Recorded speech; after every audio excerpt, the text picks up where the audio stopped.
top finishers of the series will play in the Candidates Tournament.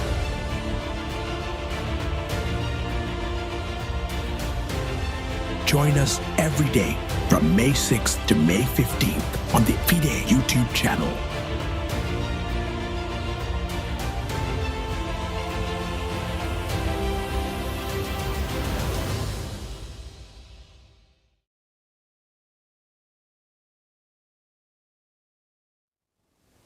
Hello and a warm welcome from Austria. In about 15 minutes, the fourth round of the Women's FIDE Grand Prix will start.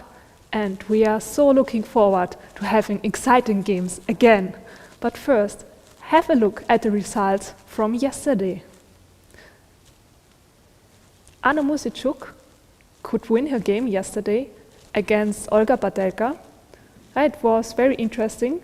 Anna showed pretty good chess again. And Olga sacrificed the pawn, but in the end, she just couldn't get enough compensation. And now with this victory, Anna Muzychuk is actually one of the leaders, together with Vaishali, at this tournament. Then we also had a very interesting game between Vaishali and Nana. In the end, it ended in a draw. Both showed very great chess, so draw is well-deserved result. Then Lela could win against Mariya Muzychuk. Unfortunately, Mariya not seemed to be in the best shape yesterday, so making some moves where we didn't really understand what she was planning. And Lela took her chance and got the victory. Then Jiner could also win yesterday. She had a very stunning game against Nurgyul.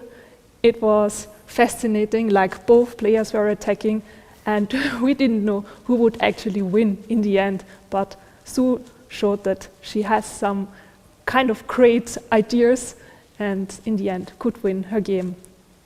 Yeah, Zhu showed amazing calculation skills specifically, and yesterday was actually the most decisive day so far. So we saw 4 victories, 4 decisive games, and only 1 draw. So I'm curious if the same is gonna happen today, basically. But before we're jumping into today's round, let's just have a quick look at the standings so far. So Veronica, as you mentioned, Zhongyi and Vaishali.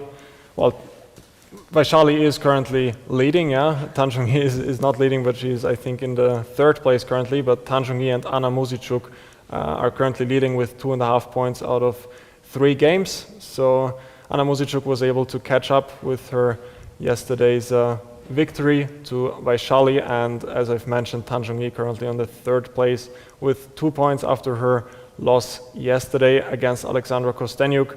Alexandra Kosteniuk finally was able to come back after sort of a tough start, is now currently at 1.5 points, and the local player Olga Badelka is on 1 point after sort of a tough loss yesterday.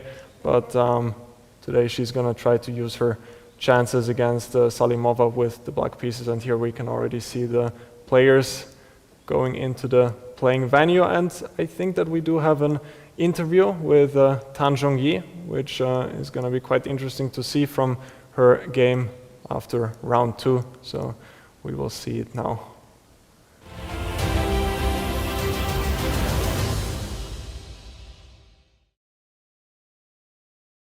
Here we are at the end of the 2nd day of the Women's Grand Prix here in Austria, and we're joined by none other than Zhongyi, the former world champion who just had her 2nd victory, 2 out of 2, Tan, a great result, but your games were quite up and down.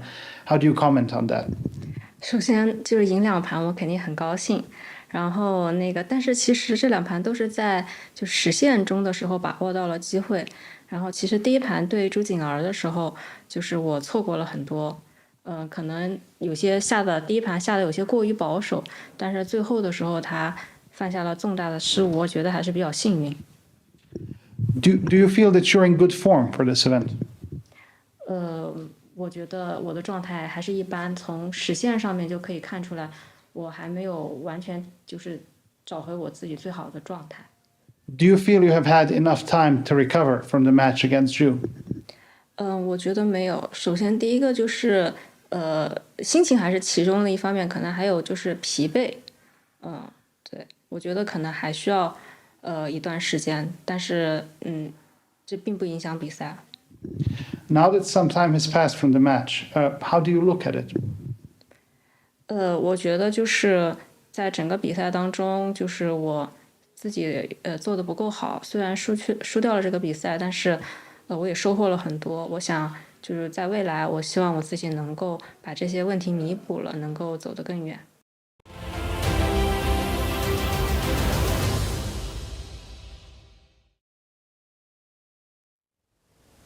So let's have a look at the pairings for today. What are we going to expect? We will see Nana Dzagnidze will fight against Zhongyi.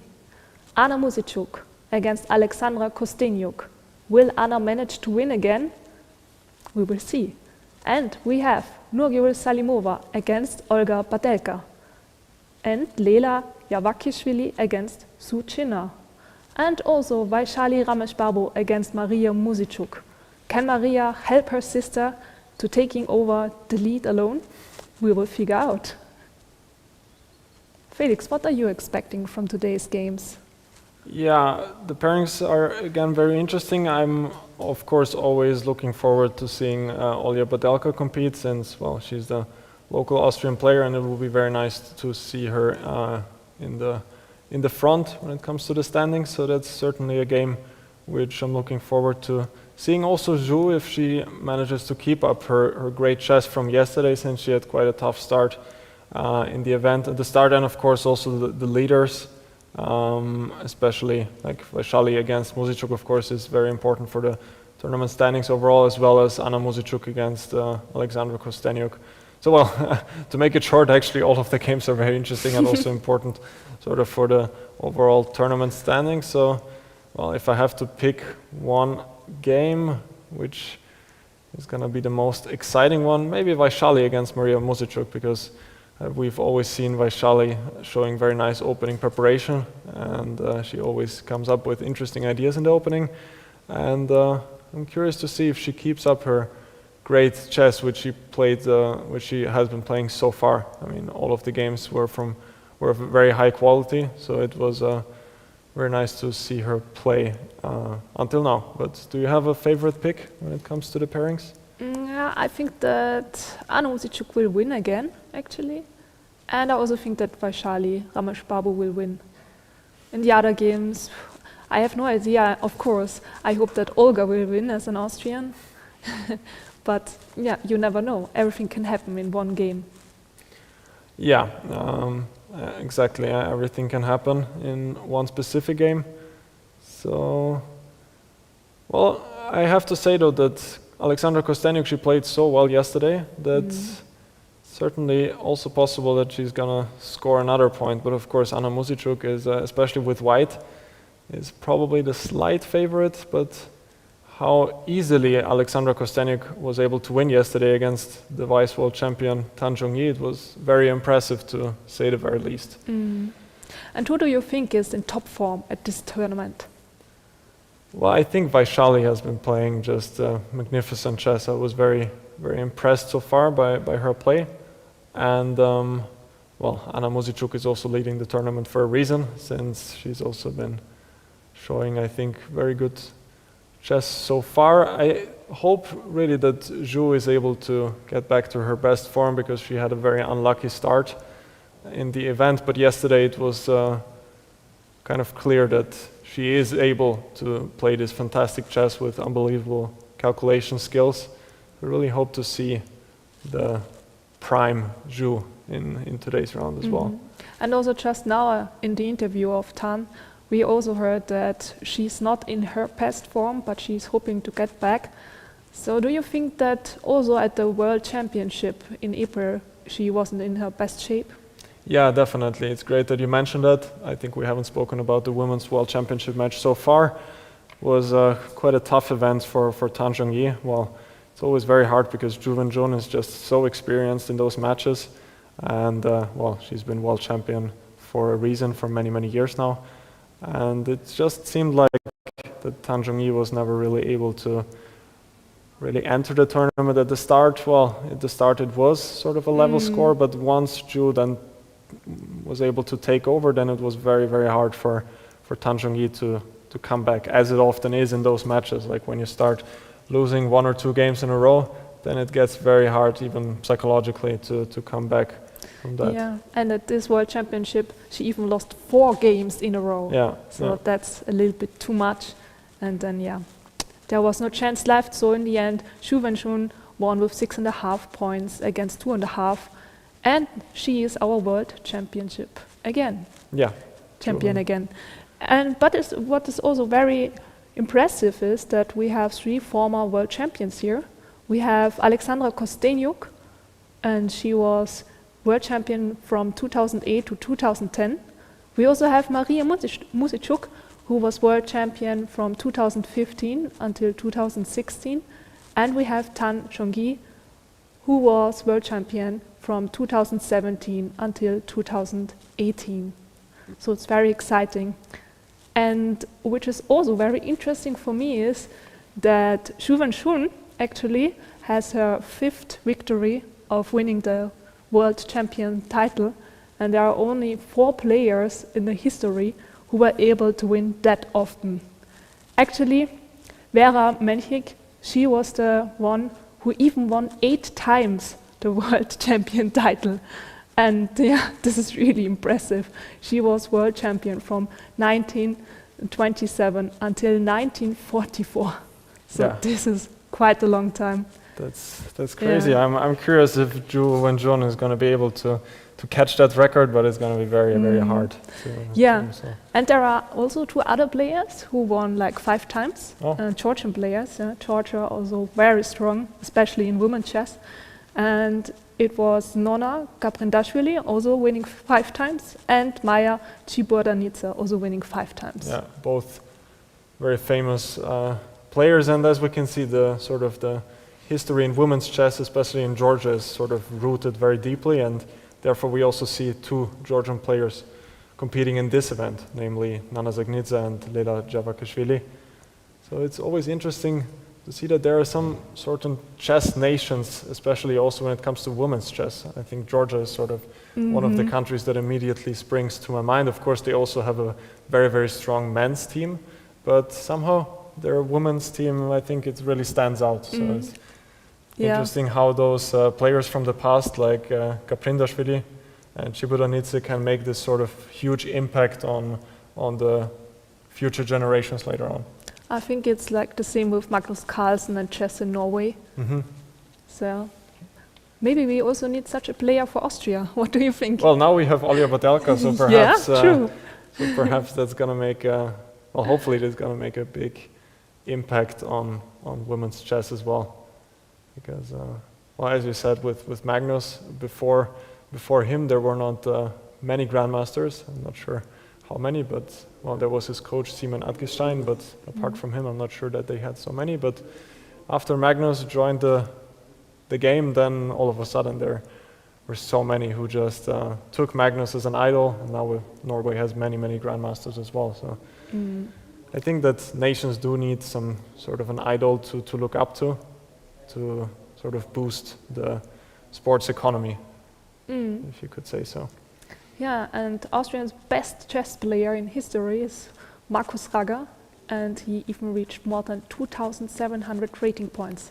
So this is really nice. Yeah, Markus, of course, one of the biggest chess legends in Austria, who, as you said, was, I think, the only one who was able to reach 2,700. Yeah, I think so too. Well, I mean, back in the day, some 100 years ago, there were no ELO ratings yet, maybe historic ratings, because Austria was in fact quite a big chess nation, but it was quite a long time ago with Wilhelm Steinitz, the first world champion, being an Austrian, and also many other famous players like Rudolf Spielmann, for example, who were in the world elite back in the day, being from Austria. Yeah, Vienna used to be a center for chess. Yeah, with all the cafes there, like I read in some books that the cafe culture was just so popular in Vienna especially, and people were just playing in the coffee houses all the time, and you could see just some top players there in some Viennese coffee house. It's always nice to read those stories. So the game's just started. Let's have a look. Yeah, and I can see that we have another French defense. Right here we see Alexandra Kosteniuk going for the e-pawn, only one square ahead. So another French defense, which we already saw, I think only once, but between Zhongyi and Olga Badelka. And it seems that Anna is a bit surprised. Yeah, Anna is figuring out what to do. I'm not sure if Alexandra is usually playing the French. Actually, I don't think so, but I haven't studied all her openings. But it sort of agrees with what we said earlier in the tournament, that the French is becoming more and more of a big weapon. Yes, I really have to start with French. Yeah, and we see one of the main lines with knight c3 and bishop b4. So she is going for the Wiener, not for knight f6. Wiener, one of the very, very sharp openings. Most likely Anna will go for the main move e5. White also has some other options, like e takes d5 is one of the moves. Even knight g e2 is a possibility to be able to recapture on c3 with a knight. So this game's for sure going to be a big fight if we enter the main variations of the Wiener. They're always completely crazy. I never really liked playing them from either side because it's just so theoretical and also sharp at the same time. I was never able to really understand what's happening there. Yes. When I'm going to study French, I also have to think about a nice and easy variation with black. Yeah. What about you? Do you like very complicated variations, or do you like easier ones where you don't have to know too much? I think I prefer some easier variations in general. I was never a big fan of learning variations, just some forced computer lines. Well, sometimes nowadays you don't really have that much of a choice. But yeah, if it's possible to play without them, I would certainly prefer it if you can just play a slower game without that much computer preparation. Yeah, same for me. And it's funny that I now see Nana, who I think is putting a sheet of paper on the table, because I think that yesterday there have been some complaints that the light is sort of reflecting on the table and getting into her eyes. So I think that that they found sort of a creative solution. Yeah, in the meanwhile. Against that problem, yeah.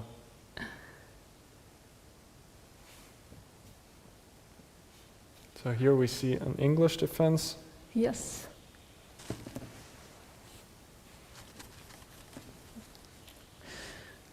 Yeah, so that's like typical Nana. She loves to go for these systems. Yeah, yeah. Especially we saw her playing some G3, B3 systems earlier as well. So this is sort of a reversed Sicilian, you could also call it, kind of a reversed dragon, just that white is a tempo up. The Sicilian, white is sometimes able to get a small advantage, but here with the tempo up, here it is white who is playing the Sicilian, but can also hope for some advantage. Often going for an expansion on the queen side with b4, and just trying to play against the central pawn on e5. We see Nana, probably she's quite well prepared somehow, I have a feeling that she's somehow from the look, I got the feeling that she is just trying to recall her lines, and get the feeling that she's gonna be quite well prepared here. Bishop e6 was played. Yeah, but it also seems that Tan is well prepared.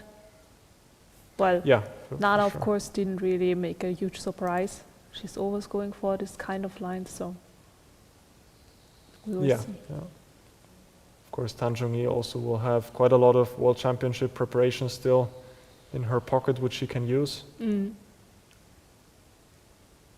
always the thing. If you're preparing for a World Championship match, you're just checking so many different openings that in the end you're not able to play all of them. And therefore you can use that preparation in many, many events after that as well. Oh, nice. And here in the game between Lela and Jiner, we see some Catalan. But I think yeah, it's maybe it's a the queen side. Indian. Yeah, Yeah, sort the of queen. a Queen's Indian with bishop b4 check and bishop b7. But yeah, this is sort of an idea which we see also in the Catalan, where black is provoking white's bishop to go to d2. But in the Queen's Indian, I don't often see that idea. But I think that now she might go to a Catalan if she wants to play d5 on the next move. Then it can certainly transpose to some sort of Yeah. closed Catalan. Yeah, I think she's going for that one. I mean, otherwise, why should she play c6 here? Yeah, yeah. Okay, that's interesting.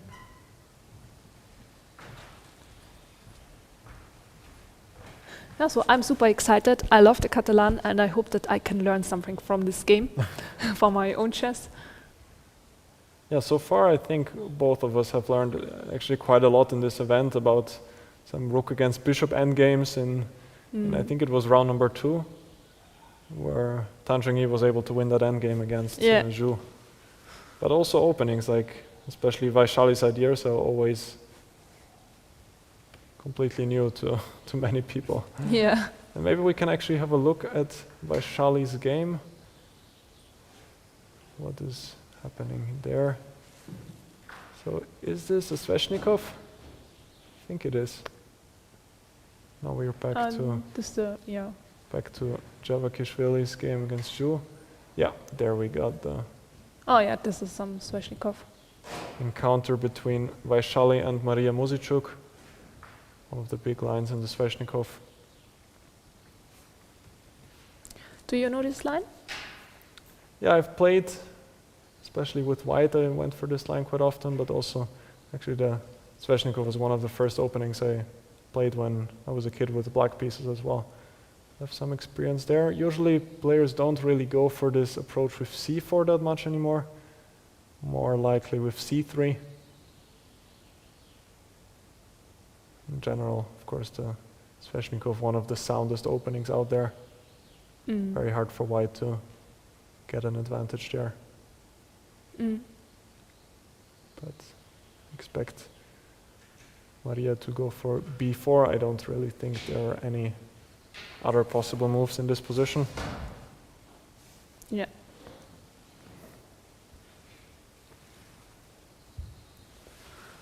And I'm wondering if Vaishali will surprise us again.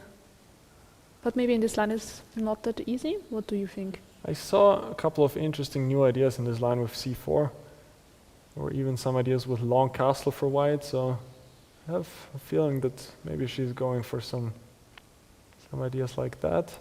So you mean long castling even after c4? After c4, b4, yeah, there was some, well, the knight goes to c2, and then sometimes white can go queen f3, long castle. I saw one game by Jan Nepomniachtchi against MVL in that line, which was very interesting, and that idea is still quite unknown, I believe. My good friend Dominic Horvath actually also played it against MVL afterwards. And MVL was prepared in that game then, and sort of crushed my friend Dominic, unfortunately. But we see b4 being played. And knight c2, of course.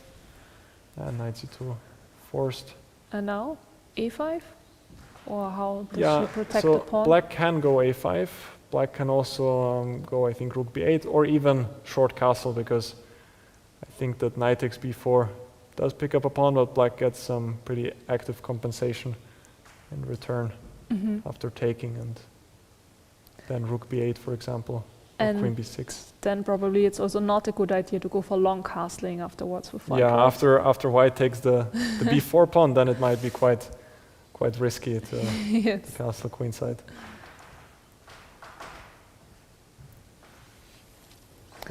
Yeah, I would also be very interested in the game between Olga and Nurgyul. Maybe we can change to this one. Yeah, we haven't seen that so far. So we got the video feed. That's always great to see. And is that an Italian? I think that's one of the... Oh yeah, this is one of these lines. One of the older lines, and I'm a bit surprised that Nurgyul went for one e4. She's usually more of a Catalan player herself. But she did prepare something, it seems. But what? She's actually thinking, so... Well, don't isn't know. there this famous draw here with queen b3, knight a5, queen a4 check, knight c6, queen b3 back? I think this is how Oh. And that's- many games ended here. So, well, it would be sort of a surprise if Nurgyul went for that. Yeah, true. And can black do something against this draw? I think it's possible to play on, but then white is going to have a slight advantage. I think there was one game between Gawain Jones against Sergei Karyakin, and Karyakin did play on, but then actually was in some trouble. I believe that after queen b3, black could maybe go knight c e7, Ce7, okay. if I'm not mistaken. And bishop e6 is not a good idea afterwards, after queen b3. Yeah, I'm also curious about that. Why Maybe not you bishop e6? have a3 and then also threaten on b7. Yeah, b7 is hanging, but after a3 I at could least. take with check on d2. Yeah, you could take on d2. Mhm. So maybe bishop e6 is another option for black to play on. I'm curious what Nurgyul's preparation is here.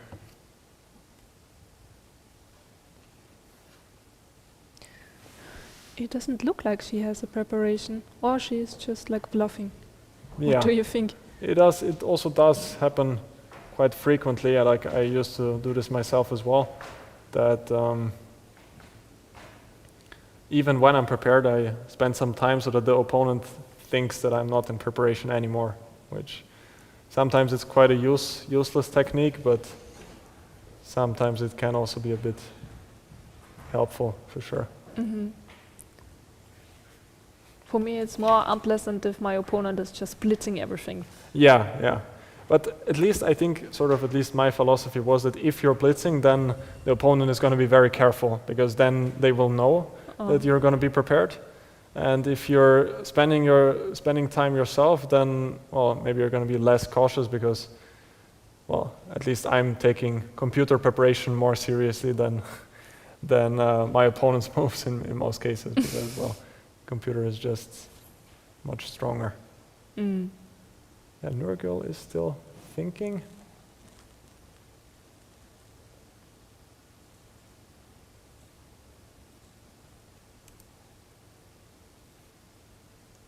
And Yeah, we've got the board view now, so what we were just mentioning, that I think that this is one of the lines after queen b3, knight a5, but is it maybe not here, because black can go bishop d7? I think it is not here, in fact. I know what I did wrong. It's this line with bishop d2. This is where it is. And now I think that many people will know that as well, that after here, queen b3. This is what I was saying, and after knight a5. Okay, I see. So only a small change with two bishops being still on the board, but it does make quite a lot of difference, since here bishop d7 doesn't work because the bishop is not on b4, and white can just pick up the knight on a5. Mm-hmm.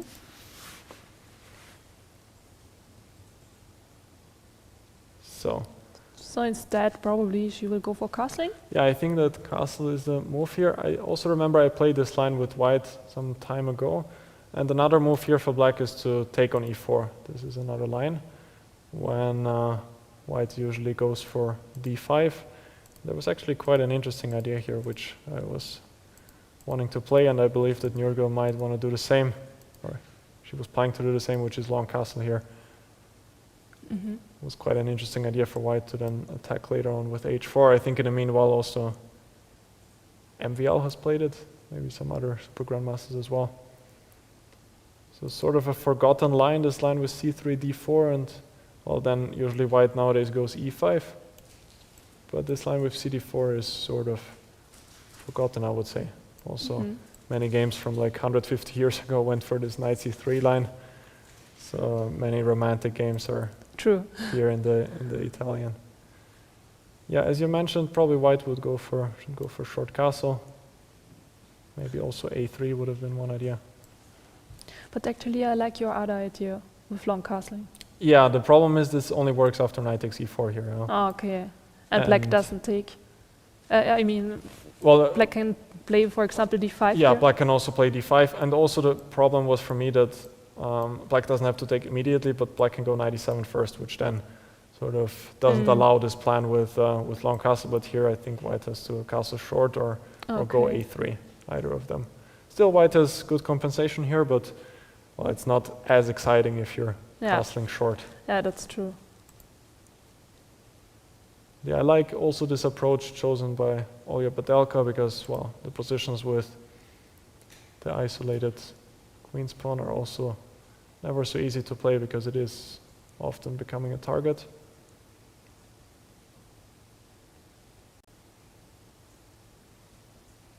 I'm curious how Nurgyul is going to react now. And should we perhaps move on to some other games? Which one would you be your favorite pick? You mentioned that maybe Anna Muzychuk against Alexandra Kosteniuk is one game to watch out for. Yeah, and we saw in the start that the players did go for the Vinever, for the French Vinever. And we see Queen G4 right away. Queen G4 line.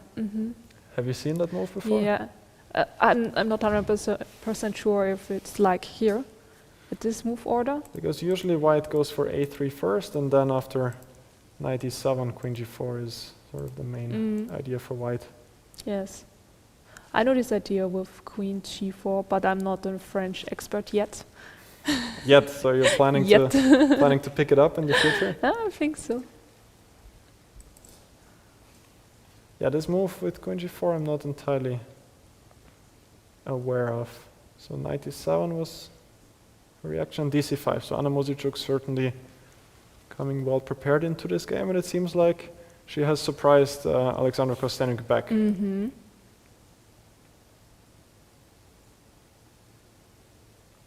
After dc5, I guess that usually black would like to react by taking on c3. But then it's always the issue with the pawn on g7. I would be thinking maybe queen a5 would look quite logical here. And this is what I always don't really like in the Vinever, that white's pawns are just destroyed. On the other hand, white has very good dynamic possibilities, especially since the dark squares are weakened. So would you go for bishop d2 here? Yeah, bishop d2 looks quite logical. I would also be considering queen b4, but then I don't really like that black can also go knight c6 at least. And once we are in the endgame, I had the impression that black should probably be fine, but apparently not. Well, black could also go back queen c7, and as you mentioned, the queen actually wants to stay on g4. So queen d2, bishop d2 might be a better way to protect the pawn on c3. Yeah. Yeah, this is quite interesting. Well, black could also develop with knight c6 maybe, or taking on c5. But you always need to be sure to have a good answer against queen g7. Yeah. Because if bishop c5, queen g7, then maybe white will just pick up two pawns, and well, even though black sort of has a lead in development, still two pawns are two pawns.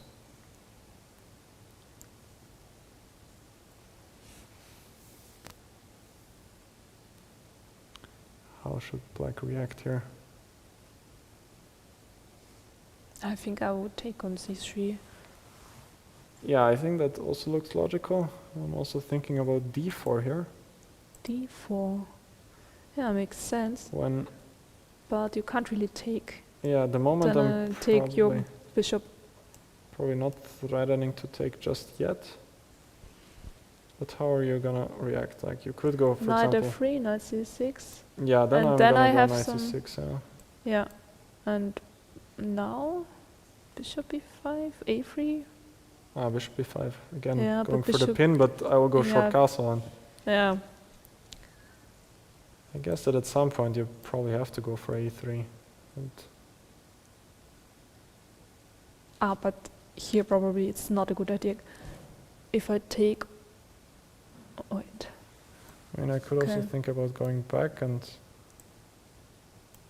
to b4. I thought I could take on b4. Okay. With the knights, but. Okay. I immediately wanted to take with the pawn on c3 instead. Right here? Yes, right here. And if a b4? Then I'm just losing. The problem is I cannot take here. I know, huh? yeah. Okay, I didn't know it's that bad. Okay. Oh yeah, white is a pawn up, and this is still hanging, so I guess black needs to find something more creative. Well, you could take here, but then I don't really like knight e4. I mean, queen a5 is of course also one option. Ah, yeah, queen Because a5. White cannot take, because then queen a1 picks up the rook. But otherwise, I could even think about taking on c3 with the bishop now. That looks good for black. And I guess the same is after a3 right away, because a3 was my first idea, but maybe again queen a5. But now you can take the pawn on d4. Yeah, that's true, but knight c6 still feels like black is... Just queen z4. Bishop c3. And would you go for the endgame, or...? Well, before Engine was thinking that this endgame is good for white. I don't know why, but having a triple pawn is like super cool. Yeah, like... But seems why a is bit- it good for A white? bit strange, yeah, like... White does have the bishop here, but... I don't know if this bishop is getting into d6. Okay, that might be the reason. Yeah, I'm not entirely sure about this evaluation. Doesn't seem so clear for white, because if this bishop gets to c6, then black has quite good Yes. long-term prospects, even though I just saw that white is in fact a pawn up, yeah, so Yeah, but still. doesn't seem so easy for white to play. Yeah, this is still on the board. And Alexandra Kosteniuk is thinking, so d4 is definitely one option. Maybe also queen a5 can be considered right away, but then maybe just bishop d2, and white is protecting everything nicely. No, I think the critical line is what we just discussed. Probably d4, yeah. Yes. Yeah. But it seems that Anna knows everything. So, looks good for her. Also prepared a pretty nice surprise in the opening, it seems. Like, I was not really familiar with this move, queen g4 here. And it seems like Alexandra Kosteniuk is having a similar feeling. Yeah. Meanwhile, I think we haven't discussed Lela's game against Zhu. Perhaps we can go there. Well, we have seen that. So which games did we not? No, it's just Catalan. Yeah, maybe we can go Like through the one opening of these stage here. main lines in a closed Catalan. Yeah, so they started with the Queen's Indian, but after bishop b4 check, bishop d2, bishop e7. Yeah. Now Zhu went for c6, intending to go d5 in the next move. Wonder if white can go e4 here. That's often an idea, but well, the knight does get to e4 in those positions. And another point is often why the bishop is misplaced on d2 is that then the knight can capture that bishop on d2. So e4 was not played, short castle instead, d5, and now bishop f4, short castle, and I actually think that this is now really, This is main line. yeah, I played this one so often. Yeah. one of the big lines in the classical Catalan. Right here, this is the usual move order.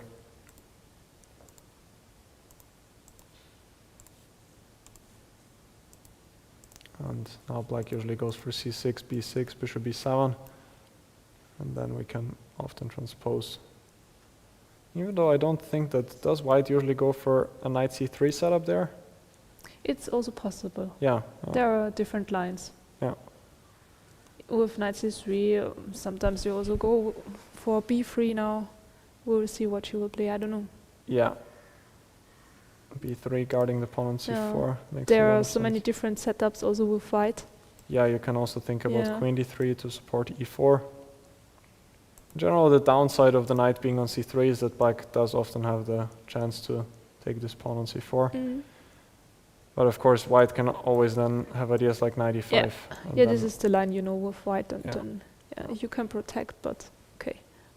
I keep on attacking. You mean protect the pawn on c4?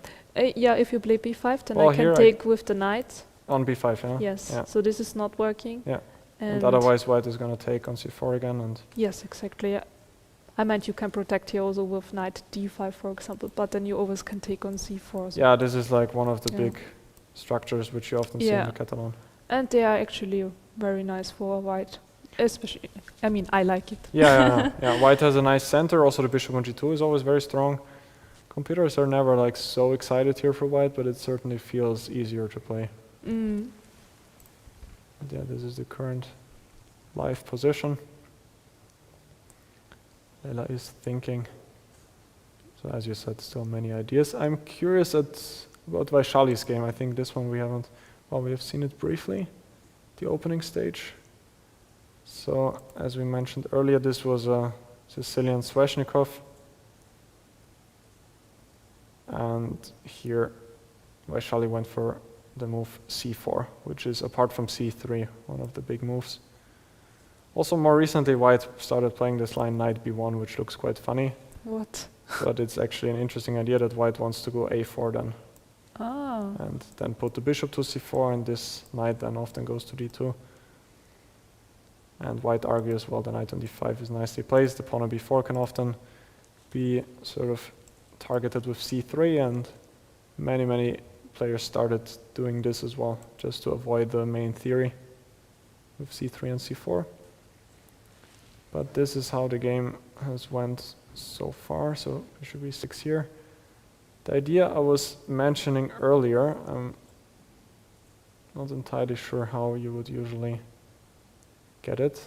I think it's if black goes something like a5, knight e3, and well, not entirely sure how we get there, but the idea went something like this, that here you want to castle queenside with white, which looks quite ridiculous, but the idea was very interesting because, well, it's actually quite hard for black to attack on the queenside, because whenever black goes b3, white is just going to go a3, and whenever black goes a3, white is going to go b3, and the queenside stays closed. King is just going to go to b1, and then white is just starting to attack on the king side with sooner f4, f5, so there was a very nice game between Jan Nepomniachtchi and MVL. And what to do with black? Here. Yeah, it's very tough. Like, I analyzed this with the computer. It says 0.00 at first, even gives some slight advantage for black in the beginning, but then once you start making some moves, it sort of shifts in white's direction, because the computer just doesn't understand at first that black doesn't really have a plan in that position. So that's certainly an interesting line. I'm curious if Vaishali would like to go for that. Queen f3. Yeah, so with queen f3, this plan probably doesn't work as well. Also, the problem is with this line, which I just showed, that black can sort of avoid it with some different move orders, so it doesn't work against all of the different lines. And which move order?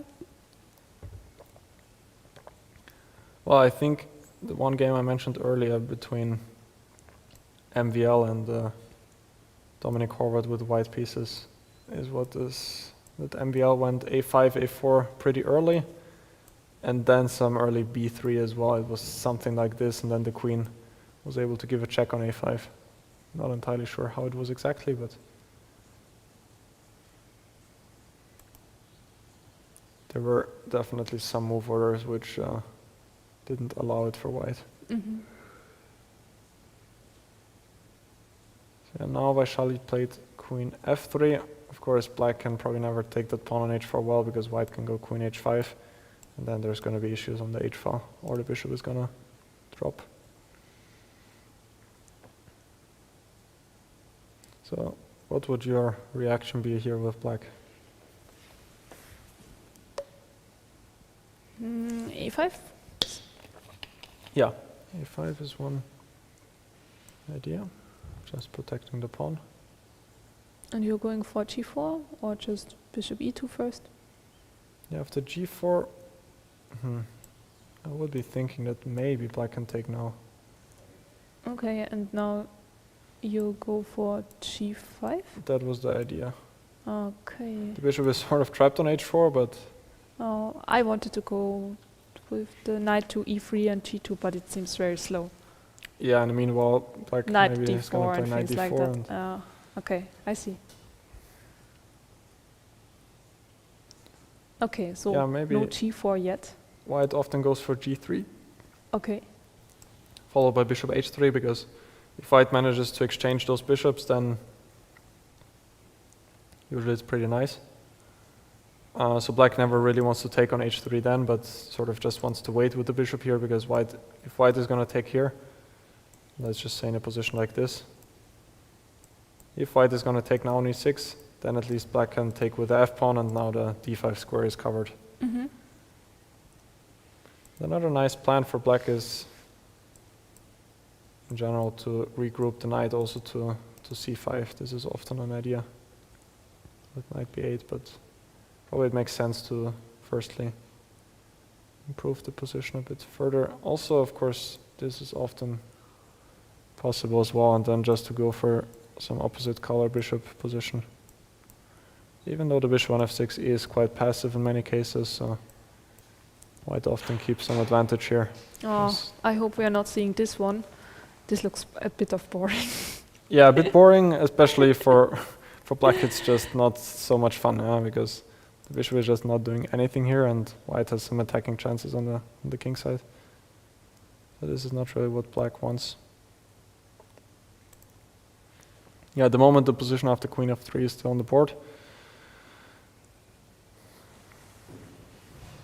Curious how Mariya is gonna react.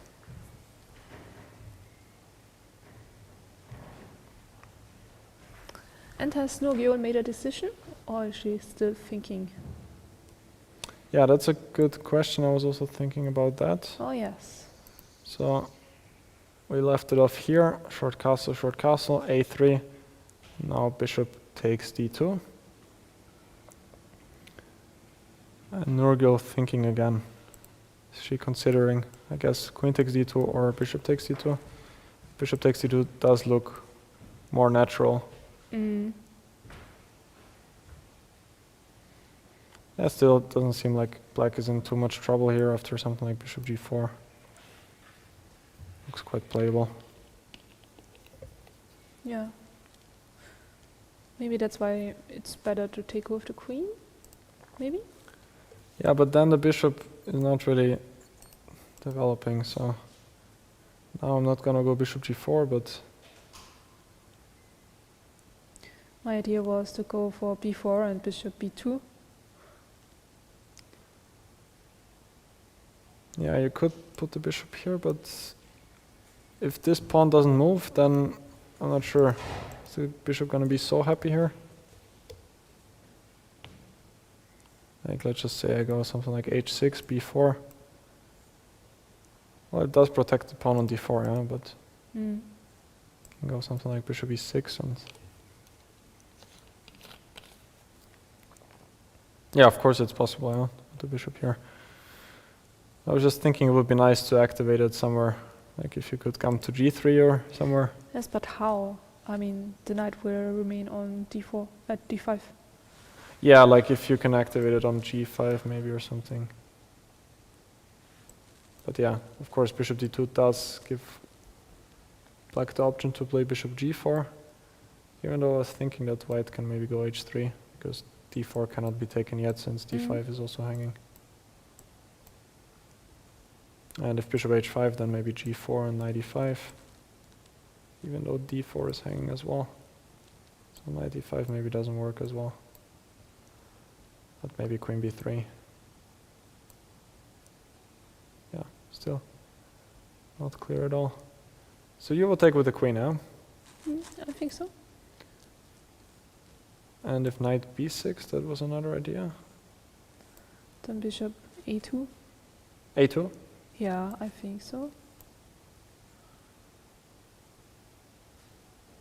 And this?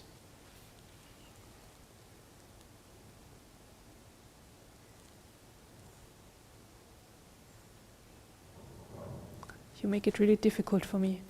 I hope so. I have to think. I'm not sure what to do.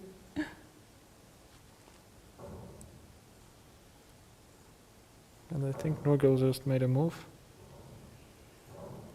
And did she take with the bishop? I believe she did. Okay, but what to do here in this position? Yeah, she did take with the bishop, yeah. Mm. Well, I And guess you here- can go knight e5 here, yeah. At least one possibility. Don't think that black is any worse in that endgame, but probably white is also not. Black does have some squares. Mhm. So yeah, she took with the bishop, which I also think is... Yeah, it's more natural. Yeah.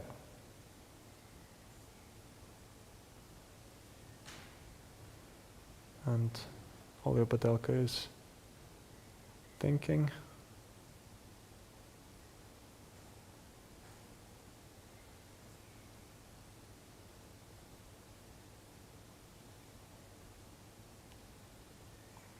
So bishop g4 is sort of the square where you want to go. And this is my guess. But the question is how you would feel about a position like this. Well, maybe I don't even have to play this. Maybe I can go for queen b3 right away without needing to play g4.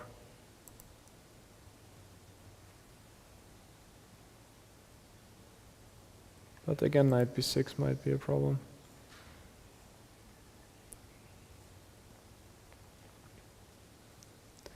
Yeah, it's really not easy with this isolated pawn. Yeah. That's true. And I'm also curious, what if black takes here and then goes knight b6? Because it just looks like those two friends are hanging.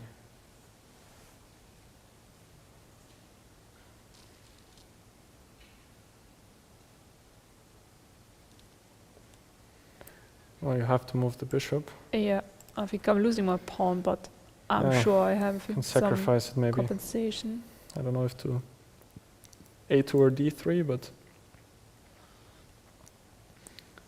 Well, the problem is now if knight d4, you cannot even take on b7, which I wanted to do because there's knight e2, and then black can take on d2 on the next move. So well, white can always play for some compensation with, I don't know, moves like queen g4 maybe. But maybe bishop d3 is a better square for the bishop, because I'm also eyeing h7. Yeah. And now if knight takes d4, maybe a move like queen e4 can be considered. So again, queen b7 probably fails now because of knight b3, at least I thought so. But maybe Don't still... I have queen e4? And then rook d1? Yeah, queen e4, f5 you have queen e6.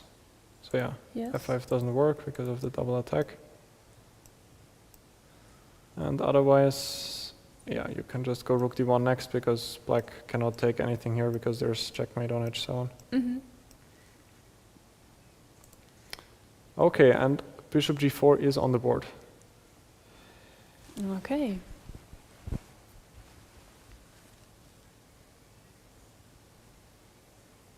So h3 is certainly I'm also the expecting logical h3. move. Can also consider going queen b3 right away, but it feels like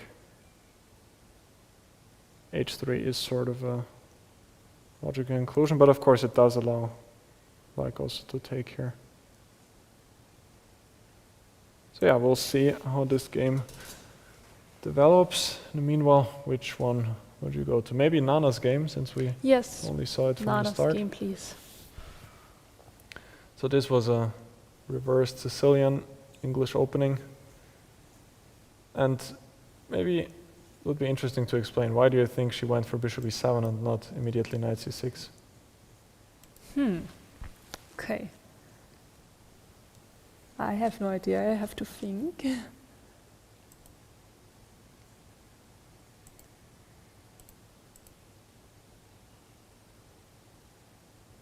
It looks also pretty fine. Yeah, this is also one possible move order, but the only thing is that it does give white the option to take here. And this is a good idea?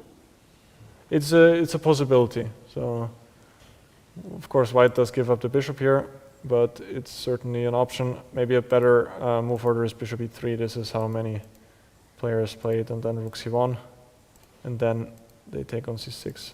This is one possibility. And that's why most players start with bishop e7 because it just doesn't give the option, yeah. Because if white develops now the same way, then, well, black just doesn't have to play knight c6, but can make some logical moves before, like, I don't know, rook e8 or something. So this is the point behind black's move order. And once knight f3 comes, then you can go knight c6 without an issue. So short castle, and now a3, bishop e6, and rook b1. So I think if white starts with b4, there's often ideas with knight d4. Not sure if it works right away, because there is knight takes e5. But yeah, black has some ideas with bishop f6. So Okay, yes. The black diagonal is strong. yeah. So that's why Nana wants to go rook b1, because now often, as we saw in the other lines, then this diagonal, well, the rook is not on a1 anymore, and also the b3 square is protected, which is often quite useful. Zhongyi went f6 and now b4. So again, now if knight d4, well, it's possible, but then at least the b3 square is protected, and the knight cannot go here. So queen d7 and knight e4, knight d5. This is the current live position. Okay, and I will develop my bishop to d2, then maybe queen c2 or something like that, and later knight c5. Is this the correct idea here? Yeah, this is one way of developing. She put the bishop to b2, which surprises me a little bit, Okay. because it does look at this pawn on e5, but on the other hand, she might want to make d4 work. Oh yeah, d4. But as you mentioned, it is one plan for sure to put the knight to c5, but the best would be to put like 2 knights to c5, yeah, because then you can recapture with the other knight. But a plan like this seems too slow here to bring the knight to c5, because there is probably just f5, and there was going to be some issues here. Yeah. So actually knight d5 does threaten f5 already. So bishop d2 would be another move, which actually I maybe even like a bit more, but bishop b2 does also avoid knight d4, because now the d4 square is protected quite well.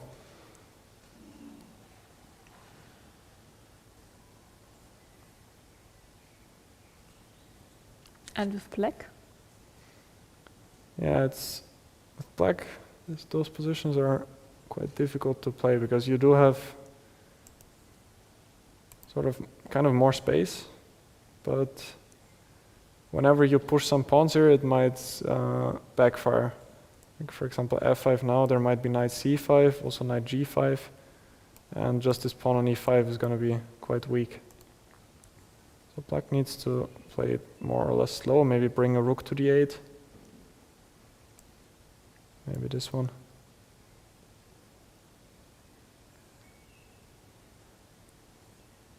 But it's not so simple, like, to find the right plan. Maybe you want to exchange those bishops. But you always also need to watch out for b5. I don't know if b5 might be one idea here already. Just to kick out the knight from c6. And is it an idea with black to go for a6 to prevent b5? Yeah, that's also quite reasonable.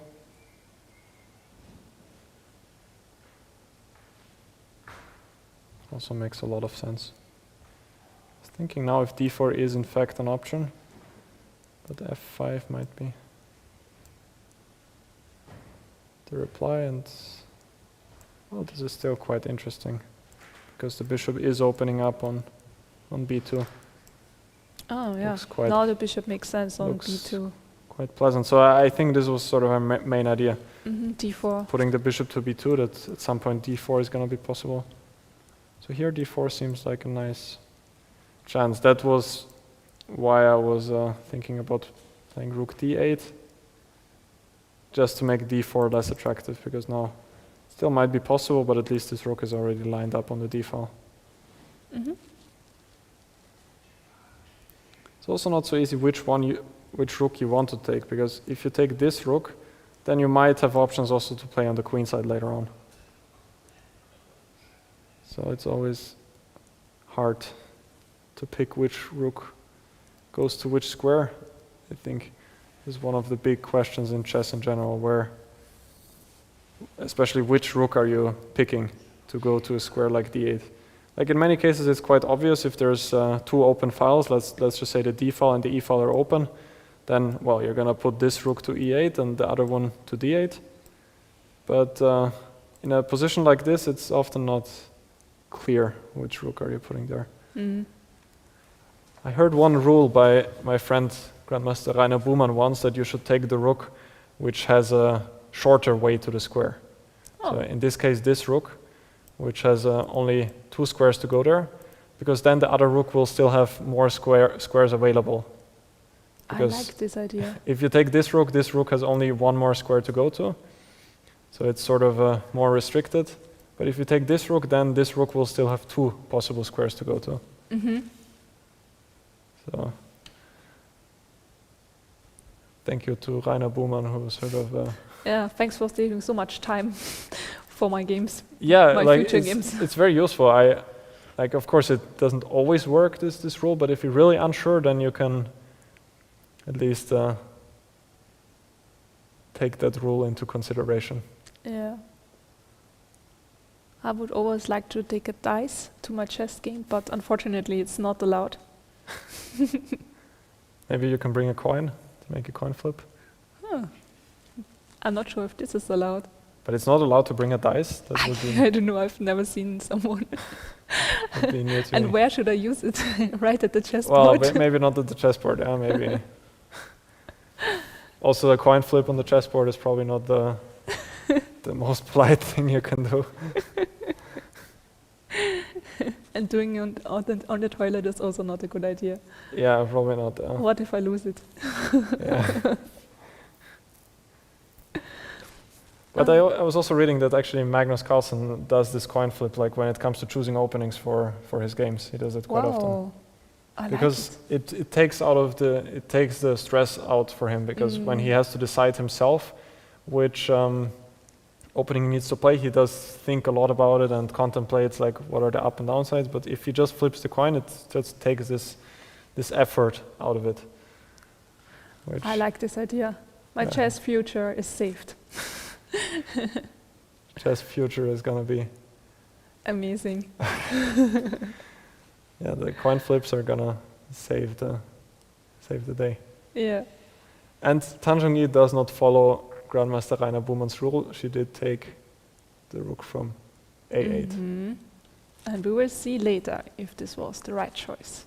Yeah. So, in the meanwhile, I wonder which games we should go to now. Which one is your favorite pick? Yeah, Anna against Alexandra. Yeah. Wow, we do have quite some news there. Isn't this a line we just analyzed? Yeah, it was d4 after all. And a3, d4, a3, yeah. queen a5 and taking. Exactly what we analyzed. Yeah. So, curious what was black's better option here. Maybe taking on c3 right away. Like this. Well, apparently not. Here. That might be too slow. Just dropping 2 pawns. I was just not sure what else you're going to do, because otherwise white is going to take here. Maybe you can go knight f5. Also not a good choice.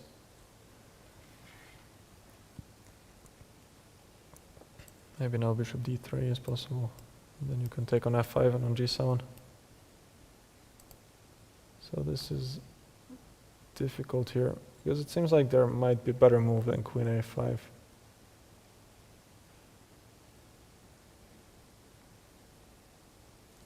If I take on c5, then you play knight e4. Yeah, I didn't like that. No, So no. g7 is hanging, and It's not a good idea. this one. Okay, I think you have to take on c3. Yeah, but well, is there also bishop a5, or I think we discussed that as well. Was there? This was just bad, yeah, for some reason. Well, I'm guessing that again g7 is going to be difficult to protect. Yeah, as you mentioned, maybe bishop takes e3, and now there's something better, but it's difficult to see what.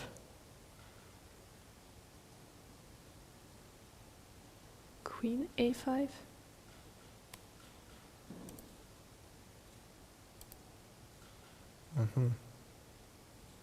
If you're taking on d4, then I play knight c6.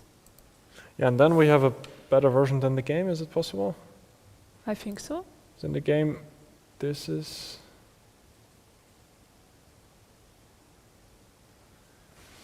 the position, and otherwise it would be. Yeah, it's difficult to say. Yeah, this does look.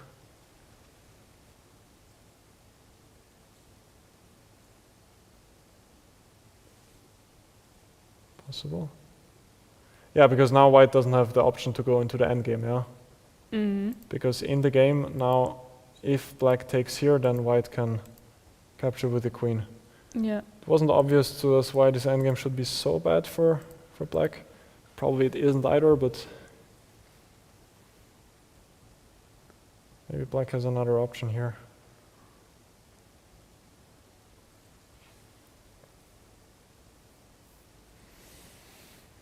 I mean, white doesn't threaten to take on b4 just yet, but could you maybe go knight d5?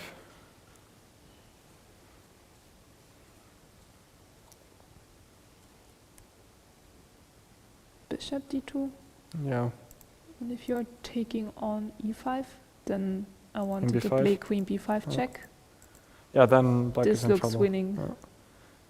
Because at some point white is going to be able to capture on b4, especially if the queens disappear. Yeah,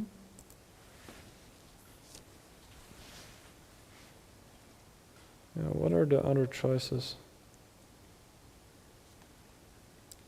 Well, this is somehow also hard to believe. b4 doesn't work, of course, because then black can take again, but it just seems very slow if white just develops with knight f3.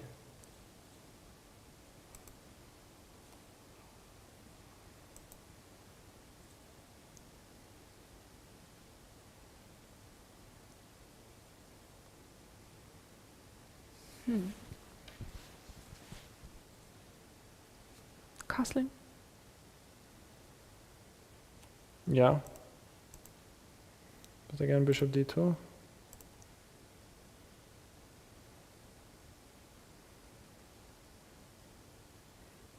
Yeah. I think that Alexandra is probably going to take on c3. I had one funny last idea, which is b5, but Oh. No, this could be Alexandra style. yeah, it could be, yeah. So if queen b5, then black can capture on c3, and this is going to win. And my idea was that if it takes here, then there might be queen e5 with an intermediate check. I'm not sure. Maybe there's also bishop a6. Yeah, bishop a6. That's quite a Fabulous. funny line, because if queen a6 now, bishop c3, and all of a sudden once black is able to take here, then it can go quite wrong. And b5 is super cool. Yeah, b5 is quite a quite a nice idea. So I wonder what white can actually do here.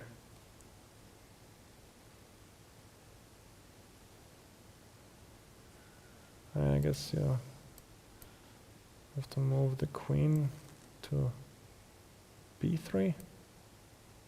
Oh, there's knight d4, which I missed.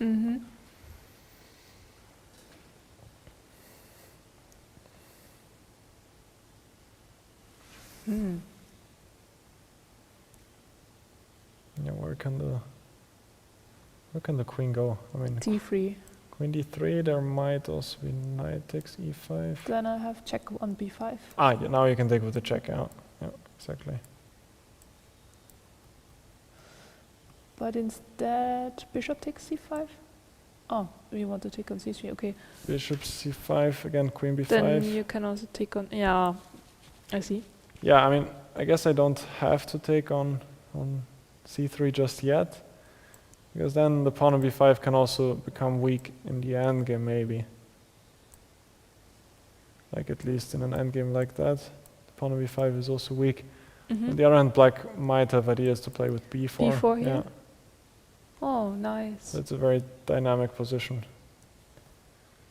I think Alexandra will find this. It would be nice. I'm also wondering if short castle is possible to get rook d8 in. Also doesn't seem so obvious for white because, well, white is quite underdeveloped overall. But this move b5, it just suits her style, so Yeah, I'm pretty sure we will see it. Yeah, so thanks Felix for this beautiful idea, and I hope we will see it here on this game. Maybe move ahead to, yes, Mariya against Vaishali. wow. Oh, white is +1. What happened? White is much better already. So black did in fact take on d5, which might be not the best decision.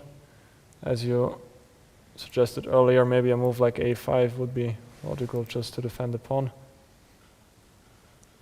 when white would maybe continue with something like bishop e2, or as I mentioned earlier, g3 and bishop h3.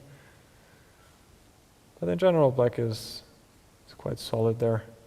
As I mentioned earlier, the knight could maybe be regrouped to c5 like this, or also via a6. So knight b8, knight a6, knight c5 is often quite a nice idea.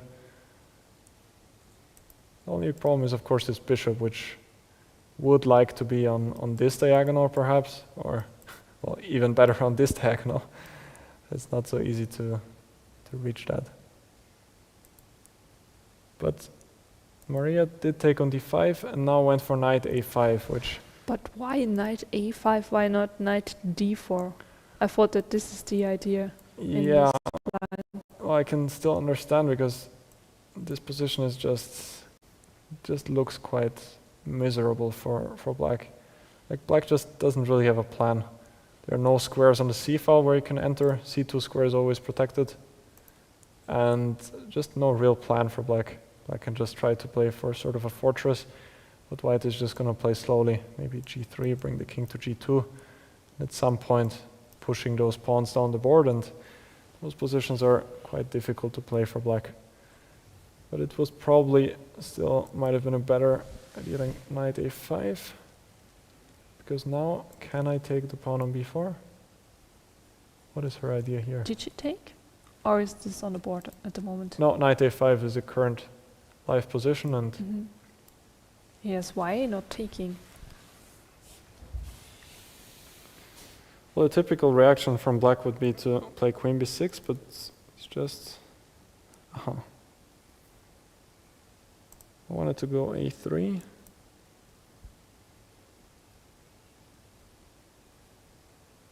Knight b... nothing, no. I don't have squares. Well, I was thinking about this idea, just And get a5, yeah. a5 and hoping for something, but I think the problem might just be also whenever you take, I can go a4.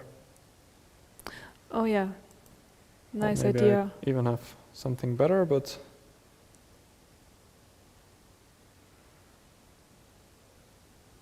like the minimum I have is to go into some endgame like this, which, yeah, doesn't look great for black. I think queen e3 was probably good, because with queens on the board there might be some active play for black.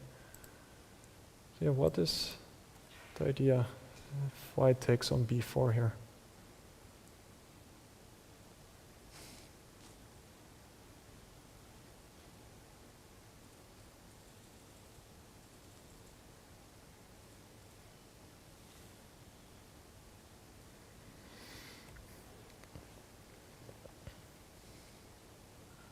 Yeah, it's not easy. I mean, you would love to bring this bishop to b6 somehow, but it just takes a lot of time.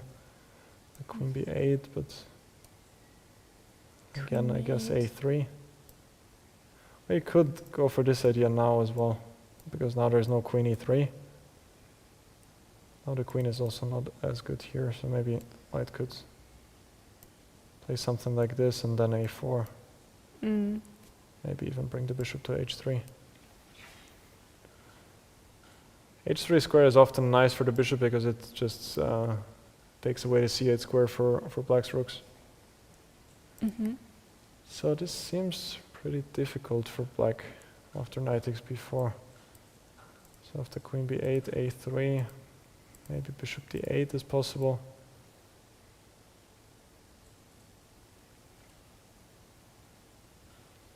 But white can just develop slowly bishop e2 or g3, bishop h3.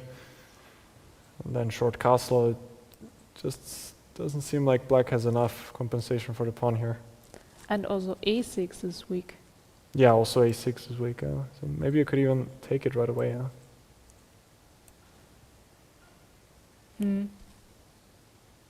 Just take it. Yeah, this is really surprising. I don't understand knight a5 move. Yeah. Well, I'm pretty sure she must have missed something in her calculation there. So if now we already sort of figure out that maybe bishop d5 was not the best decision, so maybe something slower like a5. Maybe later on a4 just to try to get some counterplay on the queen side.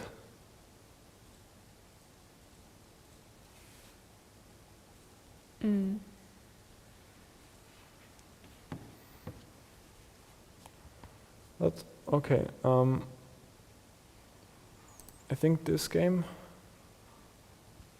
was something we did not see for some time, and it looks like Lela has achieved your dream Catalan position, right? Oh yes, I'm really happy. So she went for knight d2 and now d takes c4.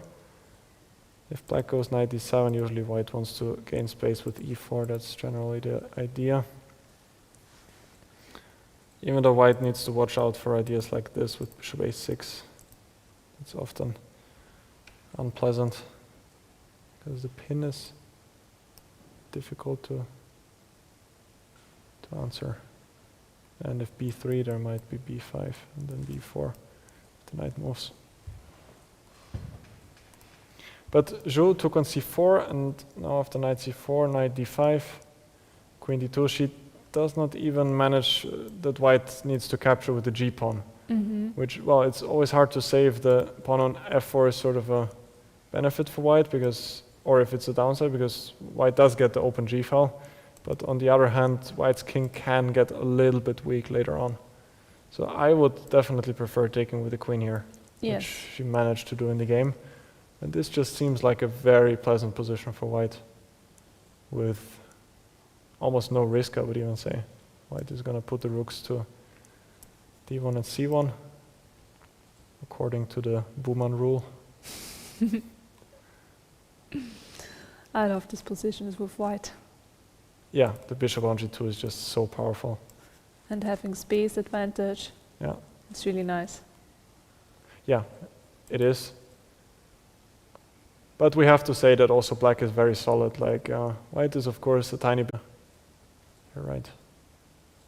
For example, in a position like this, just as an example. Black goes c5, white often wants to go d5. Whenever black takes, white has full control of the d5 square after, for example, taking with the knight.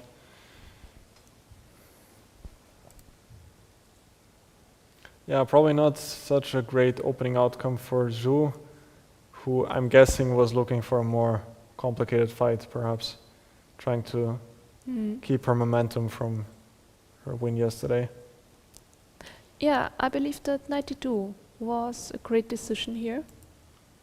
92 at this moment. Yeah, because this is not a common line, but it makes it easier for white. just preventing to take here on c4. Actually, I mean, like, of course you can take, but then you don't have these complicated situations if you get your pawn back or not. Yeah, and here you can just recapture right away. Yeah. So I'm curious if knight d7 might have been maybe at least a choice which is harder for white to answer, because after e4, as I said, dc4, Yes. at least you need to calculate what happens here. It's not so obvious. Because if queen a4, I might go queen c8 and still. But still, I think it's queen a4. And now it's, I don't know what it is now, but usually in this kind of structure you have queen a4. Yeah, but it's not clear because I'm just gonna go b5 and I know. just don't see what you can do here.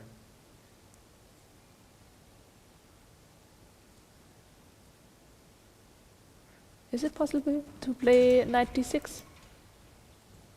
So if knight d6,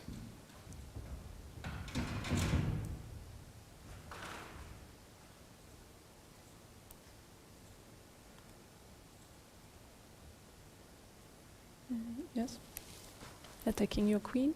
yeah, And if you take, then also retake, and also attacking your rook. and bishop f1. I think I just take the rook.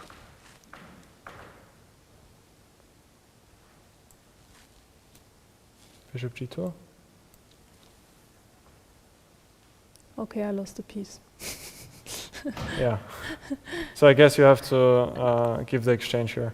Okay. Like if you take back and then just play for compensation with a move like e5, but yeah, the bishop is quite nice on d6 here. So, but yeah, at least white would have to need to make some critical decisions here. And is there something easier You mean after? after bishop a6 instead of queen a4? Yeah, like this variation with knight d7. It was, yeah. Yeah, we first played knight d7 and then we had e4, taking, yes. And bishop a6. Yeah, well, I thought also b3, but there's b5 And afterwards b4. yeah, well, c6 is hanging for the moment, but yeah, I was just not so happy here because, well, if the bishop takes, which would be the nice reaction, then b4 picks up the exchange. Well, you have knight e2, yeah, so maybe that's a solid option, but I think that maybe black will get out with c5 perhaps. Yeah. No, that's not so nice. At least not as nice as the position which Lela got in the game. Yeah. Which just looks very Okay, so it seems pleasant. this is the line Jiner should have gone for, right? Yeah, With at first least knight to d7. it might offer a more complex fight, perhaps. Because here it just feels a bit one-sided, even though, of course, still black can also win such a position with the bishop pair, offering long-term prospects in open positions. So, should we go back to Salimova's game against Olga Badelka to see what happened there? And wow. After taking on d2, bishop g4 happened sort of as expected, and after h3, bishop h5, now Nurgyul went for g4. Yeah, we were discussing here that maybe queen b3 is a more, or was it here? Oh, we were also discussing g4. But yeah. then with queen b3, yeah? That was the main idea. We were mostly looking at queen b3 ideas because we just wanted to target the pawn on b7 and the knight on d5. But Nurgyul went for knight e5 in this position. So her idea is that she wants to get rid of this isolated pawn, and after knight takes e5, d takes e5, at least white has quite interesting prospects with f4, f5. Often see similar lines in the Petrov. Well, white's king can often be a bit exposed, but at the same time the two bishops tend to be quite strong in such a position. So does knight takes d4 work in this position? I guess that's the question which we need to answer here.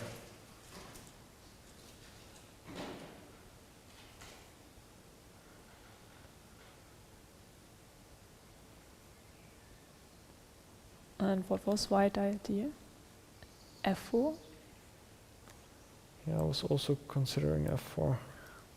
But Because if you get f5, at least the bishop is gonna get trapped, but the king is also just looking quite weak here, and maybe I have, well, knight c2 probably fails because of knight g6. but instead bishop c2? Bishop c2, yeah. And if Oh. queen e1, for example. Well, the bishop is just not getting trapped, yeah, so you have probably many ideas. You can even try to exchange it maybe with a move like bishop b3. Wow. And the white king is completely open. White king is weak, white is a pawn down, so this doesn't look really what white wants to do here. So knight takes d4 might be possible. And if I take the bishop immediately? Yeah, then I have to take back with this pawn probably. Just not to open up black's king on g8. I don't see the compensation.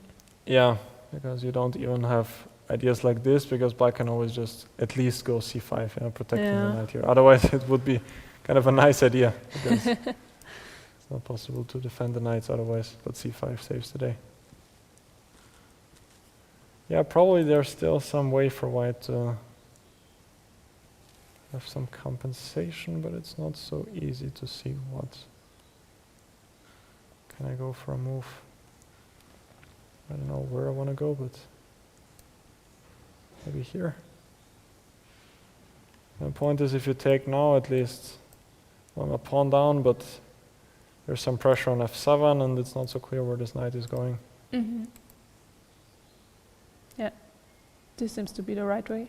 But it just doesn't seem like what white wants, yeah, because black can at least go knight c6, and, well, probably white is gonna have good drawing chances here, but to have such a position after the opening stage with the white pieces is not really what you would like in general. Definitely a good chance here for Olga Badelka to take over the initiative with knight takes d4. I think that this time she will take the pawn. Yeah, it would be definitely a good chance, and, well, you will certainly think about knight takes d4 in this position. And is there even an alternative? Well, I guess this also, it doesn't look so bad for black, yeah, because, well, you can think about ideas of attacking the king, and the light squares are generally a bit weak. So something like knight b6 also looks very, very okay for black. But once you see that knight takes d4 possibly picks up a pawn, I think this will be the move you're gonna think about. And then meanwhile, I would suggest we go on our first break. So games are looking quite interesting so far. Do you have a game which you like best so far? I'm just wondering if Vaishali took the pawn. Yeah, we can check that out here. So she's still thinking, yeah. Oh, she's still Definitely thinking a big about it. chance for Vaishali as well. And Muzychuk's game also heating up. Unfortunately, b5 has not been played, which was our idea here. But, well, Okay, yeah, so fascinating once again what the players have come up with. So we're going on our first break, so we'll be back in around 10 minutes. See you see soon. you.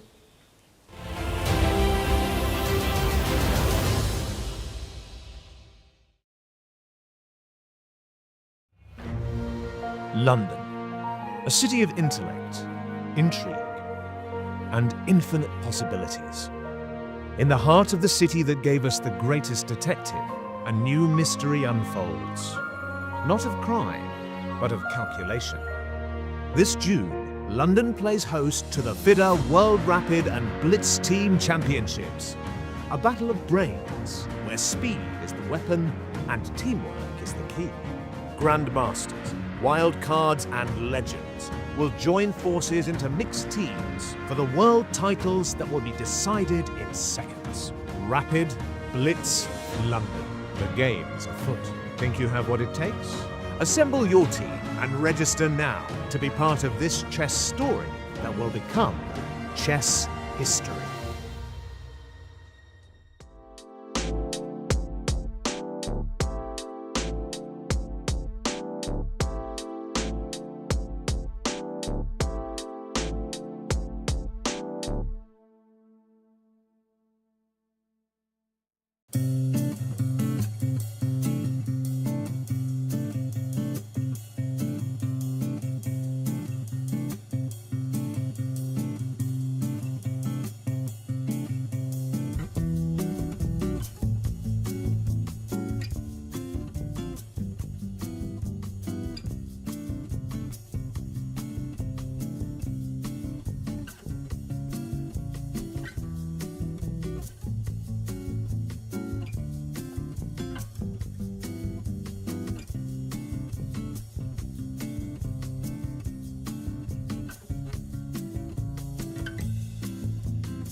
And welcome back, ladies and gentlemen. Things are heating up in round number 4 of the FIDE Grand Prix.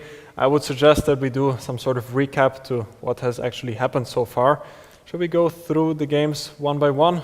First of all, Dzagnidze against Zhongyi. It started out with sort of a solid reverse Sicilian in the English opening, kind of a dragon with the tempo up for white. The ideas are just that, well, black sort of has this central pawn on e5, but white has quite an initiative on the queen side in the long run. So that's also what Dzagnidze did. He tries to get a3 and b4 in. So a3, rook b1, b4. Zhongyi just trying to solidify the center with f6 so far. And it's not so easy for black where to place the pieces in general. Zhongyi put her knight back to d5. I think that all of the moves have been quite logical. After bishop h3, she wanted to exchange the often quite dangerous bishop on g2. And we can generally see that white does have quite some play on the queen side, so black always needs to watch out for b5. On the other hand, white always needs to be ready to answer f5 with some jumps with the knight. In this case, knight c5 would probably work well. And Anna took on h3, which now puts us to this position. So black has sacrificed one pawn, but in the break I was already thinking about ideas like, for example, f5 now, and this rook could swing to h6 when it could certainly become quite dangerous for white as well. So I'm really curious here. Tan seems to be in quite an aggressive mood today. She's going for that. Well, probably she is in that mood in almost all of her games. She always goes for fighting chess like this.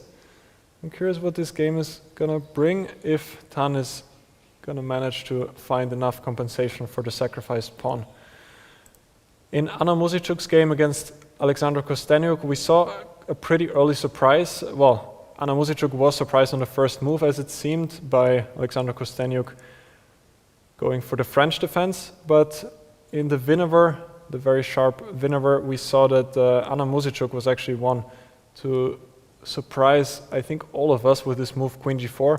Queen g4 is a typical idea, but usually white plays a3 first to get the bishop pair and then goes for queen g4 only later on. She goes for queen g4 right away, and I think we sort of saw a very fresh position from the very start. Knight e7, d takes c5, and Alexandra went for the very logical d4.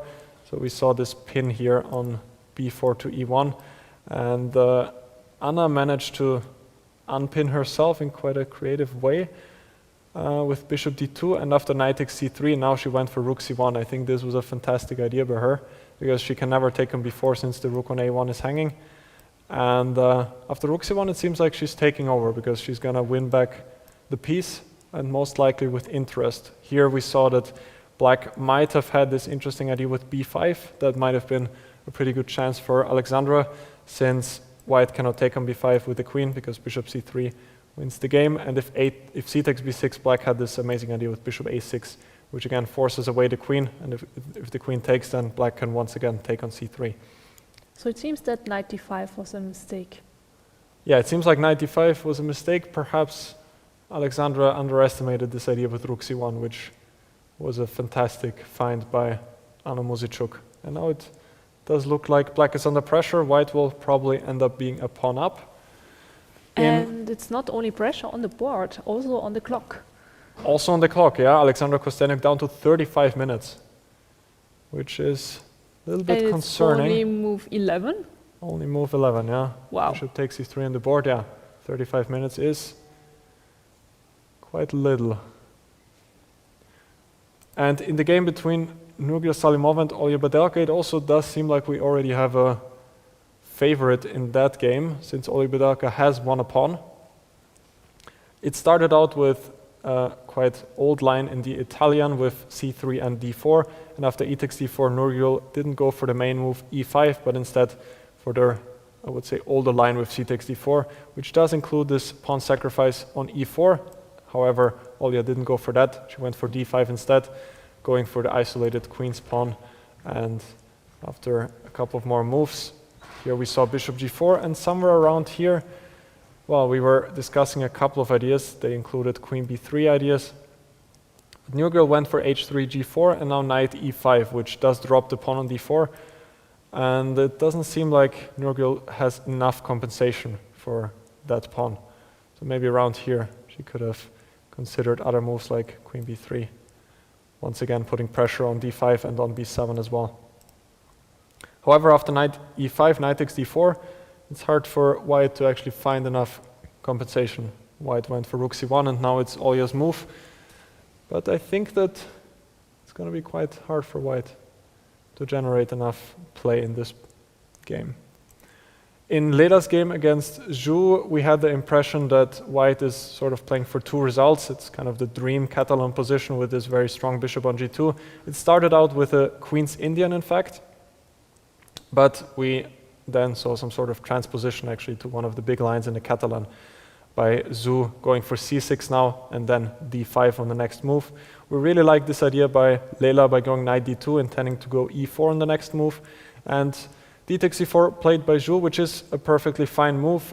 We were considering knight d7 as well, which might ask some more difficult questions for white, since after e4, d takes e4, knight takes e4, bishop a6, at least white needs to sort of figure out what to do with this pin, with the knight on c4 and the rook on f1. But this happened, and as we see now, the bishop on g2 is just very, very strong on this long diagonal, and this is the current position. Knight e4, also logical, trying to get to d6 with the knight. I would have also considered just putting the rook to d1 for now. Just got to watch out for the pin after rook c1, bishop g5 would drop the exchange. We don't want that to happen. So that's the current position. Again, this pin is a little bit unpleasant perhaps for white to figure out. Also rook c1 once again could run into ideas like bishop g5. So it seems like a balanced game. Still, maybe white has some chances for slight pressure just because of the more active pieces, but Zhu is certainly in the game as well.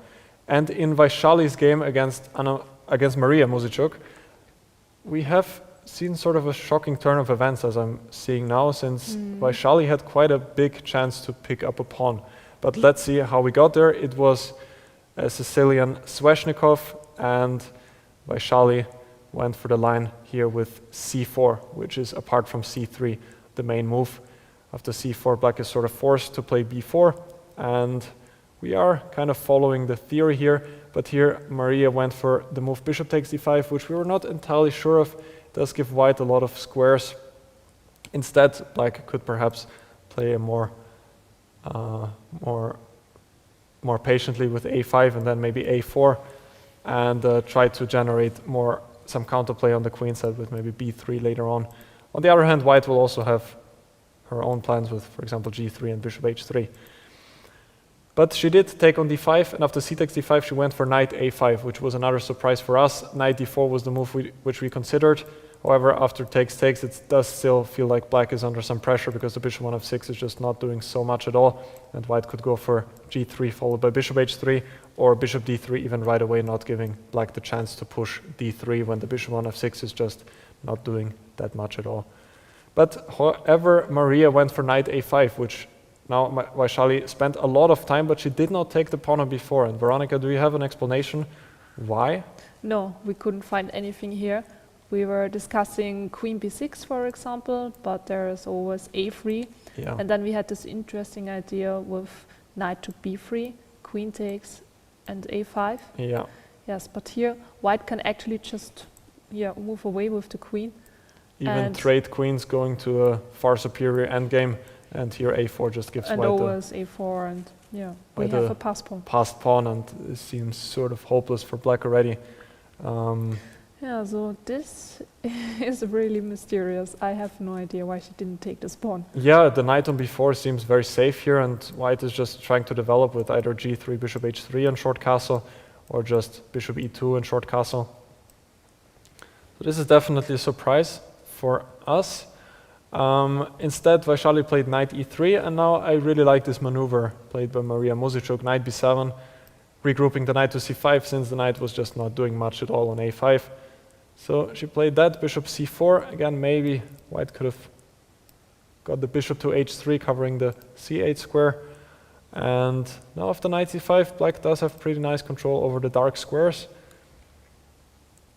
And it's not so easy anymore what is actually white playing for here. There's equal material, the knight on c5 is just so wonderful. And is Mariya taking over here? Yeah, I'm starting to like black's position. Me too, once I think about it, especially if this bishop is also going to get activated somehow. Would be very beautiful if it would come to this long diagonal, or also to g5 in some cases, or to h6 on this diagonal.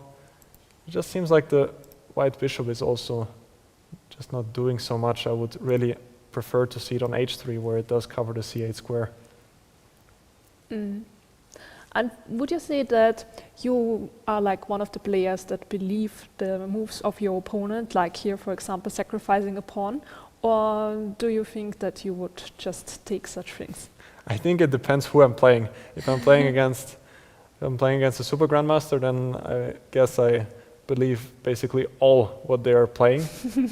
But yeah, if I'm playing against a player of my strength, I think I'm a bit less naive. How is it for you? Yeah, I think it's the same.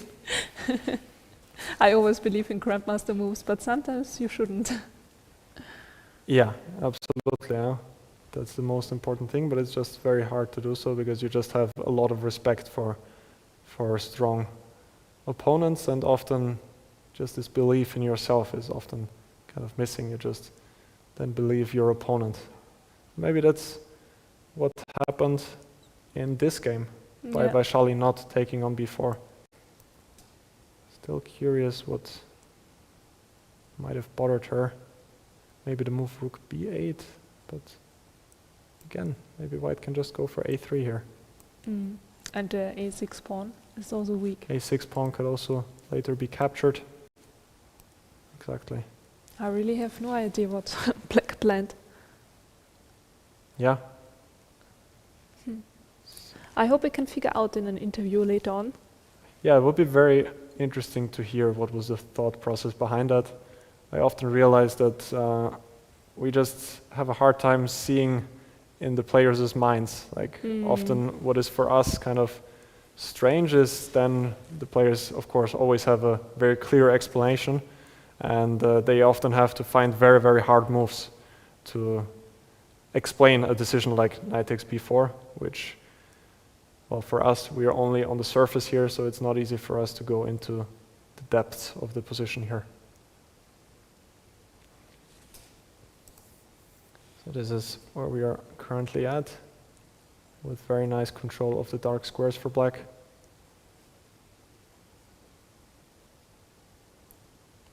Yeah. And the game which sparks the most interest for me is actually between Dzagnidze and Zhongyi, because Tan has just given up a pawn, same like in Badelka's game, but here the king on g1 can certainly get into trouble, especially if a rook swings to h6 at some moment. So in the break I was thinking about f5 here, and after knight c3, which seemed sort of logical to me, I was thinking about even move like rook d6 here. With the point that if knight takes d5 comes, I'm just gonna go to h6 and, well, you can take all of my pieces, but in the end I'm just gonna, well, at least I hope. I was hoping to checkmate you on h2, and I thought if, for example, queen c4, I could go to e8, and at some point the checks are gonna run out. This is beautiful, I like this idea.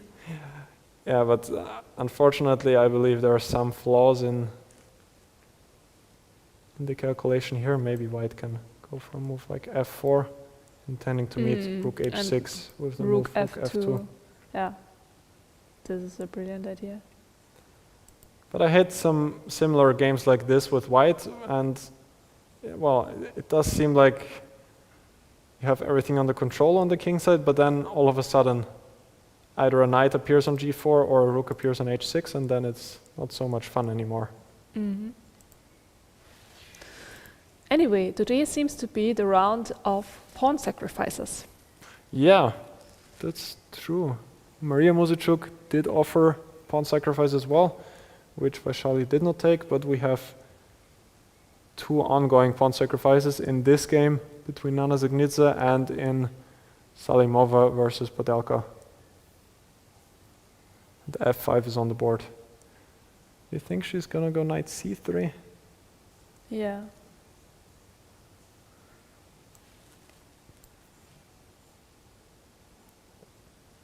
Or what about knight d2?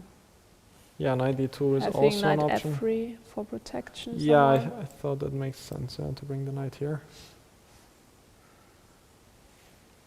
I don't know if I can think about moves like that, but I guess you have at least queen c4 with an intermediate check, and then I do not win the bishop on d4. And I'm just losing a piece. And you're not also checkmating me. Yeah, not yet. I'm missing one move with rook g6, but now you're in time to protect everything. Maybe with king h1 to be able to meet rook g6 with rook g1. Or even queen d5, but rook g1 seems easier. And if rook h6, then I guess I just have knight f3. Yeah, it makes sense to put the knight on d2. Yeah, absolutely. The knight can definitely be useful on f3, and I wonder what is Tan's plan here.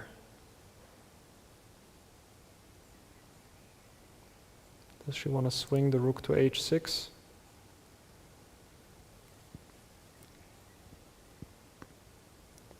Does seem like it's sort of slow because white can always protect with knight f3.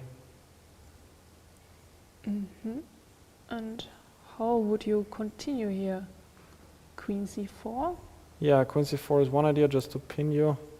then king h8, And bishop c5 maybe? yeah, I also like the idea to trade pieces. And if rook h6, you can go knight f3. Well, only this knight can never get exchanged. But for now, I don't see the problem. Well, I mean, I'm thinking about all sorts of ideas, but it's probably a bit too much. Maybe taking on f8 works fine. I was hoping for knight e5, but in the end you can take on g7 and then pin me. Or even take on c7. And if you take instead with the knight on h2, is this working? Yeah, here.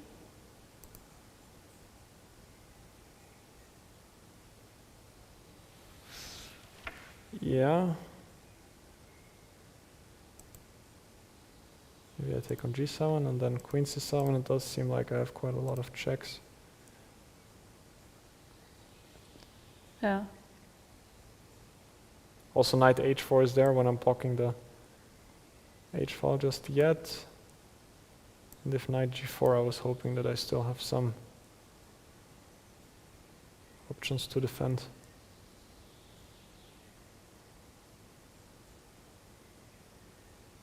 Well, knight f5, king f6 maybe.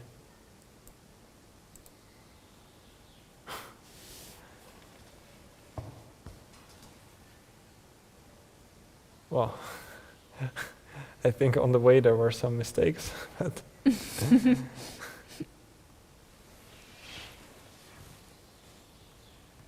maybe you also don't have to go for bishop c5, maybe the First knight prophylactic f3. knight f3, and if now rook h6 you can take on d5. Oh yes, yeah. So that might seem a bit easier. So knight d2 is one move. I'm just curious what is the exact problem with knight c3, since rook d6 was probably not effective enough since white can go f4. Maybe now knight f4 could work, because now there's no queen c4 check protecting the bishop, and if g takes f4, rook takes f4 might give black a dangerous initiative, especially since e3 probably doesn't work because black can bring in another rook, or even this rook to g6, and this would start to look quite dangerous for white all of a sudden. So yeah, your move knight d2 is looks like the safest choice. Well, black maybe can try to open some files with f4. That might be her idea. I like f4.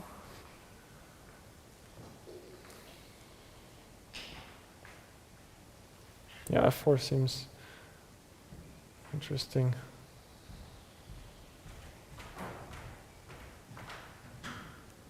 And another idea was if I start with rook d6, or, well, that was our idea, yeah, rook d6. Some other... No, I wanted to say if white starts with queen c4, if that's also one option, to stay flexible. The point is if black takes, then d takes e4, but still I was not so sure here again if black tries to bring the rook somehow into the attack.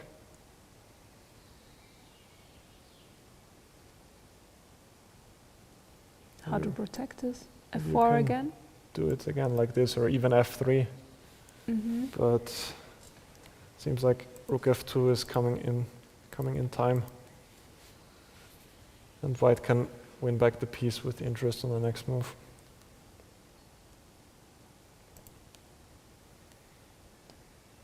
Yeah, queen c4 right away might also be one option. But anyway, black could go also king h8, and then at some point the knight needs to move anyway. Yeah, knight d2 and f4 again.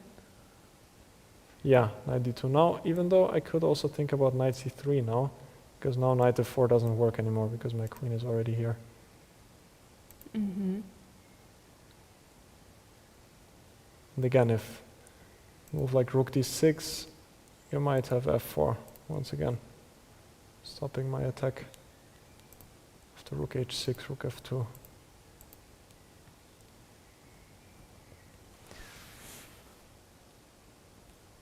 Yeah, many different choices for white. You think she's gonna go for knight d2? Somehow now I prefer queen c4. And then knight c3, yeah? It looks easier. Because after knight d2, f4, I'm not so sure. I don't know. Don't like it so much. Yeah. With the f-file opening up, black certainly has quite a few threats. At least practically speaking, it seems... Yeah, more difficult for white Yeah. to play. I don't have f4 by myself. Yeah, absolutely, that's a great point. Yeah, if white manages to get f4 and rook f2, then the king is actually quite safe. Yeah. But here, not so easy for white to defend. So maybe queen c4 and knight c3 is a better, an easier choice. But maybe I can go knight f6, intending knight g4.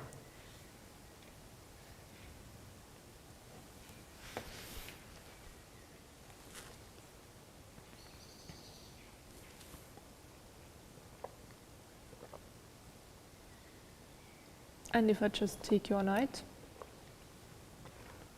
Yeah, then I wanted to take with the rook and play for rook h6 next.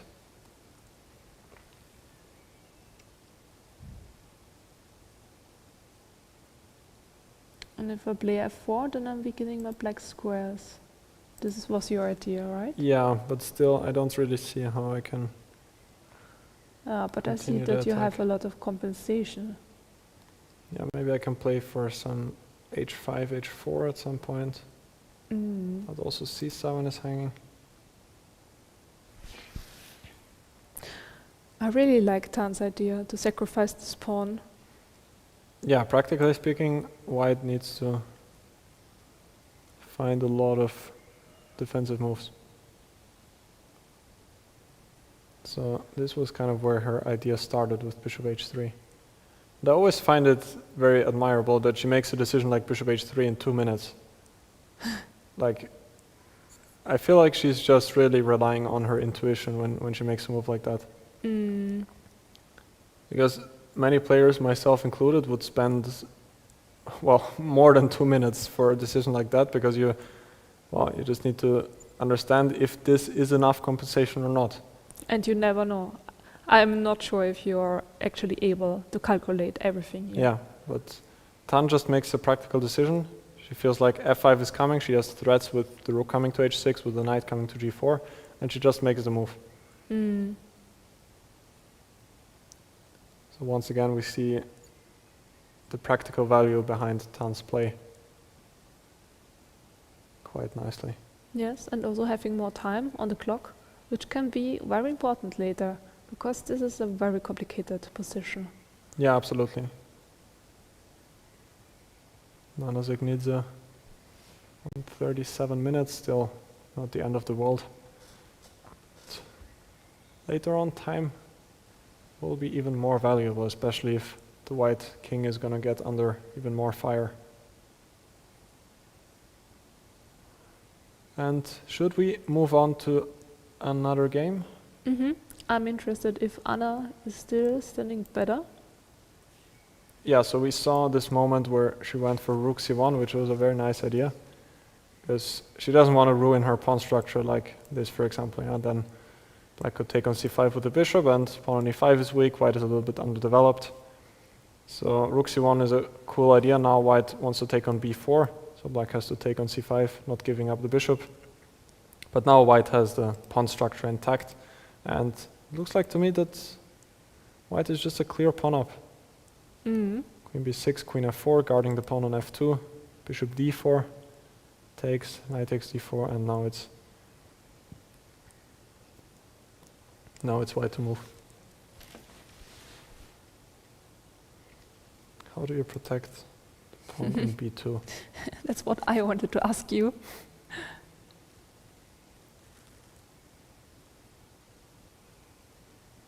Well, maybe you could go for c3.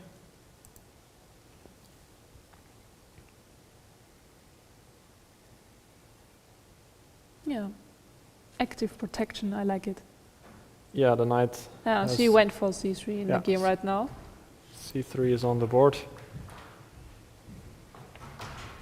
And queen takes b2 does not work because the rook on c1 is protected by white's queen, and therefore white can just capture on d4.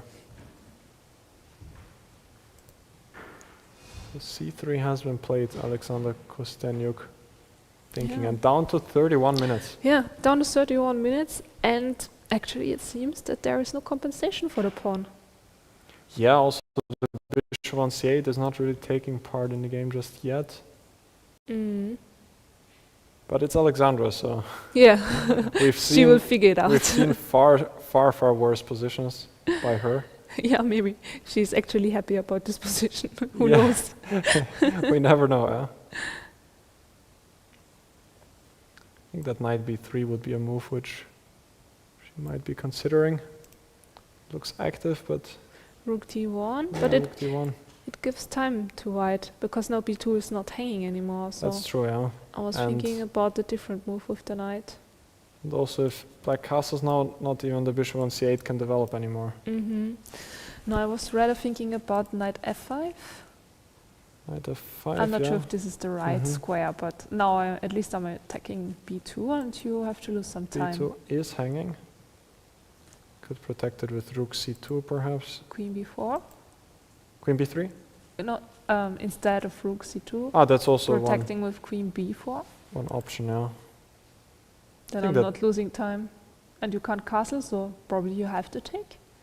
Could also go back queen c7, but yeah, I like the idea that you're just preventing castling, and if black would go into the endgame, then it would, well, I guess 8 takes b4, this seems like a very hard defensive task for black, maybe even an impossible one.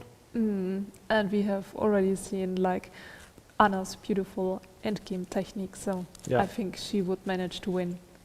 Even against Alexandra, the defending master here. Yeah, maybe therefore knight c6 could also be considered. But here I thought that your bishop has no square, like, okay, you can go to d7, but afterwards? Yeah, that's true. At the moment I'm just curious how you're going to defend this.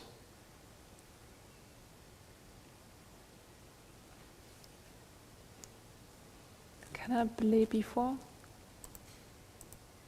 And then your knight doesn't have any squares here. Yeah, that's true. Completely restricted. Thought I can get some counterplay with a5 later on, but well, I guess you will go. I think it's enough protected. Yeah, knight f3, a5. I was hoping I can open up the a file, but you even have some attacking chances with bishop takes h7. And Did she make a move? Yes. Knight c6 is on the board. Knight c6, okay. I'm pretty sure we will see a b4 now. I think this move makes so much sense. Gaining some space Yeah, and actually not losing some time. And also it's preventing maybe knight a5 at some moment. yeah, or the queen from entering. Yeah, exactly. Okay, so next game which we can go to, maybe Salimova against Badelka. Yes. Wow. b5? Why? What happened? Okay. So we were at this moment with knight takes d4 and Salimova went for rook c1 guarding the square on c2. And Badelka, after quite a long think, went for the move b5. Which does attack the bishop, but it also weakens some squares. Yes, I would be scared about my squares here. Yeah, c6 And what to is do a with bit my weak and then- c7 pawn. Now it's gonna get a bit harder to get c5 in, which would be a nice move, just consolidating the knight on d4. So why did she want to include the move b5? For example, if black would start with rook e8.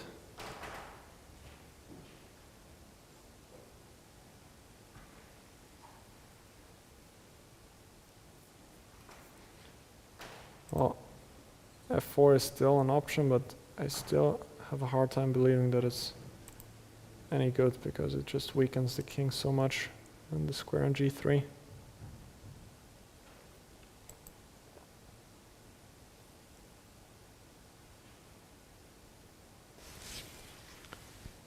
Queen h4 can be considered, but bishop d5 is possible and the bishop drops back to g2.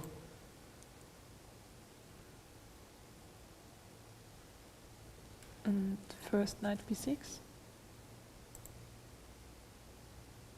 Knight b6, bishop a2 maybe. Oh, there's... I don't know if f5 is also one move here. No, f5. Knight c4 probably. I was hoping your bishop would get trapped, but there's also knight e2, so Yes. seems like it's too slow. So knight b6, bishop a2 maybe. And now queen h4. Maybe bishop e1. Oh, yeah. Okay, this is a nice move. Yeah, protecting the g3 square and getting ready to capture on d4. So what else? And knight b6, maybe there's something better here? Yeah. Because it does open up the diagonal for the bishop. Yeah, my idea was just to go for queen h4, but Yeah. bishop e2 is strong. Yeah. Also, for the moment, f5 is not even a real threat, so I'm wondering if I can go for something like this, maybe. Yeah, c5. Just protecting the knight on d4. And now threatening b5, right? Yeah, b5 could In Very this well. move order, this looks really good. very well be an idea later on. Well, it's still quite hard to evaluate over the board since, well, the knight on e5 is quite strong and the f7 point is weak. Let's see what happened in the game. So b5 was played, rook e8, and f4 is on the board. But it's not a good move. So now we only need to figure out why. Okay, and instead, what should white have played? And that's a great question.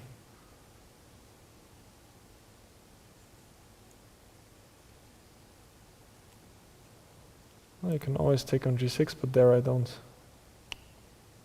really see the compensation. Because if something like bishop c3, well, black can always take, so you don't really want to give up that knight just yet, I would assume.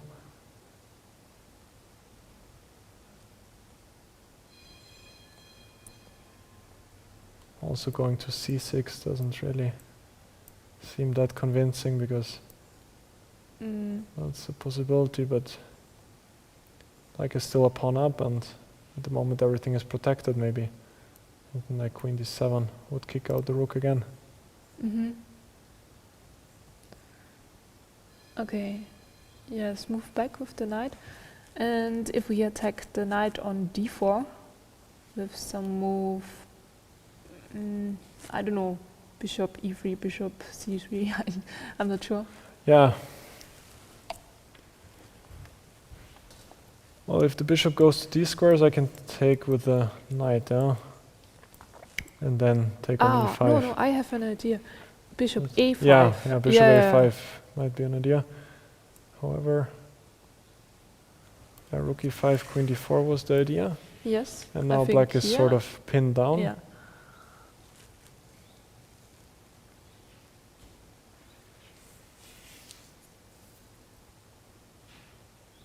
Maybe I can just go Knight for a move f4. like knight f4, because now once the bishop leaves the diagonal, Oh yeah, knight the f4 square becomes available. Okay, And yes. the knight is just a beast here. Okay, this crushing. Yeah, knight d2 is coming, queen h4 perhaps. So, a difficult task for white here.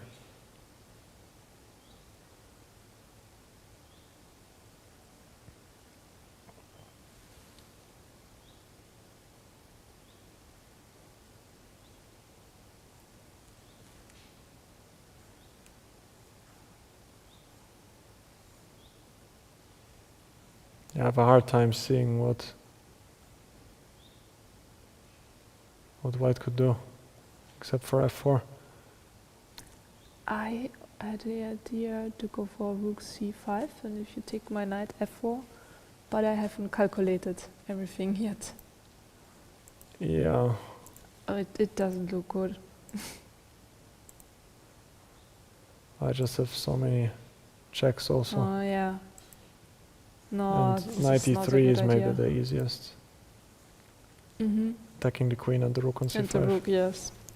Okay.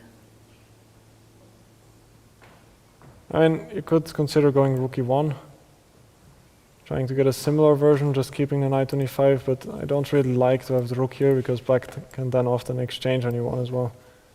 So I can totally understand Nurgyul's decision for going f4. And still, Olga needs to make a difficult decision here.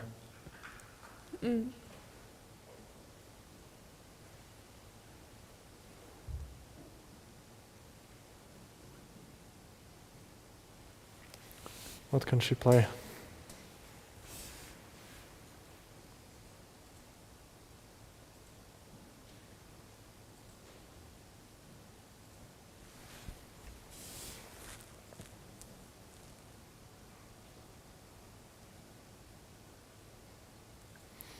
I'd really love to get c5 in, but now the rook can always take on c5, so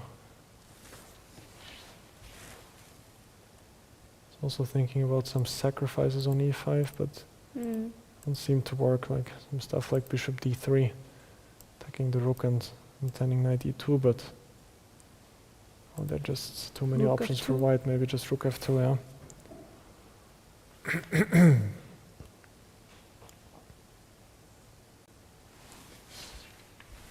Another idea would be to bring the bishop to e4, maybe.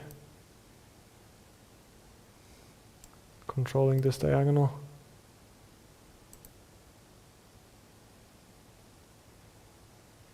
And if rook e1 here, my idea was now to take on e5. Because, well, now knight f3 is looking quite bad for white. So I like bishop e4, but of course the computer doesn't support my findings. Yeah, we still need to find the best move for black. Yeah. I have no idea yet.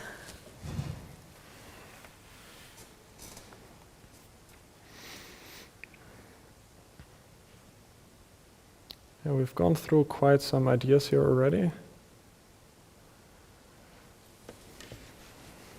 Again, at the moment, white is probably not really threatening anything at all. So maybe it's time to make some sort of useful move, like Queen d6. queen d6 maybe, yeah. this is the move. Not easy to find that. Black just would really like to get c5 in, and also queen d6 makes f5 much harder Yeah. to get for white. So once you see it, it does make sense, but it's hard to see it. That's the main point. So well, queen d6 would be a very important moment for Olga right now. But I think she will find it. Because I guess that her idea after b5 was actually to go for c5 somewhere.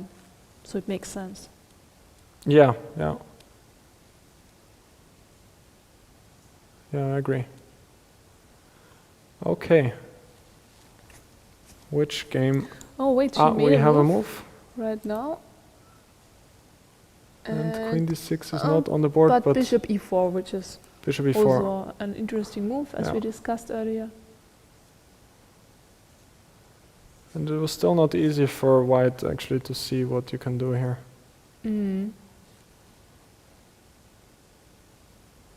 Still moving the bishop is not possible due to knight e3, I guess. And am I threatening queen h4 now? Well, queen h4, maybe there's still bishop e1, but then queen h3. Does look like queen h4 is quite a big threat though. Yeah. This time I'm threatening mate on g2. Yeah, yeah. Yeah, I guess that was her idea behind bishop e4. Yeah, I'm considering queen e1 with the idea to stop queen h4 and attack right here, but I was not sure what happens here. I was a bit scared that the bishop might get trapped, but I didn't see yet how. Maybe you have king f2. It's trapped. Yeah, Okay, yeah. that's a nice idea. Because trapping it with the queen is not possible because the bishop can go back.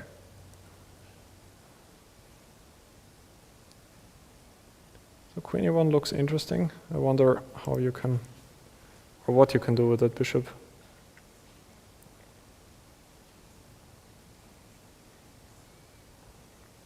Could of course go for f5, but it does seem a little bit wrong.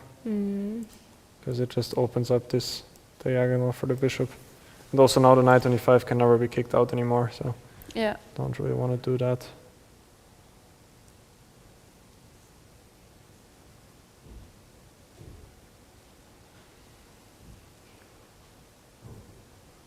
Well, I guess worst case you can go back to g6, but it doesn't even work here. Not anymore. My idea was if f5 I might have queen d6, but okay, now white of course can bring the queen queen f2. queen f2 for example, yeah. Your move queen e1 is so clever. Covering h4 and also with this nice idea that queen f2. Yeah, queen e1 is super strong. Well, there's still some things we did not see here yet. Can I go knight f3 right away?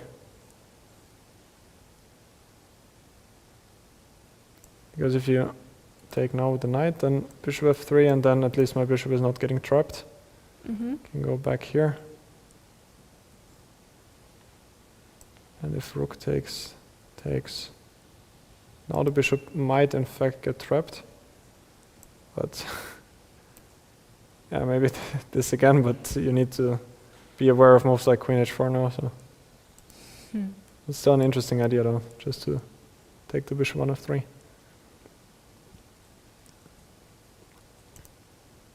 Yeah, so queen e1, knight f3 is one option. I'm curious what Nurgyul is going to come up with. She's down to 27 minutes, which is not that much, considering they're only at move 18 so far.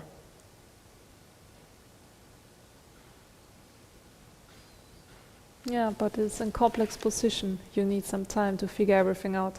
Like one wrong move and game can be finished anytime. Yeah, yeah.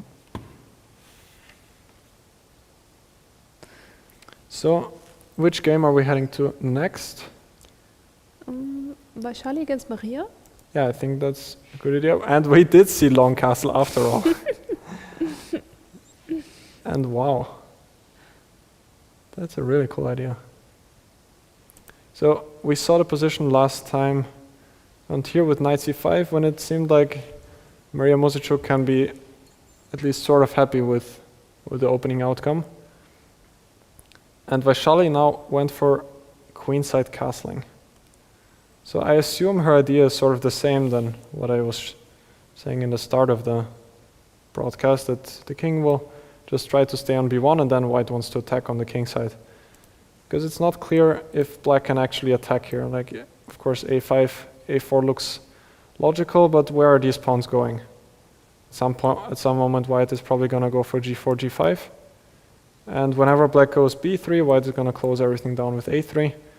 And if a3, then, well, white is going to keep everything closed with b3. And finally, she got what she wanted. Probably, yeah. The long castle, this idea is very creative. Maybe that's why she didn't want to take the pawn on b4. Just to get her idea, Yeah. yeah? Yeah. She's believing in her idea from the preparation. That's a possibility. And what does black do here?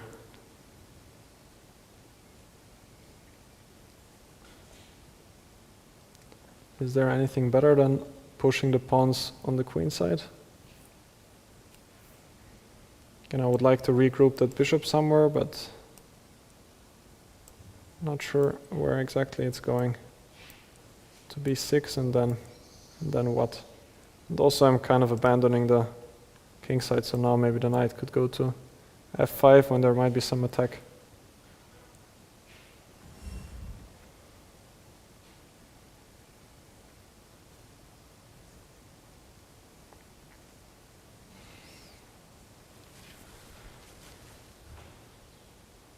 Could also think about ideas like knight a4 and then maybe knight c3, but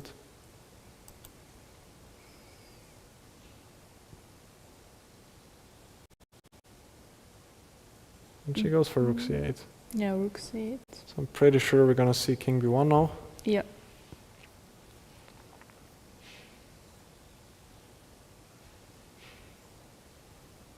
And the position seems now actually difficult to play for black because white has a clear objective. Go king b1 and then start pushing on the king side. And well, black can do the same, but it's not easy to break open the queen side. Yeah. This is super annoying. I would hate this position with black, really. Yeah, we completely underestimated Vaishali's idea with long castle. That was a very interesting decision. And king b1 is on the board.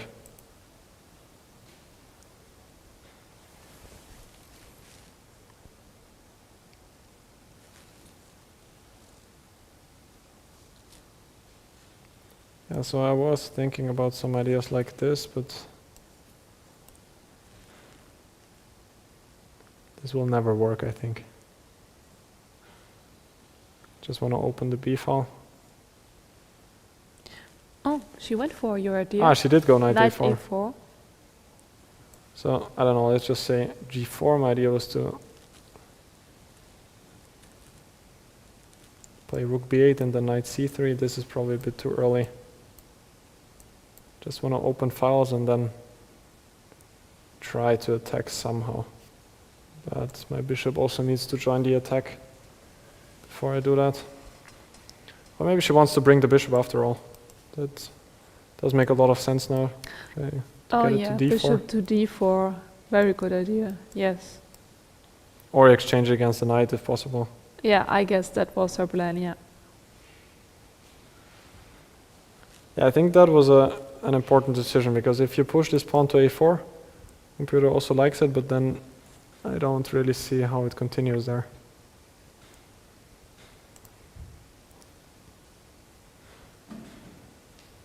So what is white gonna do now? Are you starting to push here, or? Yes.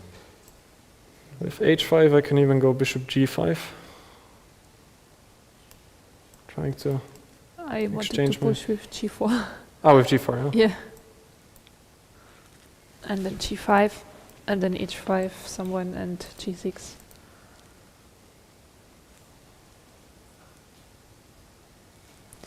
And if I try to keep my knight, I just don't manage to make it, or?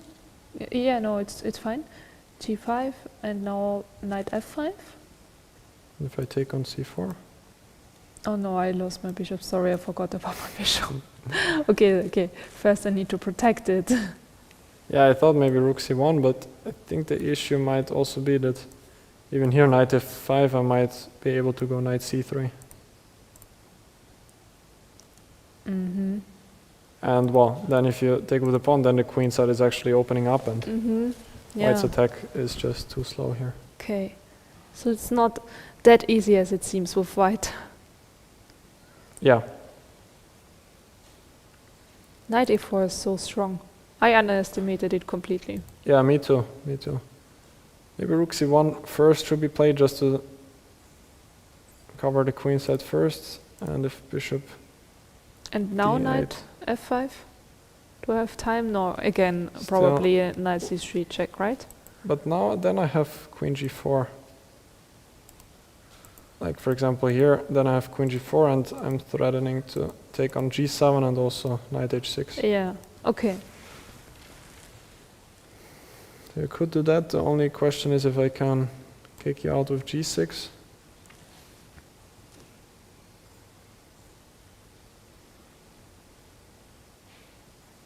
Or maybe I can go all in.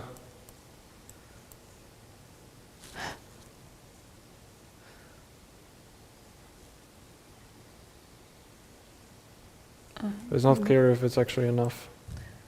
There's queen H5, so yeah, this is probably not survivable for black.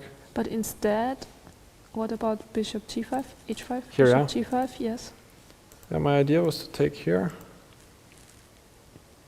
Taking with, yeah, I don't know which one is better. And then I thought at least I can do this, but well, you don't have to take, that's I my can problem. take your rook, right? You can take the rook, yeah, maybe even rook F8. But yeah, this seems good enough. Mm.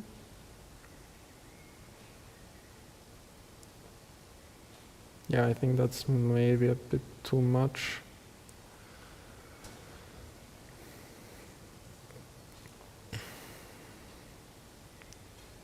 Well, of course you could go back and argue that G6 is a weakness, and then continue with H5.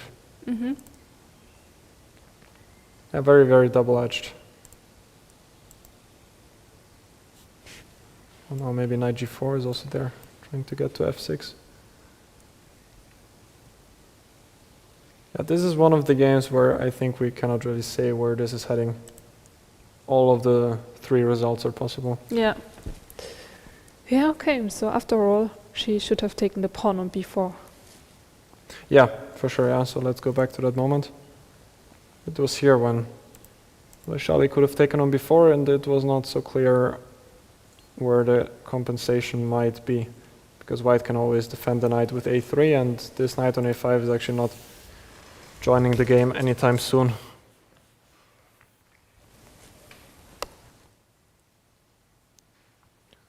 Now I'm just thinking, oh, this also doesn't work here because of queen h5. I mean, my idea was some bishop f2 and queen b6, but the problem is that in the end it's just always checkmate, yeah? Like, black just cannot take on before because there's gonna be mate on h7. So I thought this might be one explanation, but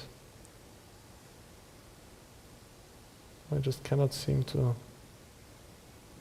find it. Yeah, hard to say. But at least now we have a very interesting and double-edged fight. And Vaishali did go for rook c1. Mm-hmm.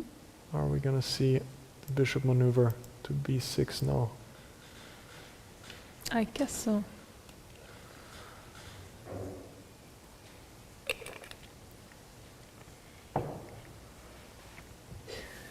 Yeah, can we maybe have a look at the other games, like just a close look before we head into another break, because soon there will be time trouble. Yeah. So, wow. In Dzagnidze against Zhongyi, it's sort of exploding. And she did go for knight d2, f4. and now queen c4. So f4 was our idea as well. Yeah. Queen c4 pinning the knight. And Tan went for rook f5 now. Which Trying seems to to- be incorrect. Trying to swing the rook to the h-file towards h5. Well, there is also possibility with king h8. Maybe that was a more cautious approach. And now, after knight f3,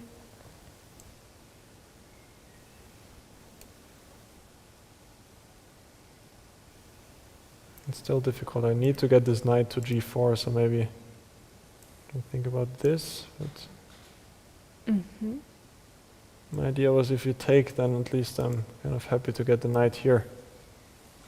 Also could take with the rook, yeah, to get rook h6. This was my original idea. But just to show if white takes on f4, then I thought that knight g4 is winning, but there is queen g5. you can't take on f3 because your rook is hanging on d8. Yeah, there's- Okay. Yeah, exactly. Yeah. Otherwise, black would just be winning because there is Yeah. checkmate on h2. But that's a nice moment. Queen g5, intending queen h4 when the attack would just stop, and rook f3 does not work because of queen takes d8 with checkmate coming on the next move. Okay, so it seems rook f5 was a mistake in the game. So after queen c4, as we discussed, king h8 would have been better than knight f3 and this beautiful move, bishop f6, which is really strong. Yeah, just trying to... Well, the bishop on d4 is actually a very strong piece. White often has ideas to sacrifice on g7 as well. So therefore, I believe it makes sense to exchange it. And if white takes, then not knight takes f6, but rook takes f6. Might be the better idea again to swing the rook over to h6 in many cases. And great compensation. Yeah, absolutely. And we do see a couple more moves in the game. So rook f5 was played, knight f3, g5, and now Nana found the move g4, which is quite a nice idea because black is intending to play g4 herself. When then rook h5 would come as well, the knight would have to leave. Was g4 actually the only move here? It seems like.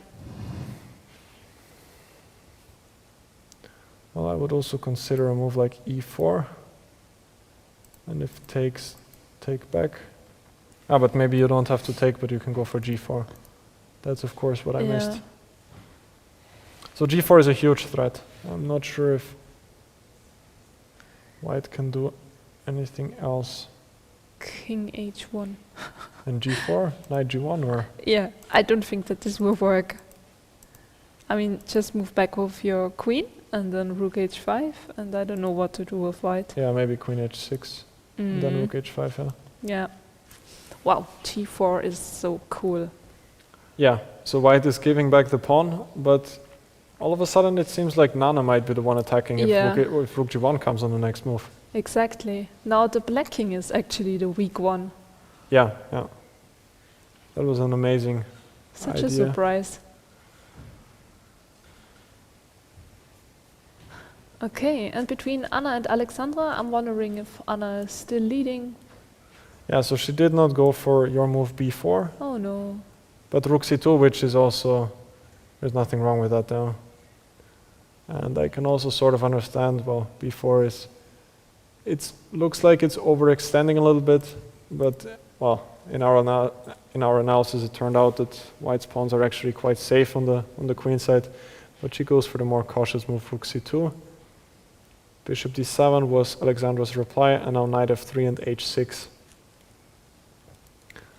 I think that Alexandra intends to castle queenside maybe and try to get some counterplay with g5. Because, well, if black would castle short, then white even has some attacking chances with bishop d3. Yeah, I think you're right. And we might see another opposite side castling game. How exciting. Such another exciting round. Yeah, absolutely. I love all these pawn sacrifices to getting initiative. It's really cool. Just to gain some chances to be able to win. Yeah. That's what I really enjoy about this tournament. that the players go all in. They are not playing for a draw.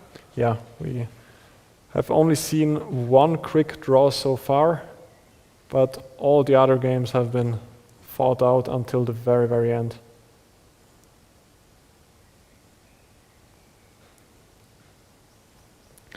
And between Nurgyul and Olga, what happened here? She didn't find Queen E1, but it seems that Bishop E1 is also strong. Yeah, Bishop E1 was played, also a good move, and the issue is that now C5 just doesn't work. Because the rook can capture on C5 and... Do I have to retreat my knight? Well, that would be sort of a shame. Yes. And again, now we understand why Queen D6 is so much stronger, because then we could have played C5. Yeah, so Queen D6 was And now Bishop E1 and a good C5. idea, because now the And knight will be... This actually looks like a winning position for black. Yeah. I mean, Yeah. such a nice center, strong knights and weak white king. Yes, exactly. Yeah. Yeah. So Olga is under some pressure now, at least practically speaking. Down to 22 minutes. Only 18 moves have been played so far. And what does she do with the knight on d4? Yeah, retreating. But to e6? Yeah, where else? Yeah. But now finally white is taking over. Yeah, it does run into ideas like f5 later on. Is there no other option to keep the knight there? Well, actually, what is with... This knight What is e3 with and knight just e3, yeah? sacrificing f7? And that's certainly something you need to calculate. So if bishop f7, king h8, but maybe white can then take on e8. Oh, and you have knight f7. Exactly, yeah. Oh, yeah. Okay, this is working for white. Is that what Olga missed? And another issue is that king f8 runs into bishop b4. Okay, yeah. This variation is not working. What else? I mean, there must be something. Maybe some active move.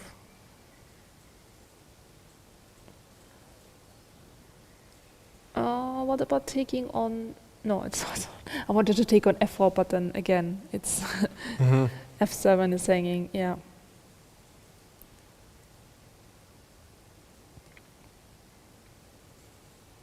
Difficult to find.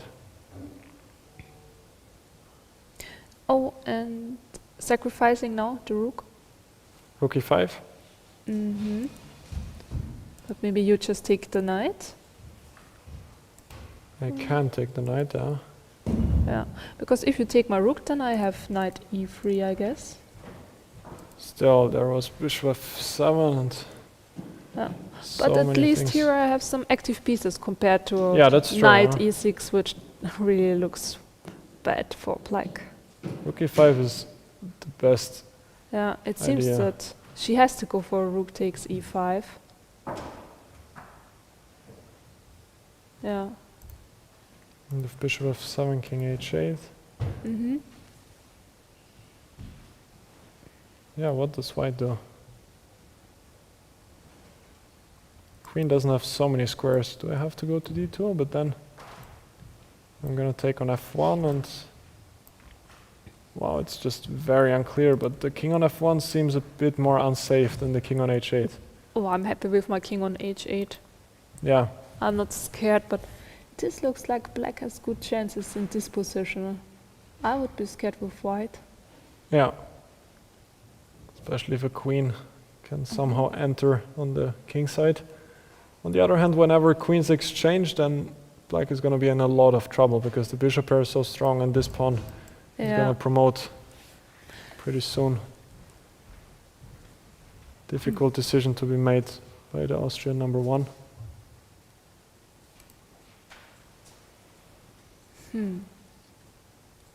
But I don't think that there's anything else. Yeah, rook takes e5, probably the best chance to keep the game balanced. And before we go on our break, perhaps we can have another update in Lela's game against Zhu. It looks very drawish, so She managed to go for c5. yeah. Okay. So this was the position we saw, and she went for h4, which I like quite a lot because it just doesn't allow bishop g5 in any cases anymore. Knight f6, rook d1. And she took here and went for c5, yeah. Using the fact that the rook on d1 is not protected, so therefore white cannot take here because queen d1 would win the rook. Lela went for knight c3, and well, d takes c5 happened. Is d5 now an option? Maybe now b5 works, yeah. And the rook is gonna get trapped. Oh no. It seems like Zhu is able to solve all her problems like that, and this game might lead to a peaceful outcome Oh yeah. pretty soon, I would say. You know, I think that her mistake was maybe knight e4. Yeah, I was also not sure about this move because it does like close this diagonal. Yeah. I thought that rook d1 looks very logical. Yes. And also later just go for e4, and then at least black can't play c5 that easily. Yeah, e4 would be one option, or to slowly prepare a3 and b4 maybe, with options of b5. Yeah, something like this. Yeah, knight But e4. knight e4, I didn't like it from the beginning on. Nothing specifically wrong with the move, but does make black's life a little bit easier, Yes. just because it blocks the bishop on g2. So I would suggest we go on our second break before we head towards the time trouble stage. So we'll be back shortly. See you.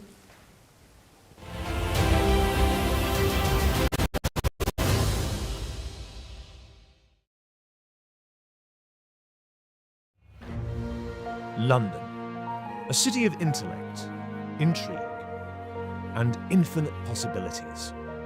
In the heart of the city that gave us the greatest detective, a new mystery unfolds. Not of crime, but of calculation. This June, London plays host to the FIDE World Rapid and Blitz Team Championships. A battle of brains, where speed is the weapon and teamwork is the key. Grandmasters, wild cards and legends will join forces into mixed teams for the world titles that will be decided in seconds. Rapid, Blitz, London. The game is afoot. Think you have what it takes? Assemble your team and register now to be part of this chess story that will become chess history.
And welcome back, ladies and gentlemen, to the broadcast of round number 4 of the Women's Grand Prix series. And we're approaching the time trouble stage. Let's just briefly see what has happened so far in the game between Nana Dzagnidze against Zhongyi.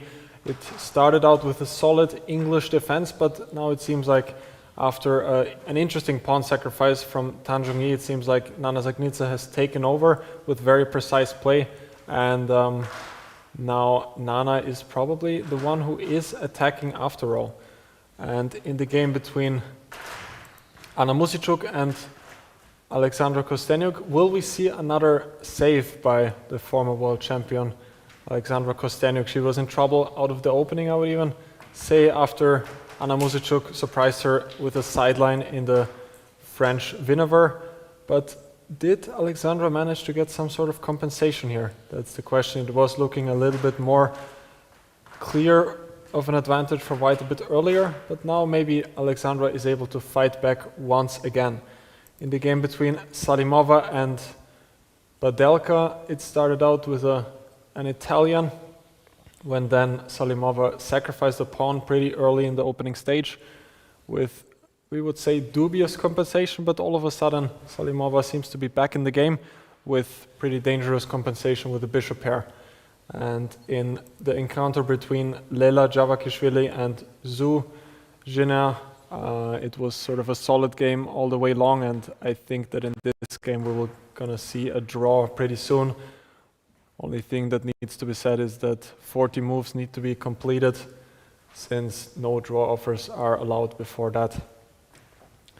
And in the encounter between Vaishali and Muzychuk, Mariya is slowly taking over after a Sveshnikov mainline.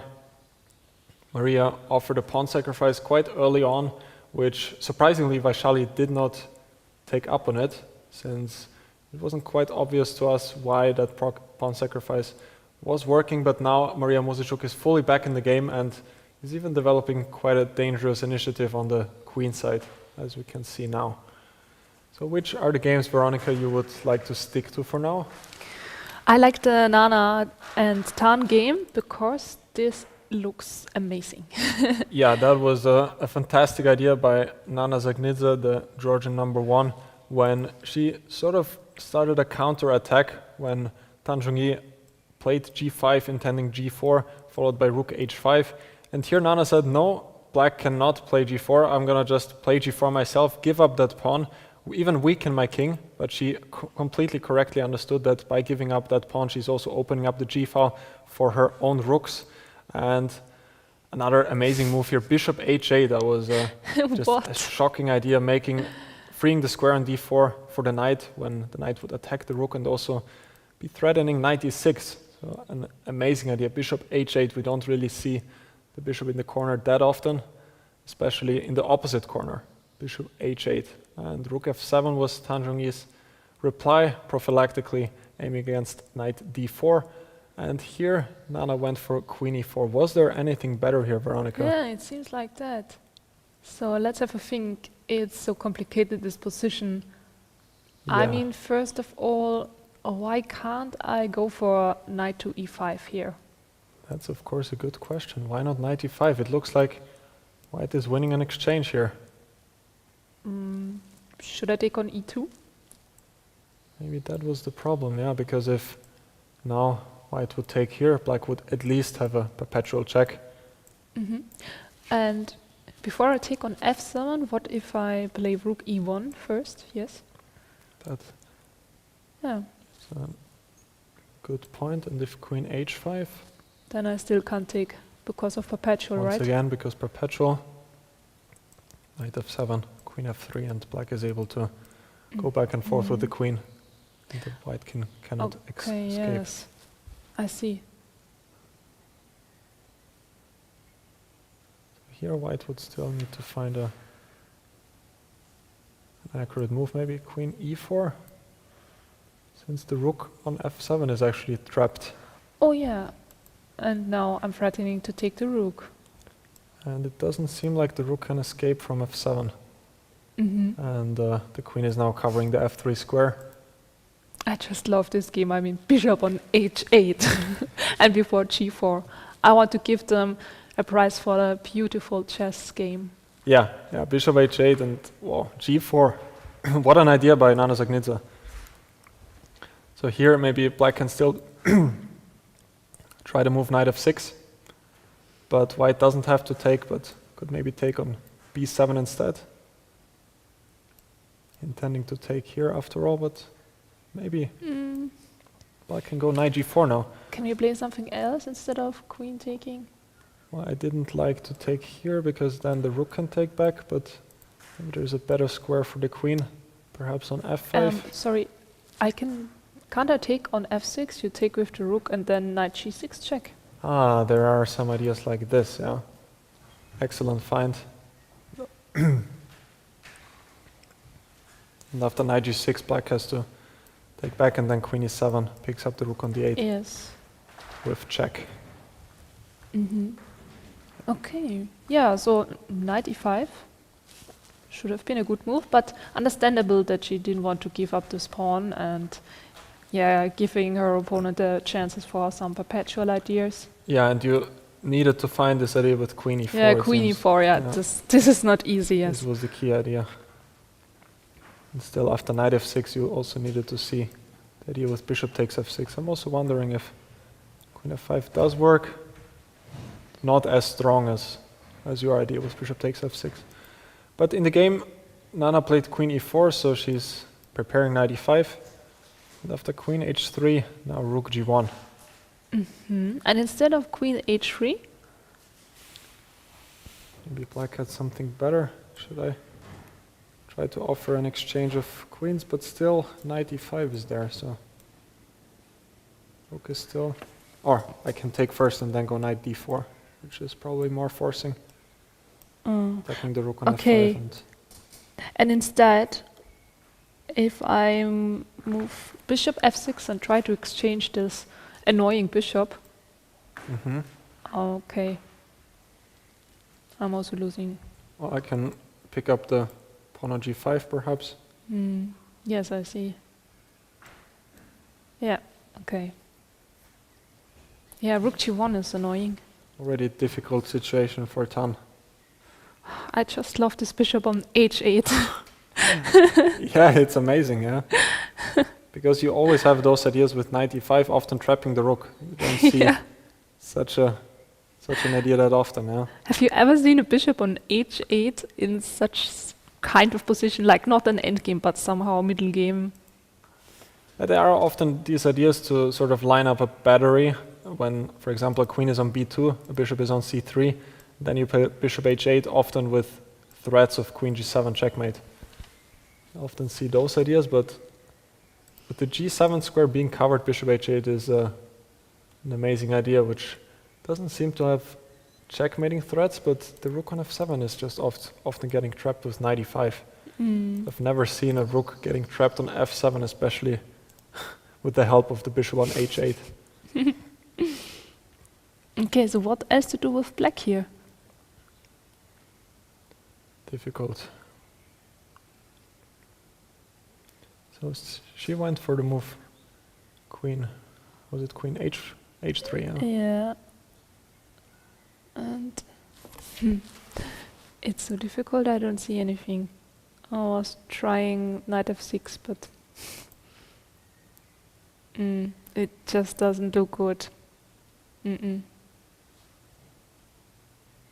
maybe I can also take on b7. Yeah, no. And king g8. Another crazy idea.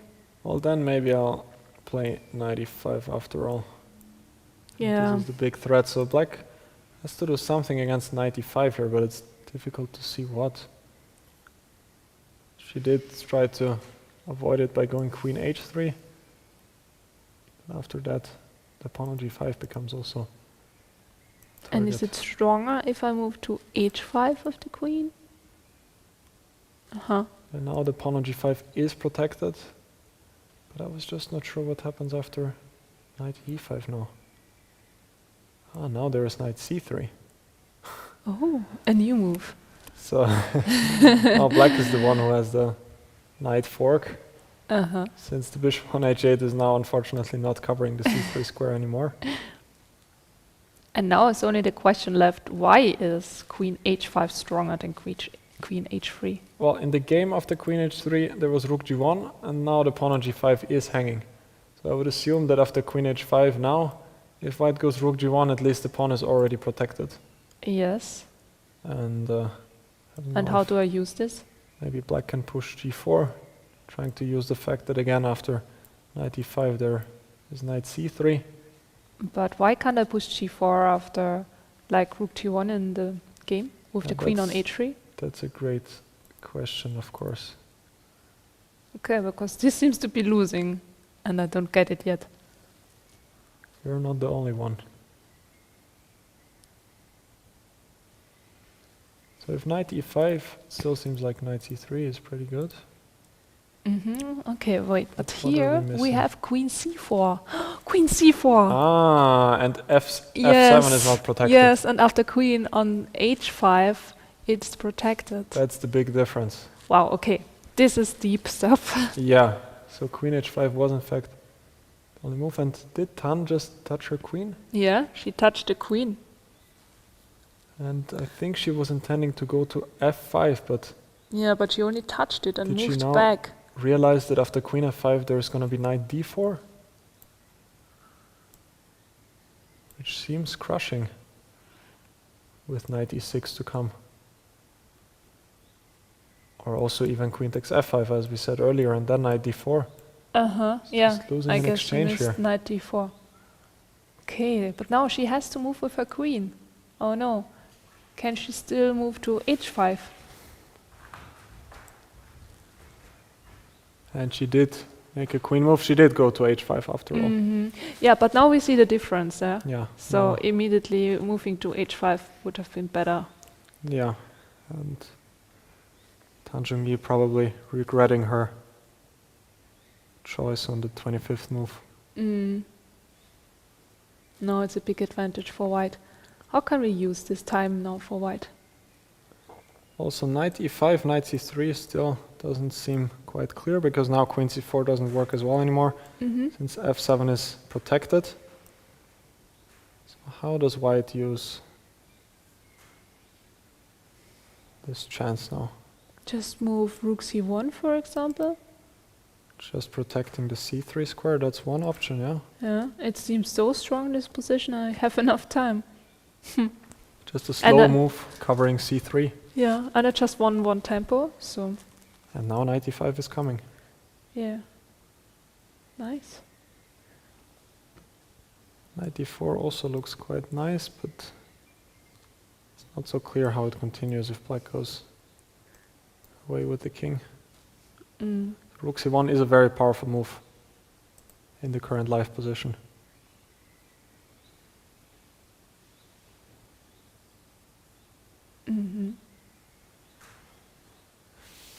Yeah, and Tan down to 5 minutes. Wow, we don't see that quite often with her. Usually True. she's the one who's putting a lot of pressure, especially on the clock, on her opponents. Yeah, but I can understand that she got surprised many times in this game. First g4, then bishop h8. I mean, Absolutely, yeah. It's Nana not has typical. been playing a fantastic game. oh yes, she really deserves to win this. And also to get the prize for the most beautiful game of the tournament. Is there a beauty prize in this event? No, I don't think so. Actually, once it happened to me that my opponent got the beauty prize. Well, that's That was a bit sad. probably more pleasant to get it yourself, but Yes, it was at some Olympiad. there are beauty prizes at Olympiads? Sometimes they are, Okay. but I think maybe it was even last year. I'm not sure. Interesting. Okay, so Anna Muzychuk against Alexandra Kosteniuk. We thought that it would be quite an easy win for It seems queen e4 was not precise enough. Queen f6 did look scary, but perhaps she was a bit afraid that the queen might get trapped with rook g6. But how? Oh, maybe she was afraid that if you take on h6, then g4, and you lose the e5 pawn. Yeah, that does look not so clear over the board. But I don't have to take on h6. Yes. Yeah, for maybe you example, can this- castle, and if rook g6, there will be queen h8 always picking up the rook on a8. Important that it's not protected. Yeah. And otherwise, I don't know, black cannot castle queenside. Well, maybe there is knight e7, which still asks white some questions.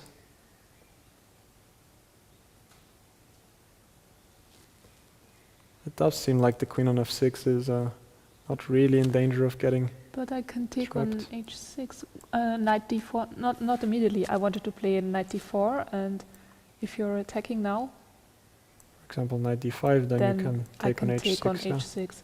And also my idea is to go bishop h5.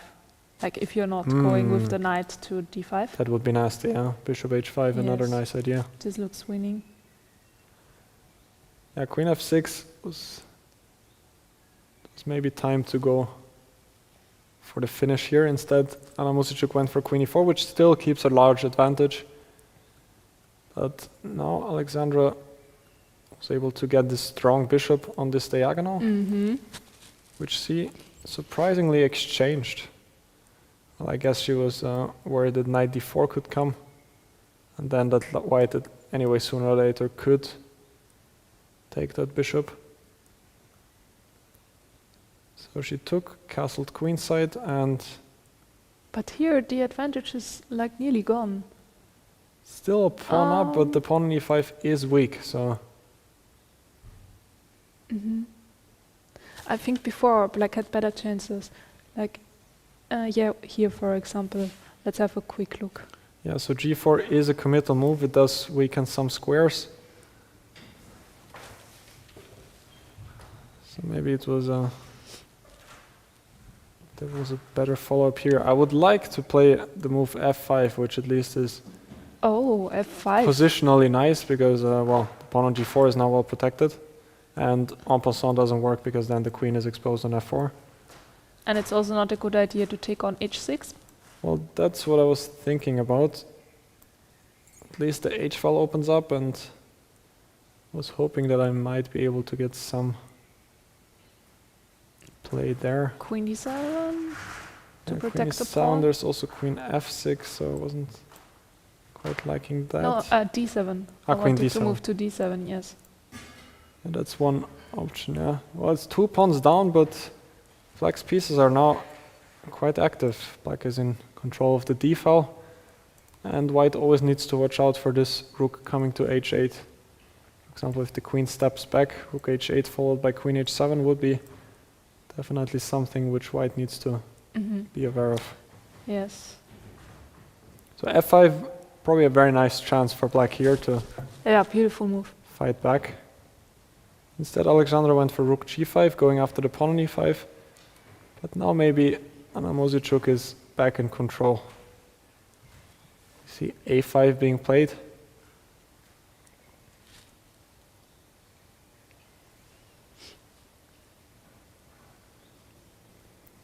Still not so easy to make progress here with the white pieces. Maybe you could think about a slower move like king g2 perhaps.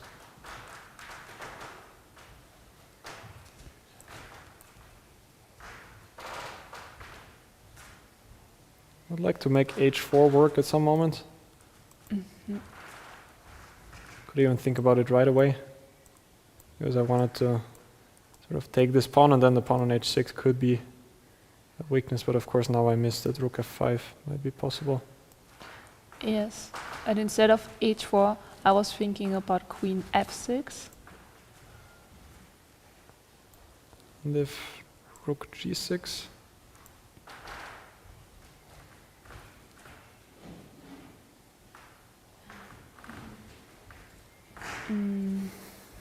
well, I can try going after this pawn, maybe queen h8, and after king a7, something like rook f4, but Yeah. it might be one option. We'll see how Anna decides. Down to 7 minutes, both players. And still 10 more moves to be made until the time control. Not easy. And rook c4 here in this position.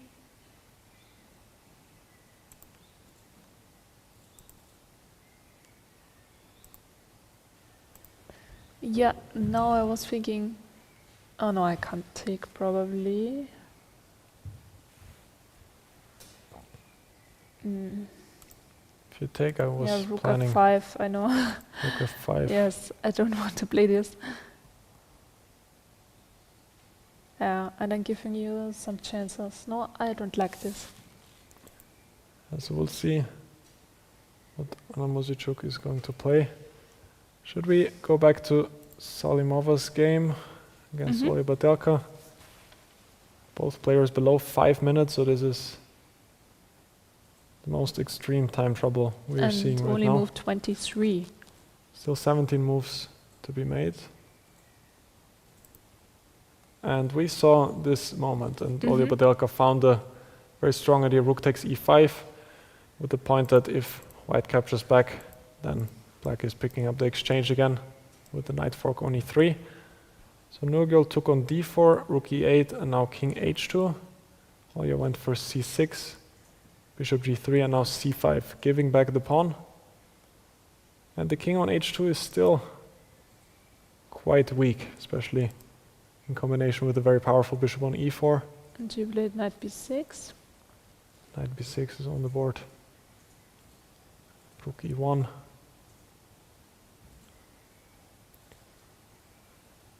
Well, I'm a bit worried about the two bishops becoming powerful in an endgame. Was there maybe a more concrete chance here?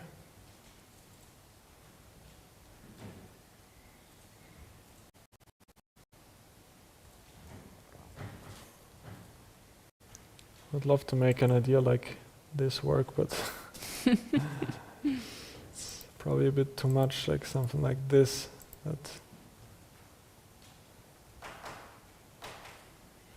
Yeah.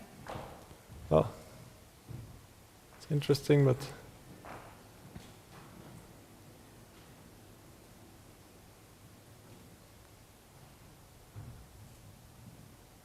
a difficult position.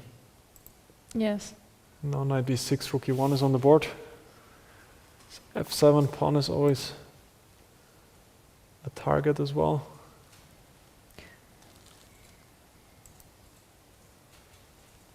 Can we just quickly have a look for our spectators why queen takes b5 didn't work instead of rook e1? Just bishop d3, right? Yeah. Okay, yeah. Just to make it sure. Bishop d3, Yeah. double attack on the rook and the queen. And bishop b7 on the board. Getting ready to exchange still. The king on h2 is weak, especially if a queen appears on g2. And in this endgame, is it better to keep the queens? Because otherwise the bishop pair will get very strong? Yeah, I think that black definitely needs to keep the queens on the board. To play against the weak white king, right? Yeah, absolutely. Well, the endgame without queens could still be enough to draw, but I would be a little bit worried. And Nurgyul went for the move queen to d4. Wow. Tricky. What a nice idea. So if black captures on d4, there's going to be rook takes e8 with checkmate. Yeah. She also believes that exchanging queens is good for her. Yeah. So can we still keep our queen with black? Queen c8? Maybe you can go to c8 now. Yeah, what else actually? Yeah, queen c8 looks very natural.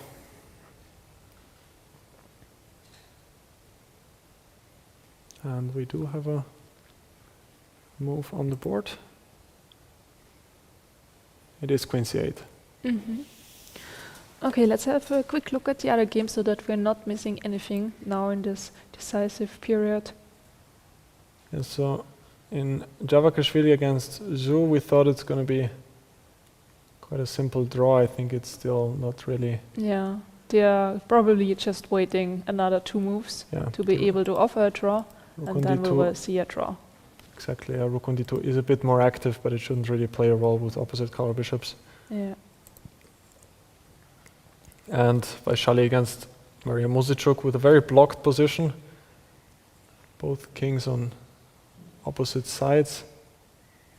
Very hard to make progress for both sides. Black structure is fixed here on the queen side. On the other hand, the king on b1 is a target later on, because it doesn't really have many squares to go to.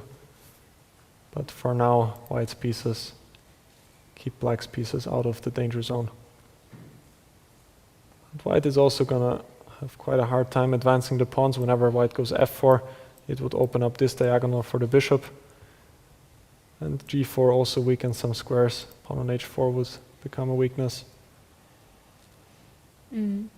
Still, I like the knight on c5, targeting the pawn on e4, keeping everything together nicely. Do you think this is some sort of positional draw where both sides? I think it will end in a draw. I don't think that anyone will risk something here. I mean, why? Okay, it seems now black gets some chances. If engine is right. Well, I was thinking here already, I was liking this idea quite a lot. To bring the bishop to h6, this would look very attractive. Yeah, what I really don't like about white's position is the e4 pawn. You always have to protect it. Yeah, e4 pawn is weak. This knight on c5 is just like crazy.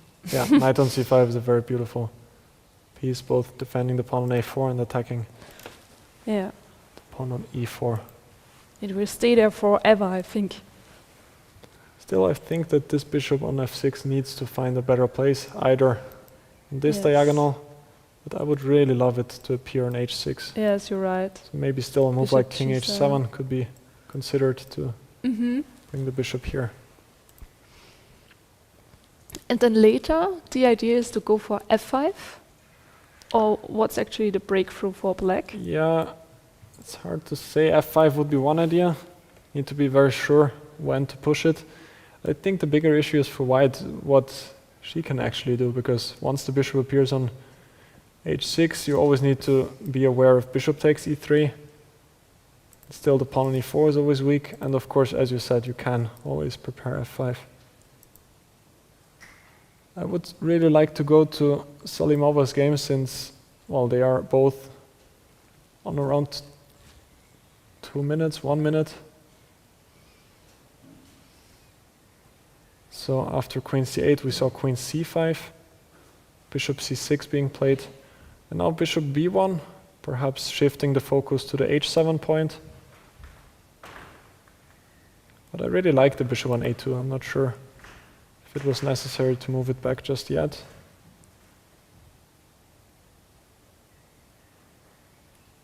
If she really wanted to exchange queens, she could maybe have done so by going queen f5.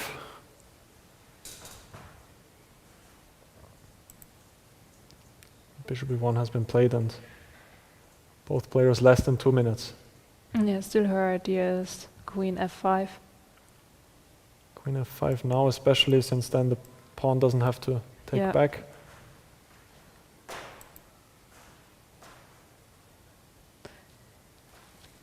Can we prevent it now? The queen exchange?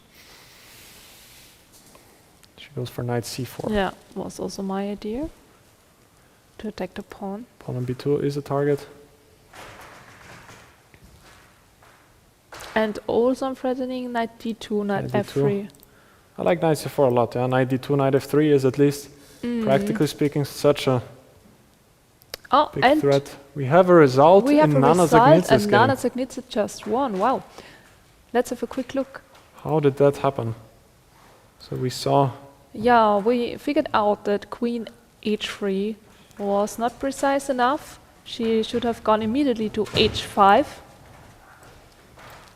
And yeah, very complicated, but in fact, it's important that the queen protects g5 and also the rook on f7 in some lines. Exactly, yeah. So the main point was if rook g1 now, then g4 does work, because after knight e5, knight c3, the move queen c4 does not, well, it does attack f7, but the queen on h5 also protects f7 here.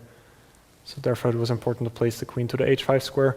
Instead, Zhongyi went queen h3, and after rook g1, perhaps here she realized that now g4 does not work, because after knight e5, knight c3, queen c4 both attacks the knight on c3 as well as the rook on f7, and white would be completely winning. So therefore now she went queen h5. Also here she was contemplating queen f5, almost made the move, but then perhaps also realized that white can simply take and go knight d4, and all of a sudden black is just losing the exchange due to both threats, knight takes f5 and knight e6 with a fork. So then the game concluded with queen h5, rook e1, rook d6, and we have not seen yet the knockout blow by Nana Dzagnidze. Rook e1 was in fact played. We were discussing rook c1 with a similar idea that there will be no fork on c3. Rook e1, rook d6, and now finally knight e5 on the board, knight c3 and queen c4. And, well, Nana just won the piece. After f3, knight takes f3, black resigned. So well deserved by Nana. And She found such beautiful moves. And maybe we will see her soon in an interview, I hope so. yeah, that would be fantastic. It's really a game she can be very proud of, with moves like g4 and bishop h8. Maybe we can go back to that moment where she went into a counter-attacking mode here, you could basically say, with g4. Otherwise black would play g4 herself. But after g4, the g-file opens up for white, and actually it was white who started taking over the initiative. And here another amazing move, bishop h8, with often ideas of knight d4, when actually the rook is often getting trapped as well. We saw many instances here, also with knight e5, that the rook is running out of squares. So a great game by Nana Dzagnidze, who defeated Zhongyi, now losing 2 games in a row in a very painful manner. But both her opponents yesterday, Alexandra, Kosteniuk, played an amazing game, and Nana Dzagnidze repeated the same today as well.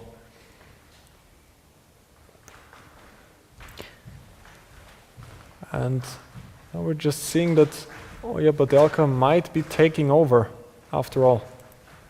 So we saw the position after knight c4, and Nurgyul went for the move bishop f5, queen a8, a very nice move, still keeping control of the 8th rank, as well as maybe lining up on this diagonal with the queen. She took on e8, queen takes e8, bishop f2. Okay, bishop f2 looks so natural. Why is it not that strong? It's a difficult situation. Maybe queen e2 can be played. Trying to generate threats with queen f3. Nurgyul down to 39 seconds. Oof. Good chances for Olga. Queen e2 does look like a good chance, and she reaches for the knight. Does she go knight d2? Knight d2, yes. Knight Which d2 probably also gives some difficulties for white, but on the board. I like queen e2 more. How should you Still. even react after queen e2? Oh, Many and I threats. think we have another result. Another result. I guess it's draw. In Javakhishvili's game against Zhu, they have reached move 40, and therefore a draw is the logical result of the game. I think that was one of the more peaceful games we have seen so far. Yes. Very solid game from both players. Yeah.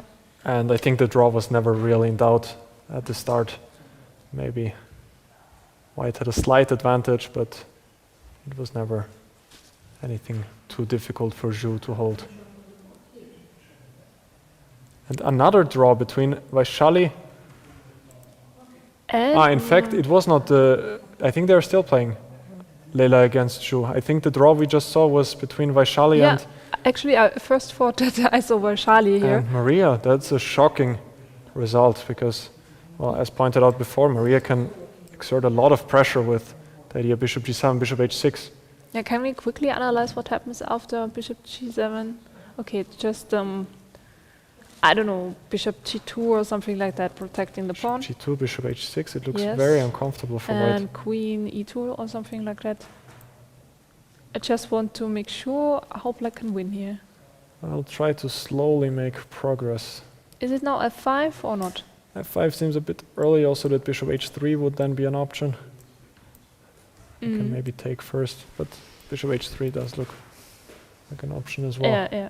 Okay, but what else? I really don't see. Well, you can always at least also consider taking here. And queen g4, right? Yeah. That was For my idea, to example, go yeah. for queen g4 here in this position. Yeah.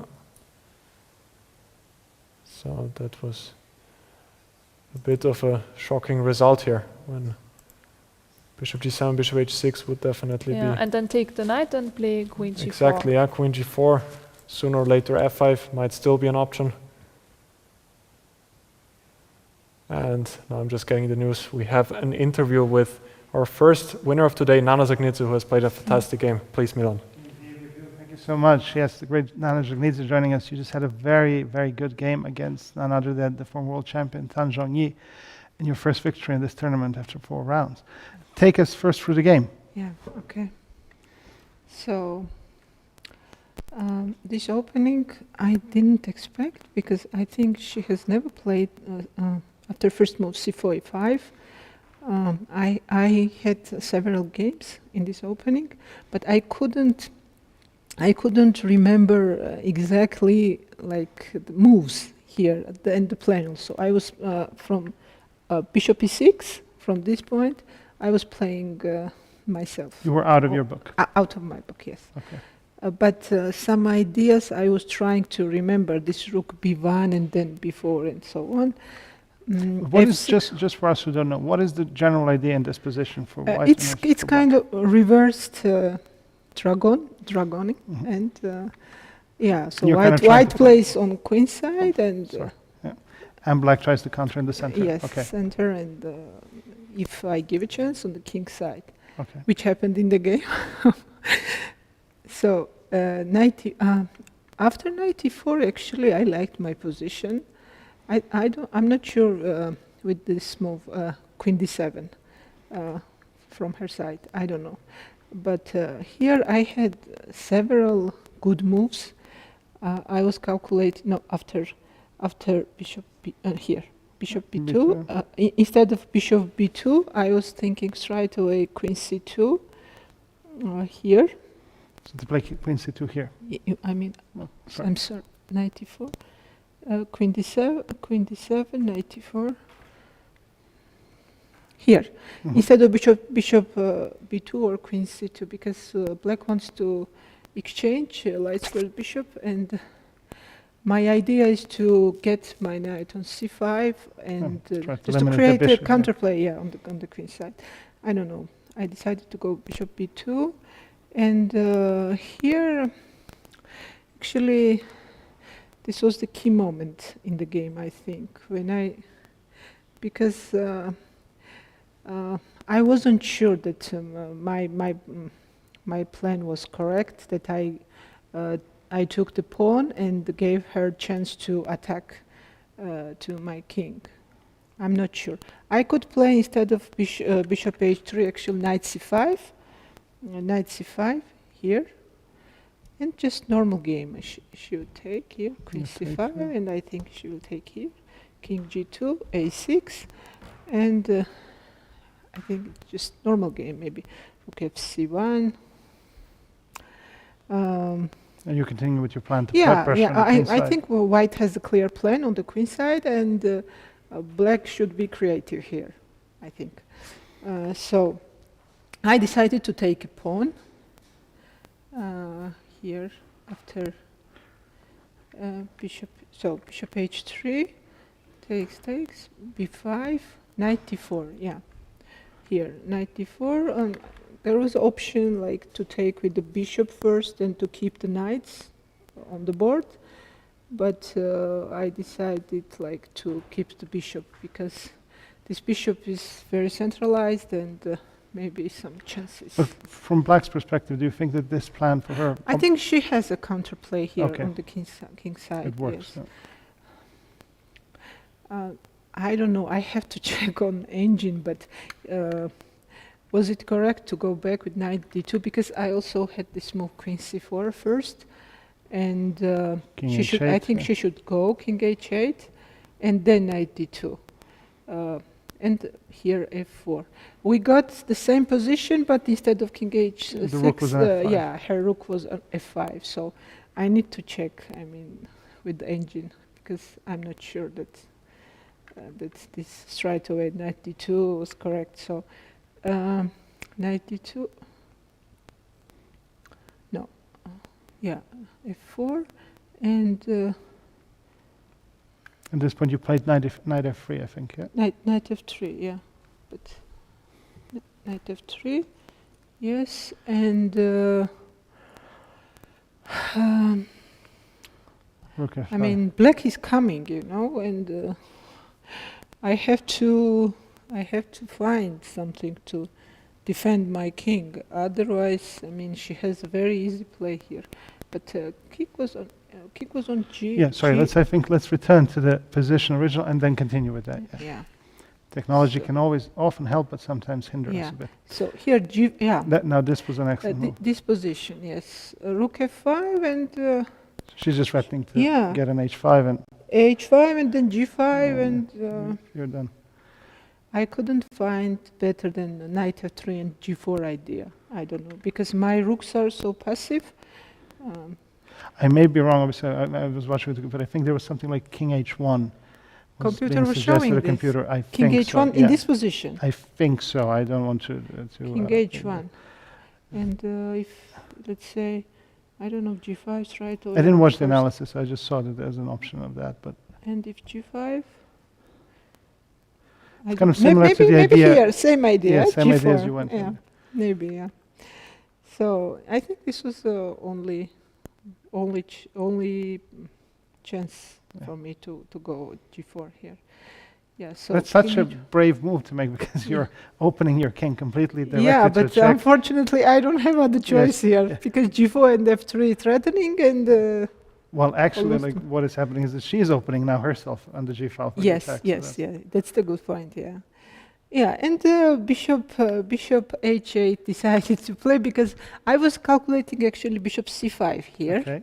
in the beginning, but then realized that maybe it's better to keep the bishops on the board because my bishop is very strong on this long diagonal, and I don't It's know. such an unusual move. to make a Unusual move, yeah, bishop to yeah, h8 yeah. And I think with such a move, you confused your opponent, especially in this. Already we were on short of time here, and yeah, that's why I decided to keep tension on the board here. So rook f7. Actually, I'm not sure. I think this is a mistake here already. Okay. Yeah. And here, after queen e4, I think I have already easy play. Yeah, and rook g1. Maybe here, I think she thought if I go straight away, knight e5, she has this strong move, f3 here. Directly she's threatening. Yeah, and knight f4 and rook f4, yeah.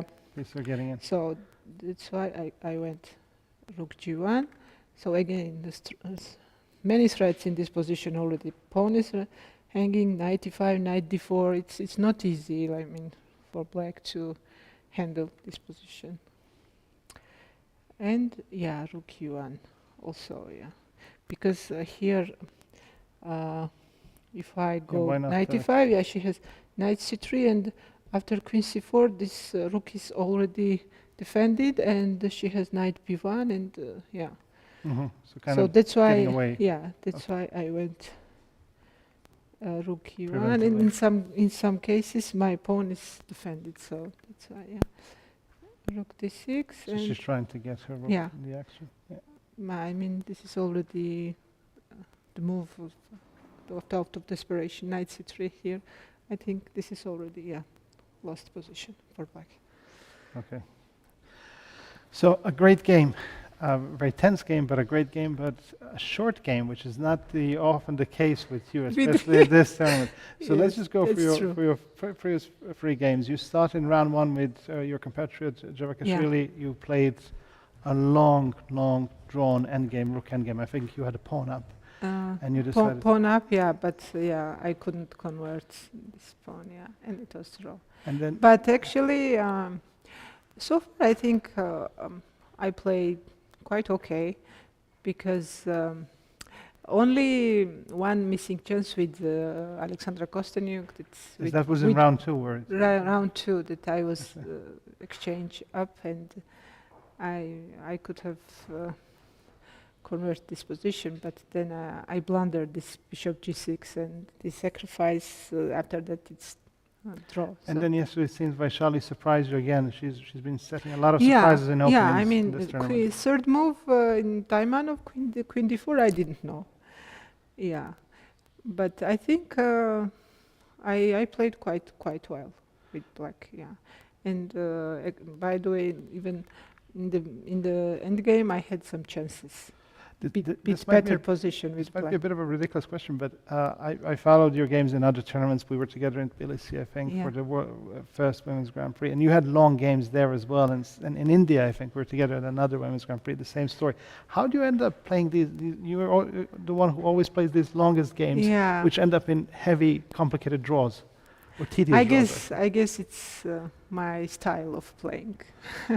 I don't know how to explain this, but it But you happens find the always energy that to keep yeah, the day after. That's I finish my game most of the time the last yeah. in the hall.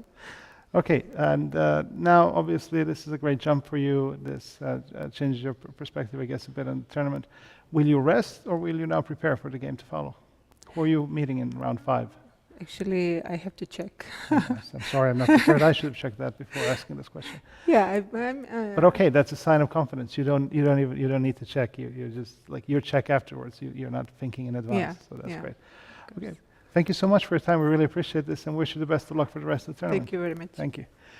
Over to you, studio. Thank you so much. Thank you, Milan, for those great insights. It was truly a fantastic win by Nana Dzagnidze. And we have another result in the meanwhile.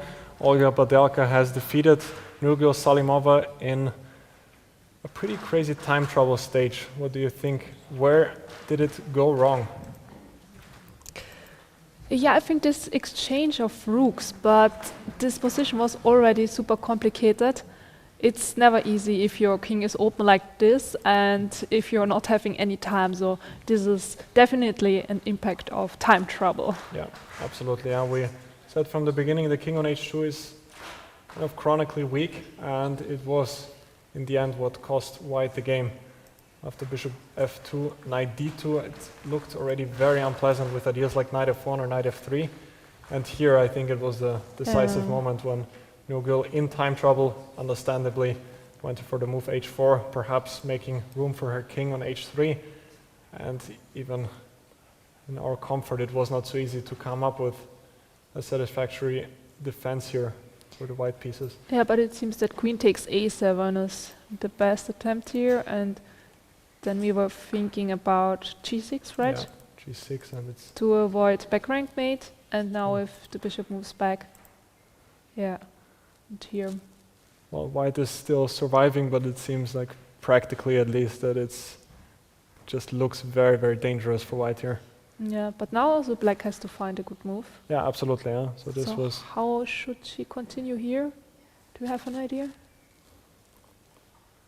well here. It's so easy. Maybe queen d8 could be one idea. Aiming I- for queen d5. Queen d5 is one idea. Another idea was that if I get knight f3 check and after king g3, then I have queen h4. Oh yeah, Could be also also one pretty, yes. possibility. But yeah, after h4, I think queen e2 was Yeah, then it's just over. very strong, and there's just no real defense. Yeah, g6 was also great, making luft for the king on g7, and yeah, now black was able to capture on d3 with the piece up. The game continued for a couple more moves, but I think the victory was never in doubt after that. Yeah. So So big congrats to Olga, and I think that whole Austria is happy and celebrating at the moment. yeah, Olga Badelka back to 50% with great victory today. So there's only 2 games remaining now. Anna Muzychuk against Alexandra Kosteniuk with yet another queen endgame. But it looks like Anna Muzychuk is winning this one. But as Alexandra said in a previous interview, queen endgames are always tricky, so still some technique which needs to be shown here. And the game between Javakhishvili and Zhu is still ongoing. It was a small mistake on our behalf before We thought it already ended in a draw, but I think that Zhu is trying to push for the full point. Yeah, but I'm surprised. So it looked like for a long time this game was not really heading anywhere. But Black's rook got somewhat active on the second rank, so around here I believe that Zhu was already trying to play for the full point. King f1 trying to get king e1, but bishop b4 a smart move, since now king e1 would run into rook takes c2. And yeah, now maybe white still has to find some careful moves to actually secure the draw. Okay, but how can Black proceed here? Sorry to interrupt you, I just got the news. We have an interview with Austrian #1, Olga Badelka, who just finished her game with a nice victory against Nurgyul Salimova. So please, Milan Dinic, go ahead. Thank you very much. Yes, a very fast end to the round here. Another quick victory here in Austria, and the representative of Austria, Olga Badelka, who just won a very important victory against Nurgyul Salimova. Olga, congratulations on your score. Do you want to show us the game now? What happened? Yeah, thank you. I guess here. Now, here, knight bd2. Is there, I guess, knight e4 is a move, right? I completely forgot it. I just decided to play d5, and yeah, what I was worried about, a3, I don't think is a good move. I don't know if it's possible to play knight e4. Not sure. But it looked kind of dangerous a bit, yeah. But after this one, I think I'm having an amazing position, yeah. So just to confirm, it was the Italian game with the isolated pawn in the center. No, probably she's just not really in time to save this pawn. Because, okay, yeah, 3, bishop 5. And I'm certainly knight b6, and yeah, just taking the pawn. Instead she went like, what? And yeah, but this should be, of course, bad. The king is so weak. So yeah, and here, here I was calculating, yeah, b5, c5 moves. What else? A lot of rook e8 immediately. A lot of strange variants actually. And here come completely crazy position. Yeah, I thought like I'm winning after bishop e4. Why would you say this is a completely crazy position? Okay, the king is super weak, but also like all my pieces are centralized and perfectly played, but they're all hanging, right? So, and also this knight cannot really move. Now f7 is hanging. So here I was calculating also kind of, you know, some crazy lines. I don't know, this. Then maybe queen e1 works. This you have this, and my pieces are stuck. Yeah, and you can take here. Yeah, and maybe this was I was thinking about, and nothing yet. Yeah. So after bishop c3, I'm not sure what I'm gonna do. Yeah, this bishop e1 also exists move, so now, yeah, it would be nice to play knight e3, but unfortunately I cannot, yeah, knight f7. Of course, and it's so crazy. Yeah, also, I was thinking here after bishop e1 to play, but it's not working, but it's just beautiful. Take, then take here, and they have a check, but it's still probably nothing yet, because she can also, you know, play the move like that, and yeah, just take my pieces, I guess. But it's just a beautiful lines which are rolling in my mind for some reason, I don't know. Of course, they're not working. Then yeah, I decided let's be solid at least now, because I was like, already had like 20 minutes. We have more than 20 moves to make. I decided, okay, here at least I won't lose. Like this is what I thought. Like yeah, I have +1. This king h2 move I like, because it's not so easy now. What should I really do? So yeah, I played rook c8 and c5 to activate my pieces. I could play c6, yeah, but she just also like bishop g3, and somehow yeah, she again actually straightened rook f1, and this bishop has at this point it looks like she kind of got some compensation for that pawn. Yeah, yeah, definitely missed some chances, but it's a crazy position. Like yeah, and then yeah, it was time trouble for both of us. Yeah, I didn't see also this queen d4, queen c5, and I was thought like, okay, maybe it's time to draw, but I was like, of course, didn't want to draw after that position which I had. I was like, no, okay, let's continue fighting. So bishop c6, because okay, here king is still weak, yeah, nothing really changed. And yeah, later on, and my knight came to the game finally, yeah. And yeah, this knight d2 looks so unpleasant for white, of course, how to defeat the king, and yeah, then she just blundered the piece. So okay, so it paid off to be persistent here and not punish yourself for missing something earlier. I can tell you're very tired from this game. How's these 4 rounds been for you, the tournament so far? Obviously, you're on 50% now. You started with an excellent victory. Now you came back, 2 very shaky games. I mean, it's not 4 very shaky games, 0 draws. Yeah, it's so strange. Yeah, this one also the same. Yeah, it's crazy games so far. Yeah. Do you feel you have the energy to continue enough, or do you I need hope some so. sort of a break? Yeah. Sauna helps every Okay, evening. well, Yeah. Well, and what's your go-to after the game? Do you just rest, or are you going to analyze the game? Yeah, now? of course, analyze. It's like the most important part. I mean, how it's much impossible not to analyze it. How much time do you spend analyzing? Do you have like a set time? Depends. Or it depends on the game. Yeah? No, first of all, I just make critical moments. Then, if you have some problems in the opening, of course, you analyze it. Yeah, so it's just like that. Okay, excellent. Well, thank you so much for finding the time to come here. I know you're very tired and exhausted, as you told me before the interview, so we're going to let you go. Have a great evening and good luck with the rest of the tournament. Thank you. Thank you. Olga Badelka joining us here. She's on 50%. The games continue. Back to you, studio. Thank you, Milan. Great game as well. So 3 decisive results, 1 draw, and only 1 remaining game between Lela Javakhishvili and Jiner, which, is maybe also heading towards a draw, but still some questions to be answered, maybe. But first, I think we have a look at the game between Anna and Alexandra, because it just finished. Yeah, this was kind of a surprising finish, that it finished so fast, since at least I was thinking that maybe the game could continue for a bit longer. Same. But here, after queen b4, queen a1 check, the pawns are just very, very weak on the king side, so I think Anna just went after them and actually picked up all of them. I don't know why. Why f6 was played, but queen takes a3 also allows white to take up the pawn on e5, so I don't think there was really a way for black to save the game anymore. So here, after queen f3, actually, the former world champion Alexandra Kosteniuk resigned, since, well, especially the h-pawn will probably just run down the board and decide the game. And the white king is completely safe. Absolutely, the pawn on g3, shielding the king from any checks, especially in combination with the queen on f3. So amazing tournament from Anna Muzychuk. And now she is leading. She is leading, with 3.5 points. Yes, out of 4. crazy. What a score. Closely followed by Vaishali, who made a draw in an inferior position. So Vaishali is on 3 points out of 4. And as I've mentioned, 1 more remaining game between Lela and Zhu.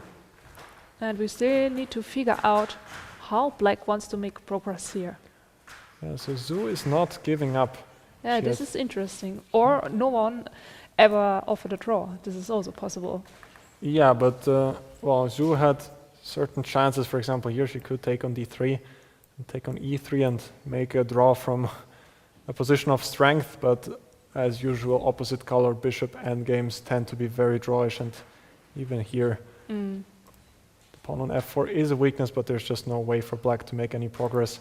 White is just going to wait with the bishop forever, and whenever the black king approaches, then white is able to capture the pawn on f5. So this would be a draw, but instead Zhu keeps the rooks on the board. And black still might have some chances because, well, she has the outside protected passed pawn, but... But how to continue? Yeah, how do you push it down the board? One idea would be maybe to bring the bishop to e1, which would actually be a checkmate. So is bishop b4 maybe one question which black might ask white?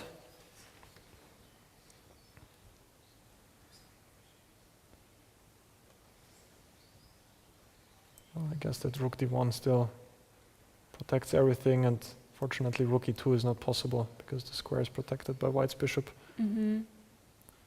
But white definitely needs to watch out for those ideas.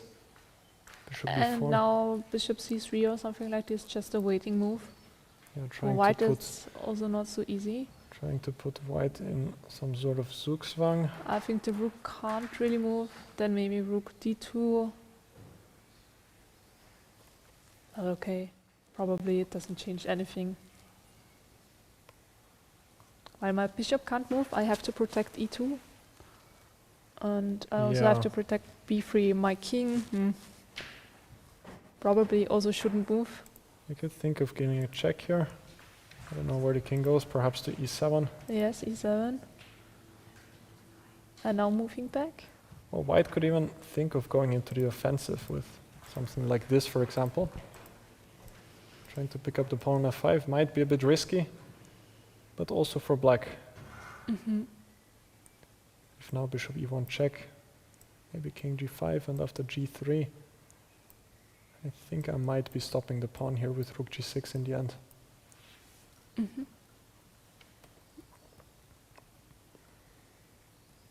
Okay, another idea. Instead of bishop b4, Maybe bishop d2, trying to pick up the pawn here.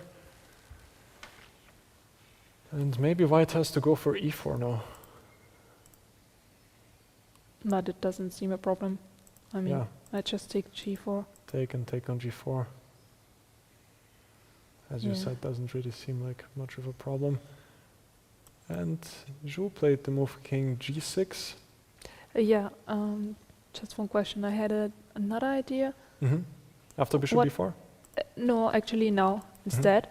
What about rook b1, rook h1, rook h3, something like this?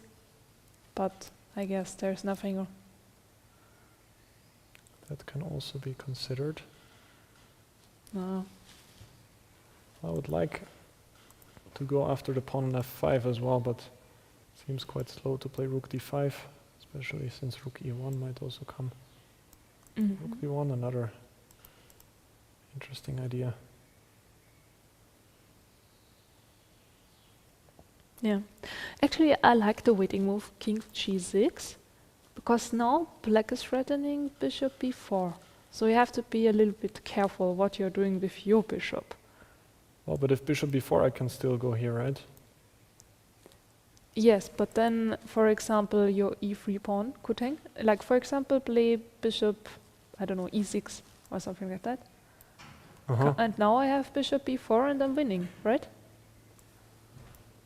Yeah, And then rook e2. So because now king there's- g6 actually has G2. an idea. Yeah, that's I a like very this nice move. practical decision. So how should we wait with white? Because also rook c3 is not working, I guess. Or is it working? Bishop b4 and rook c1, but then bishop d2. Oh, Yeah, there are many ideas. what does white do here? I don't know. Bishop can't move, rook can't move, king can't move. Probably the king has to move. Well, maybe it's time to become active somehow. Only question is Just how. counterplay with rook d8. Yeah, so my and- point was if you take, then Yes. I'm gonna go rook, or maybe also rook d6, but rook g8 was my main idea. Okay. Doesn't look fully convincing, like if black goes maybe king h7. My idea was to go rook f8, but it fails because of bishop f2, Yeah, bishop and f2, right. then there's gonna be a discovered check. Okay, so how can we keep the draw here? Yeah, this is one moment. No, I think that rook d8 was okay, but later on we need to find something else. Okay, take on e3, check, king h7. Well, maybe also rook d6 might be a better option. Not sure. Oh yes, we could give a check here and then move to d5 and attack the pawn. Yeah, move to d5 is one option. Also, I wonder what happens if I continue checking. Because whenever you go to f8, I will have rook f7, followed by rook takes f5. And also on the other hand, I can never move to e7 because of rook e6 check someone. Exactly, yeah. So Okay, yeah, here is the draw. Oh, but really good try by Su. I like this move, king g6. Nice. yeah, rook d8 still a decision which not entirely easy to make.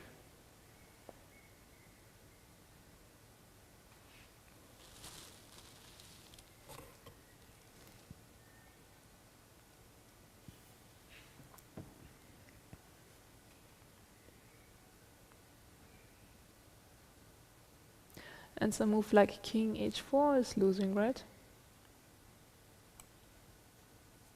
Well, it does allow rook h2, rook h3, so...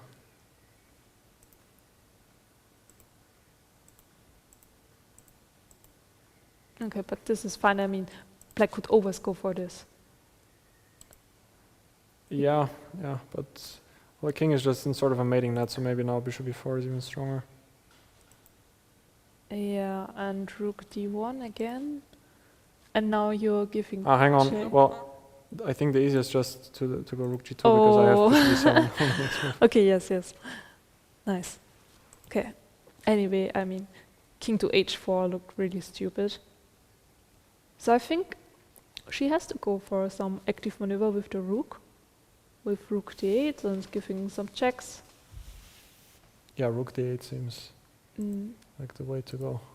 Yeah. Trying to I'm sure get- she will find this. But I'm wondering if Sue will find another interesting way. Yeah.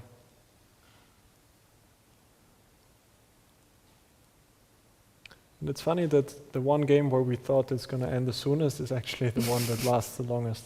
Yes.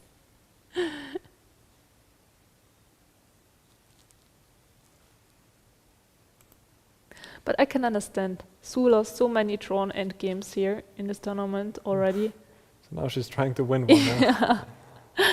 Yeah. And she goes for bishop d5. Oh, but this is losing. This is losing. Bishop d5 on the board. Does She- allow bishop b4. What? She didn't see bishop b4. Wow. Impressive. Finally, Sue is lucky. Actually, I'm so happy for her. Yeah. Finally, she's really winning. Wow, incredible. I can't believe it. And I'm sure that she will find it because, yeah, I mean, why king g6? Yeah, king course. d6 was a great practical try because Yeah, well, I'm so sure. it was getting more and more uncomfortable for white. This king on g3, and just amazing how she was able to grind out this completely drawn endgame. Because after she placed the rook to d2 already, it feels a bit uncomfortable, but we were still quite sure that Lela is going to save the draw. How but did it happen with f4? Why did white had to play f4? well, it was around this moment where, And you have to play f4? well, otherwise, if king g2, there's g3, I see. and Okay. Yeah, then you have to go. yeah, it was probably easier earlier on to maybe find something, but she just managed to keep on asking questions. It was never so easy to actually find a clear way to draw. Because this bishop is just very passive here.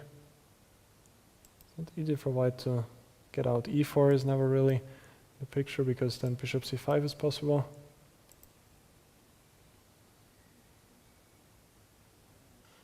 Maybe white could have just continued waiting, but it's just easier said than done because, well, you don't just want to wait for your opponent to start pushing pawns and then it starts feeling more and more uncomfortable.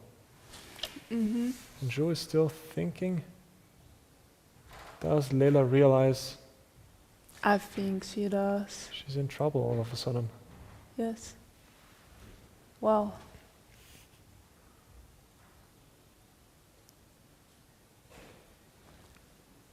Perhaps she was just so sure that this will be a draw that she forgot to look for some active play from her opponent. Yeah, this is what often happens in those situations.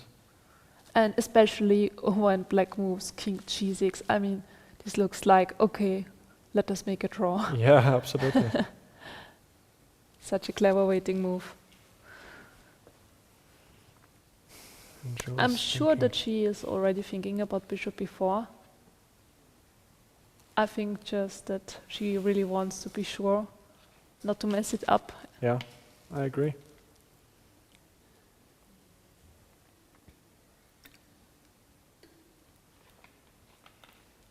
And what can white even do after bishop e4?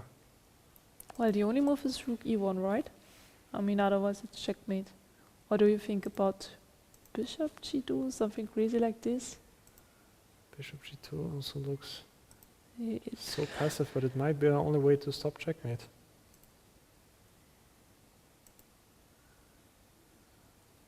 king h2.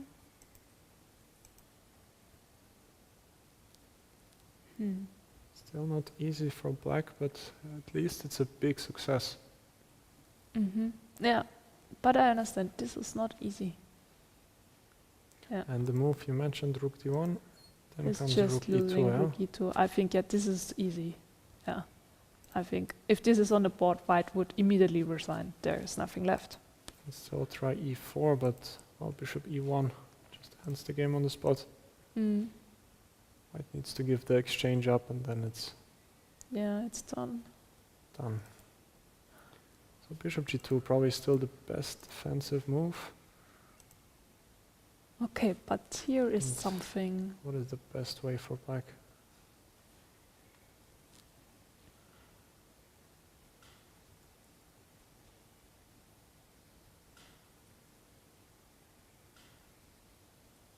Oh, what about bringing the king? King h5?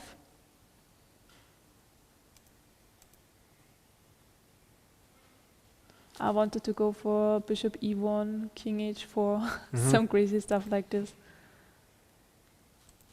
Yeah, but now bishop e1, king h2, king h4, you can take, just to show the spectators. Check. With g3, yeah? Yeah, I wasn't sure. Maybe also bishop? I don't know. With bishop g3, well, king g1, so not... Bishop f2 taking on e3. Does look very dangerous, I but know Zhu Zhu goes for bishop b4, and we have a huge turnaround. Yes, we will see a win, hopefully. And yes, of course she goes for bishop g2. played right away. And then I'm wondering what Zhu will find here. Yeah, I believe it's king h5. King h5 bringing in the king. Maybe there's something better, but I like this idea with king h5. It's cool. Also curious, is white maybe in Zugzwang after a move like rook e2? The only move you can make is king h2, right? She's giving a check. Check on e1, king h2 King on the board. h2.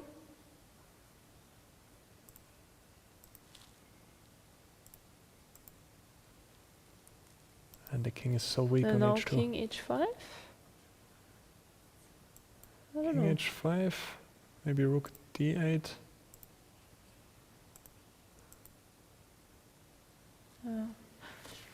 Trying to get some checks in from behind. I mean, bishop e1 check, of course, is also winning, but I was thinking that the other way around, like immediately playing king h5 must be stronger. She goes for her Because now king. you don't have rook d6, and if you're going rook d8, Might still be the same, right? okay, it's just move order. Yeah, I see. And yeah, she she's goes going for for king my h5, idea. yeah. But Okay. Anyway, there must be something else. Yeah. Engine is saying it's plus 4.5. What is it? bishop e1 looks so logical. And what about your rook e2 idea? Now, king has to move. I'm wondering what I gained now. And now king h5. That looks strong, It's yeah. not the best, but strong enough. Because now the rook is at least sort of paralyzed, because the pawn on e3 is always going to be hanging.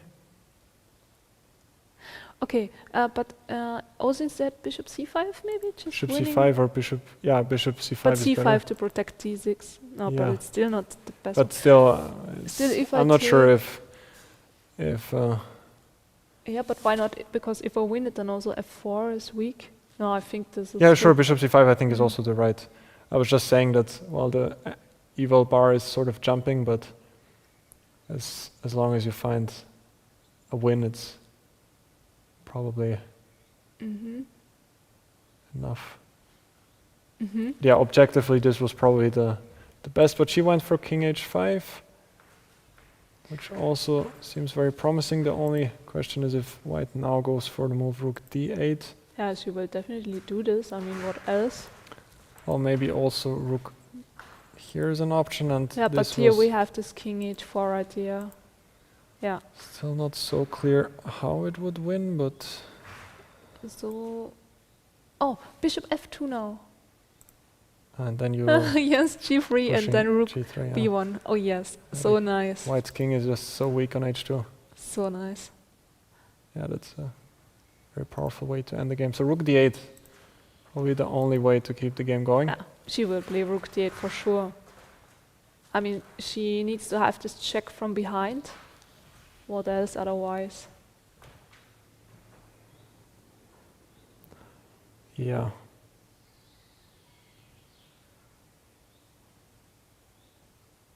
So after all, the most boring game starts to be one of the most exciting ones. Yeah, it often is like that, yeah.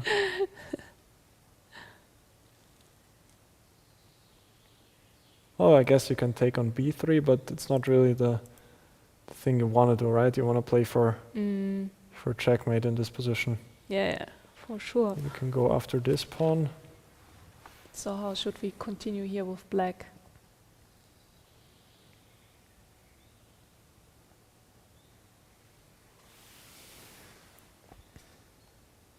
Can I go after the pawn somehow? Well, you're gonna have rook h8. Yeah, rook Rook d8 d8 happened. is on the board. And this is good to know because now Sue will show us the way to win. Yeah. I'm pretty sure she already calculated this one.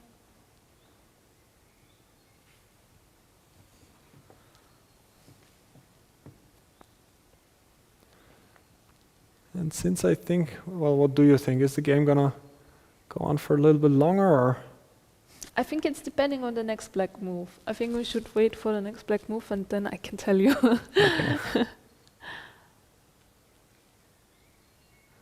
Because so far we didn't find the best move, it seems. But if she's finding it, I think it can be finished very soon. Okay, so I'm threatening checks from behind. Taking on b3 is not enough. Yeah. Wanna go after this pawn, but Still the checks from behind. also the problem is if g3 now, the king can always go to h3, where it's actually quite safe. And then also we might lose our pawn, or we Yeah, have to f5 protect is- it with bishop f2, which I Yeah, don't and like. she reaches for the bishop. She goes bishop d2. Yeah, Bishop this was d2. one of the ideas. One of the strong moves. Yeah, but it could have been easier for her. Yeah, As we what showed happens now before. after rook g8, for example? Why g8? If I just take? want to play rook g5 and rook f5. Okay. Ah, now you can go now to I h4. have Yeah. king Yeah. h4 again and I don't want to allow bishop that. f2. So maybe rook h8 is a better way. King g8, and if I give another check, then you will probably go to f7. It's still very difficult for white. Might still be winning.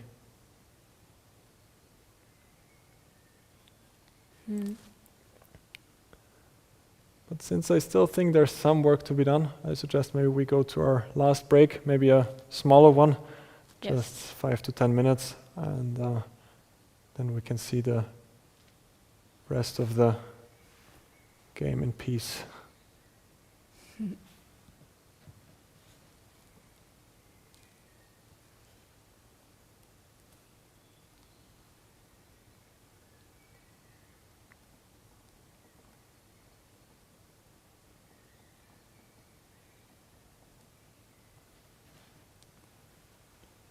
So, Yeah, she's still thinking. still thinking, yeah?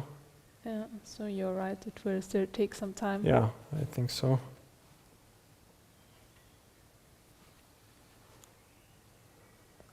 But I don't believe that we will see more than 90 moves today.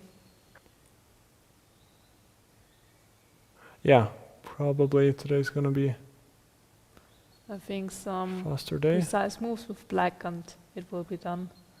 Okay, yes, and of course she went for the check. Rook With rook h8 check. King g6. What I like is that they are still playing kind of quickly. Like, Yeah, it seems that Sue doesn't need some time to think about something. Yeah. Everything is like obvious for her. but now is a critical moment for white. I think now is a good time. Rook g8, still played. King f7. I'm not sure if we have enough time for a break. That's a difficult They're thing. Yeah. playing very quickly. It seems that they want to finish that game. Yeah, I think it might be over soon now. If the pawn on e3 is falling, Yeah, so let's keep here yeah, I think the game. that's a good call. King f7 on the board. I wonder if white had a better move here after king g6. But what?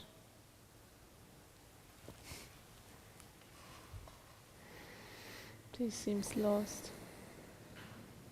Yeah, the pawn on e3 is falling. And if I go for rook e8 now, well, my Taking idea was, b3? yeah, this pawn is still falling. Is this enough for a win if you take here now? Yeah, I think so. Is it? Yeah, probably. This one pawn makes quite a huge difference. Because now black always has this breakthrough with b5.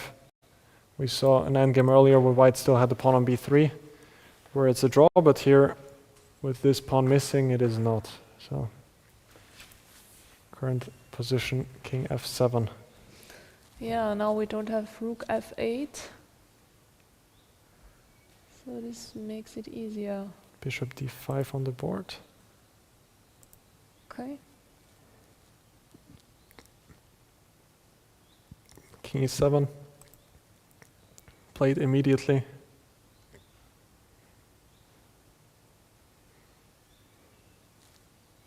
They are playing like they are in time trouble.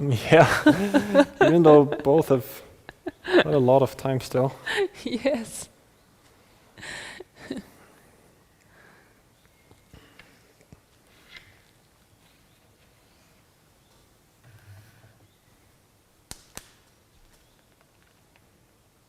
And bishop e3 is coming on the next move. Yeah, I don't see chances for white anymore.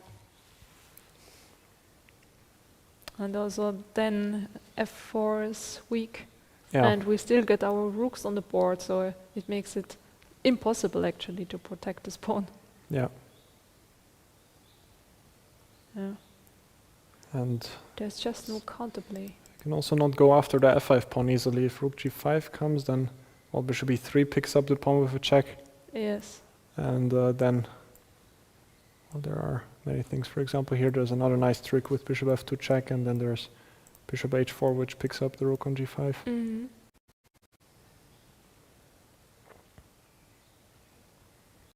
And otherwise, even black can always kind of defend the pawn on f5 easily with king f6.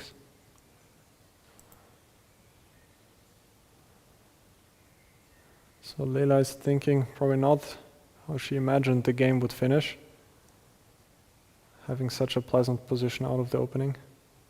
Yeah. Crazy. Yeah, Not good for the Catalan. yeah, not a good day for the Catalan now. And is it gonna be another day with 4 decisive results? Yes, I think so. I mean, okay, It's starting to look Sue will more and win more like it. for yeah. sure.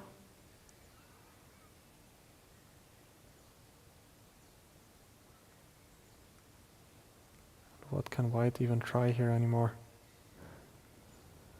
I don't think that Be she great is to- finding anything. It'd be great to exchange some pawns, but it's just that white is not in time. You take with check. Bishop f4 check, maybe king h1, but But this might be some idea. Just a bit worried that even something like this would be like close to checkmate.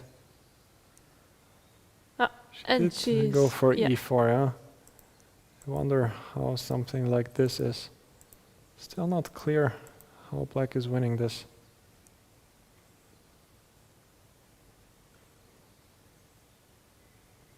Maybe there's a... Why did you even sacrifice your pawn? Taking on f4, yeah. Yeah, and after And king then- h1, which seems quite logical, because, well, king g1 runs into another check. That's why I was a bit afraid to go there.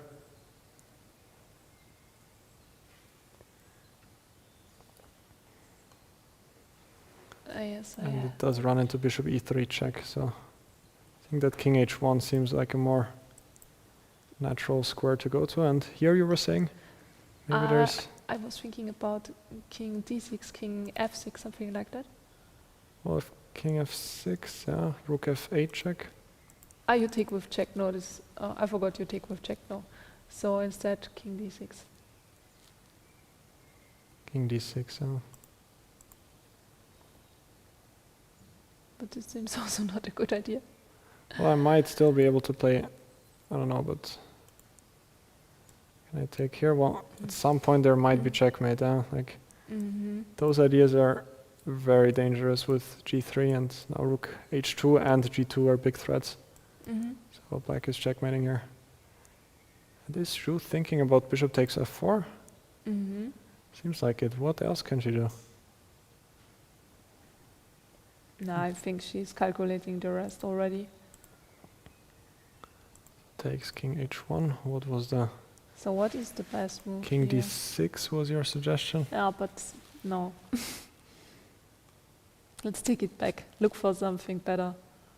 I'm still curious how white can try to save this.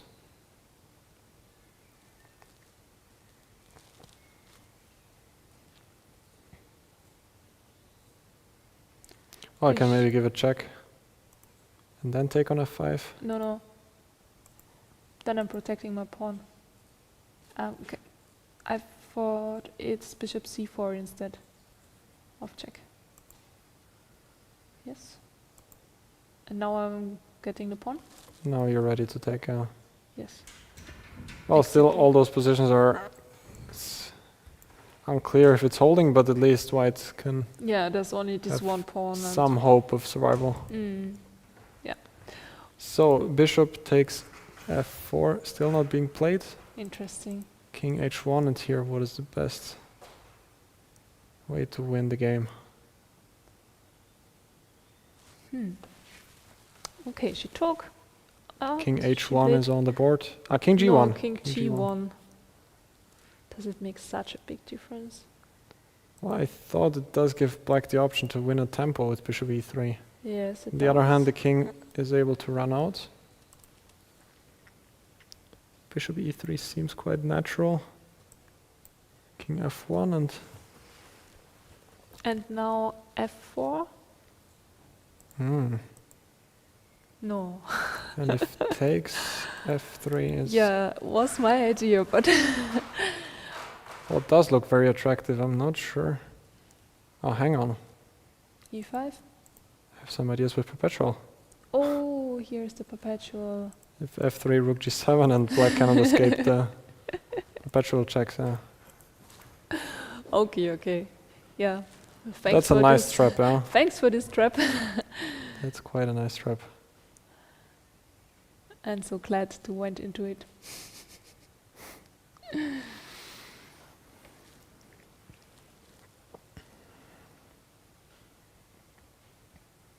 Well, you could maybe throw in king d6 first, though.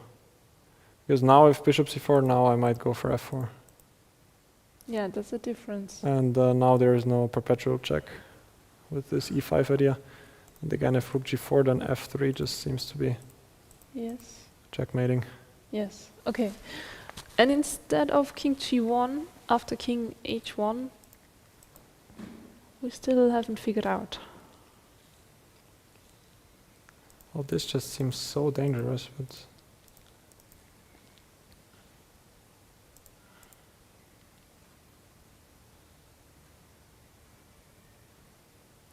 Not clear yet how it is exactly winning.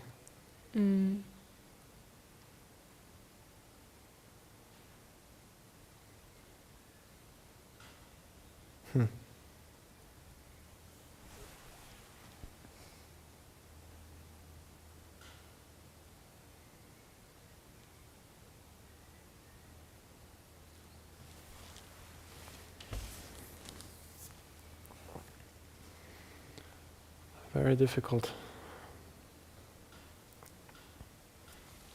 Yeah, with king g1 on the board, it's so much easier.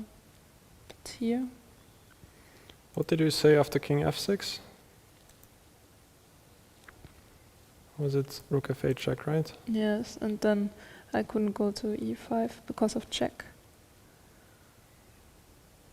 Yeah. So I would have to move back. King g7 or something. But then rook f5 already. Yes, no, I don't like this line. I mean, I was thinking about this, but it's only a draw in the end, unfortunately. King g3, and then white has rook f1 in the end. And black has to give perpetual check with rook h2, rook g2. At least we have a perpetual check. Yeah. But it's not really what we want. Huh? No. Anyway, we have some new moves.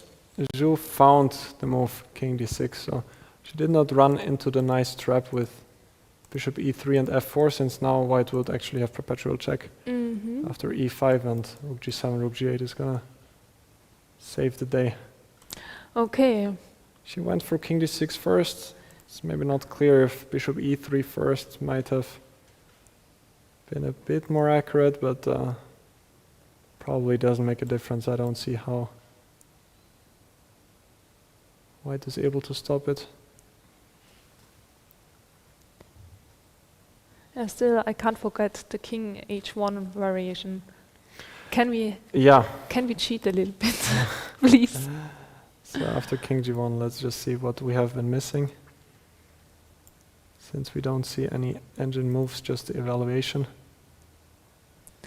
Check. That's very difficult. Ah, rook d2, yes, of course. Of course, yeah. Well, the same idea, you can't take on f5 because And of the if bishop. I go bishop c4 here, And I think now I have time. Oh yeah, now I have check also. See, that's why we make rook h2 check to get back into the other variation with bishop e3 check. And now actually it's like in the game. but here It's you even also easier. have to. King f6, rook check. And then you're just checkmating somehow. Yeah, you're I running hope. in with the king. King This- e5. This is not winning. This Maybe looks also, yes. like the most, like the easiest way. Oh yeah, yeah. And now, yeah, rook h2 checkmate. Yeah. Wow. I like this move. So giving check to bring the white king on a black square. Yeah, and then going back to d2 is maybe the Yeah, best to win attack the still. bishop and avoid e takes f5. Yeah, Mm. yeah. Thanks, Stockfish. So bishop a8 on the board, another bishop move to the corner, but in Nana Dzagnidze's game it was maybe, A little bit easier. yeah. Now she will probably go for bishop e3 check, right? I think so.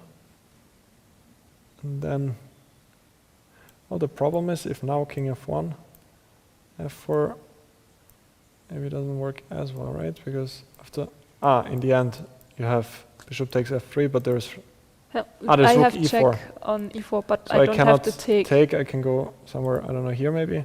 And if bishop f3, there's rook f2, which is quite an important detail. Another important detail is that after here, king e2, in the end I have rook h3, which keeps the piece and like wins the game. Yes. So Zhu is thinking. And if bishop e3, king h1 now.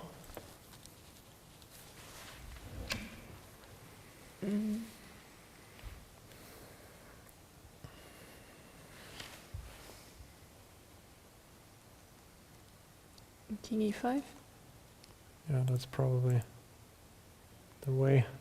And if you take, even king f4. And then I have F4. an umbrella. f6, g3. She did go for bishop e3. Check. And Yeah, here this is my is- umbrella. No, king g3. What are you doing? King g3. I'm just wondering why not g3, I guess. Can I take and go? No, f7 not. I mean, Oh, wait. my idea was to give rook h2 checkmate, but maybe it can do this. Mm. But as you pointed out correctly, of course, king g3 is a way to checkmate with rook b1 coming on the next move. Mm-hmm. Or rook h2. Nice. I think now the game will finish soon. Yeah. Lela is reaching for the king. Does she go to f1? Still thinking. Hmm.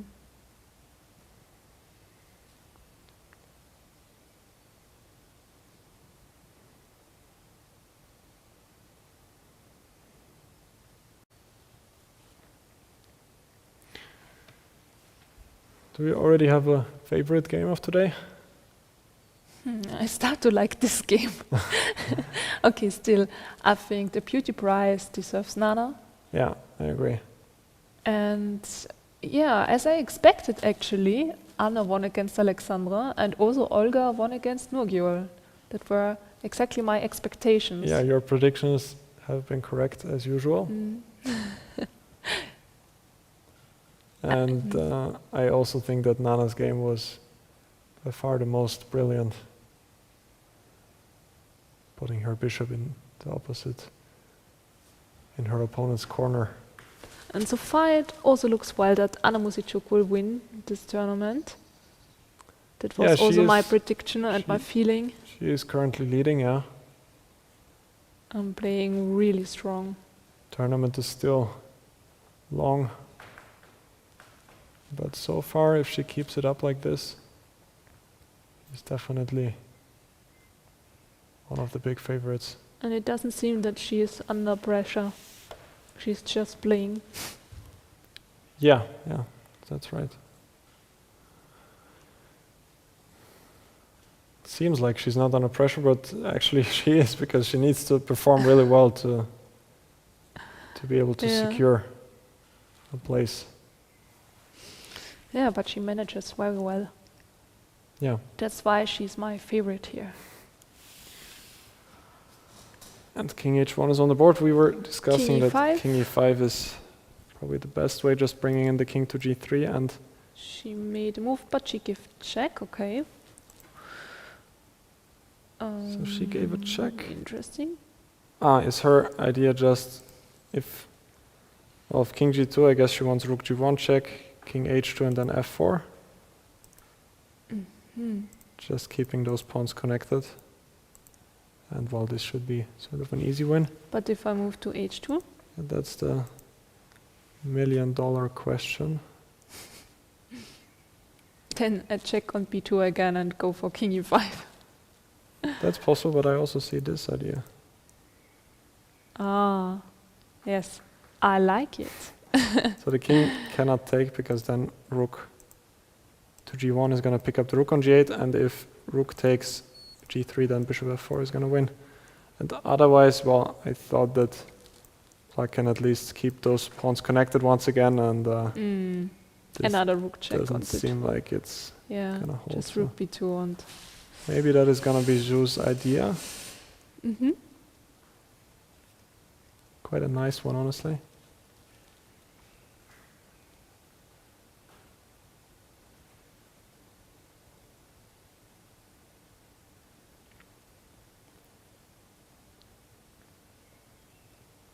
And Lela must be so disappointed after this loss. It was looking like it was going to be a solid draw, but Zhu just continued fighting and continued asking questions in this very drawish endgame. And g3. And is g3, on your the board. idea is on the board. g3, yeah. Will Lela keep on playing? Or will she already resign here? Yeah, I think it would even make sense to resign, but Maybe she's playing one more move and waiting for f4 and then she's deciding to resign. Yes, Yeah, I so- think so too. And now after So she f4, I think plays- she will resign. King g2, f4. Well, yeah, it's. She can make a couple more moves, but I think the result is going to be quite clear now. And Zhu Yeah, f4. goes for f4. It's on the board.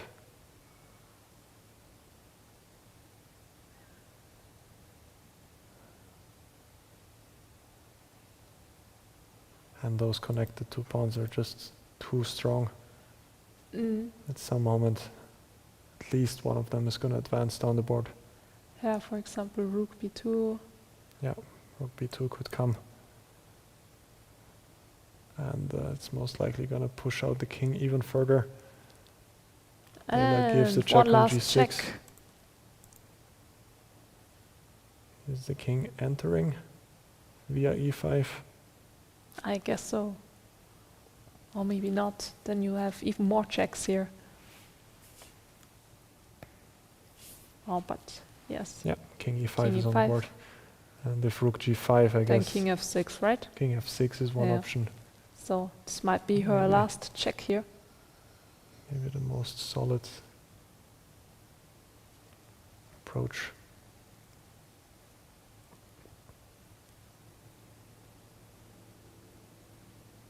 Yes, I'm really curious where it actually went wrong. Like there was this one moment, of course, where she blundered, but it feels like it was actually going into the wrong direction before that as well. So for those of you who missed it, this position, we thought, well, that the game is just gonna finish soon, opposite color bishops, and it's Yeah, how did black actually win this file?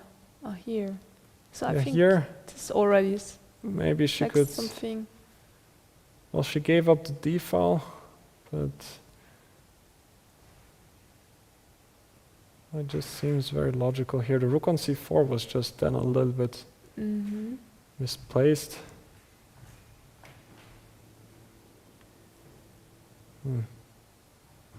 Bishop e4 also looks quite natural, but then already it's a little bit uncomfortable. Yeah, the rook on c4. Can we bring it back? Yeah, I was thinking about this, but Queen d3? queen d3 and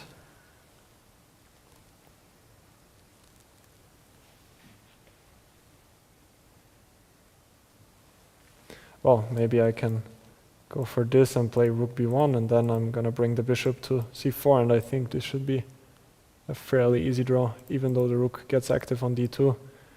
But Just- isn't this like the same? No, I get the bishop to c4. In the game, the bishop was on c2. And now I'm just gonna play, well, many ideas, but for example, rook e1, rook e2, Oh yeah. occupying the second rank. I think this might be the cleanest. So, yeah, maybe this one. But of course, yeah, you don't want to make a draw like this, yeah. So she played very logical, bishop e4, trying to activate the bishop, but in this endgame you can certainly lose, yeah. It's not like this is completely over. True. And do we see, yeah, rook b2 check on the board? Yeah, as we see, the bishop on c2 was always sort of a problem. The rook can never move, and the bishop also doesn't really have any good squares. Finally, it got out, bishop d3, but here already, black has And advanced a lot, she and resigned. we see a handshake. We see a handshake. Lela obviously very unhappy.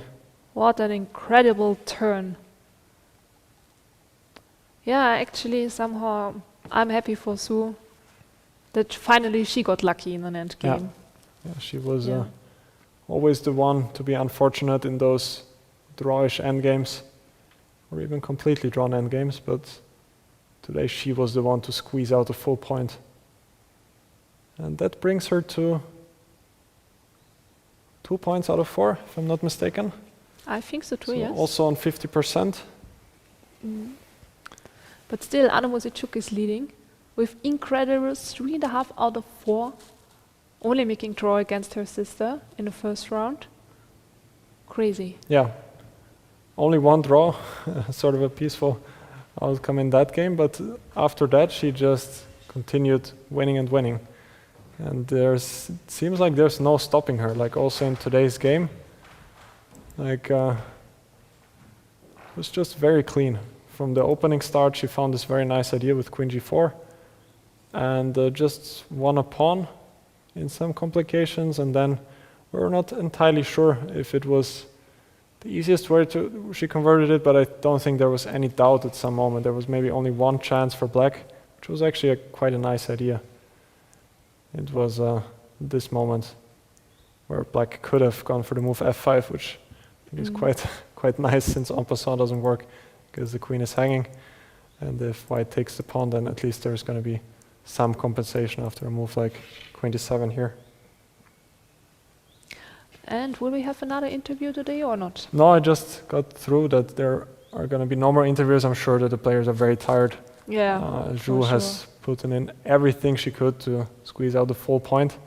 So no more interviews for today, which brings us to the end of today's broadcast. As we said, the current leader is Anna Muzychuk with 3.5 out of 4 points. Closely behind is the Indian player Vaishali Rameshbabu. And this was round 4, still 5 more rounds to go. I think that everything is still possible in this event.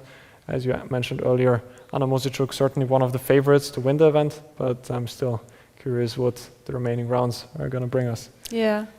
And unfortunately for me, this was the last round where I will be commentating. So I want to say thank you to the great broadcasting team, and especially great thanks to you, Felix. It's a pleasure for me to comment with you, and I'm very thankful. And I've seen so many great games, and I also learned a lot for myself. And I'm really happy that I was allowed to be here and comment with you. So thanks a lot, and enjoy the rest of the tournament. And from now on, you will have Angelika Valkova. Do you know her already? I haven't met her personally. I'll be commenting tomorrow with her for the first time. And after that, there's also going to be former world champion Vishy Anand, who's going to join the broadcast for, I believe, 2 days. Wow. So that's going to be very exciting. And I can only say the same. It was a pleasure hosting this event with you. So thank you very much for the great 4 days we had. And I think that was it for today. Thank you for all of you who have been watching the event. I hope everyone enjoyed the broadcast, and we will see you tomorrow again at 3:15 p.m. local time. So good night, everyone. Bye.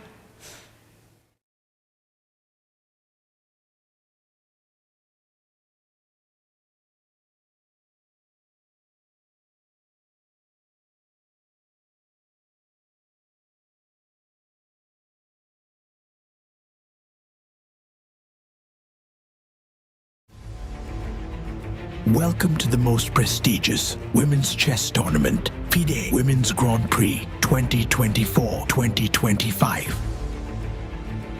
The final leg of competition is taking place in beautiful Austria. Watch daily video broadcast and see how the best female chess players in the world conquer chess peaks in the Austrian mountains.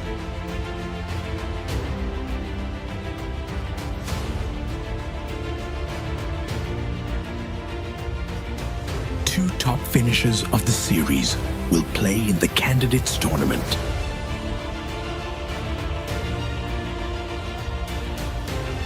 Join us every day from May 6th to May 15th on the FIDE YouTube channel.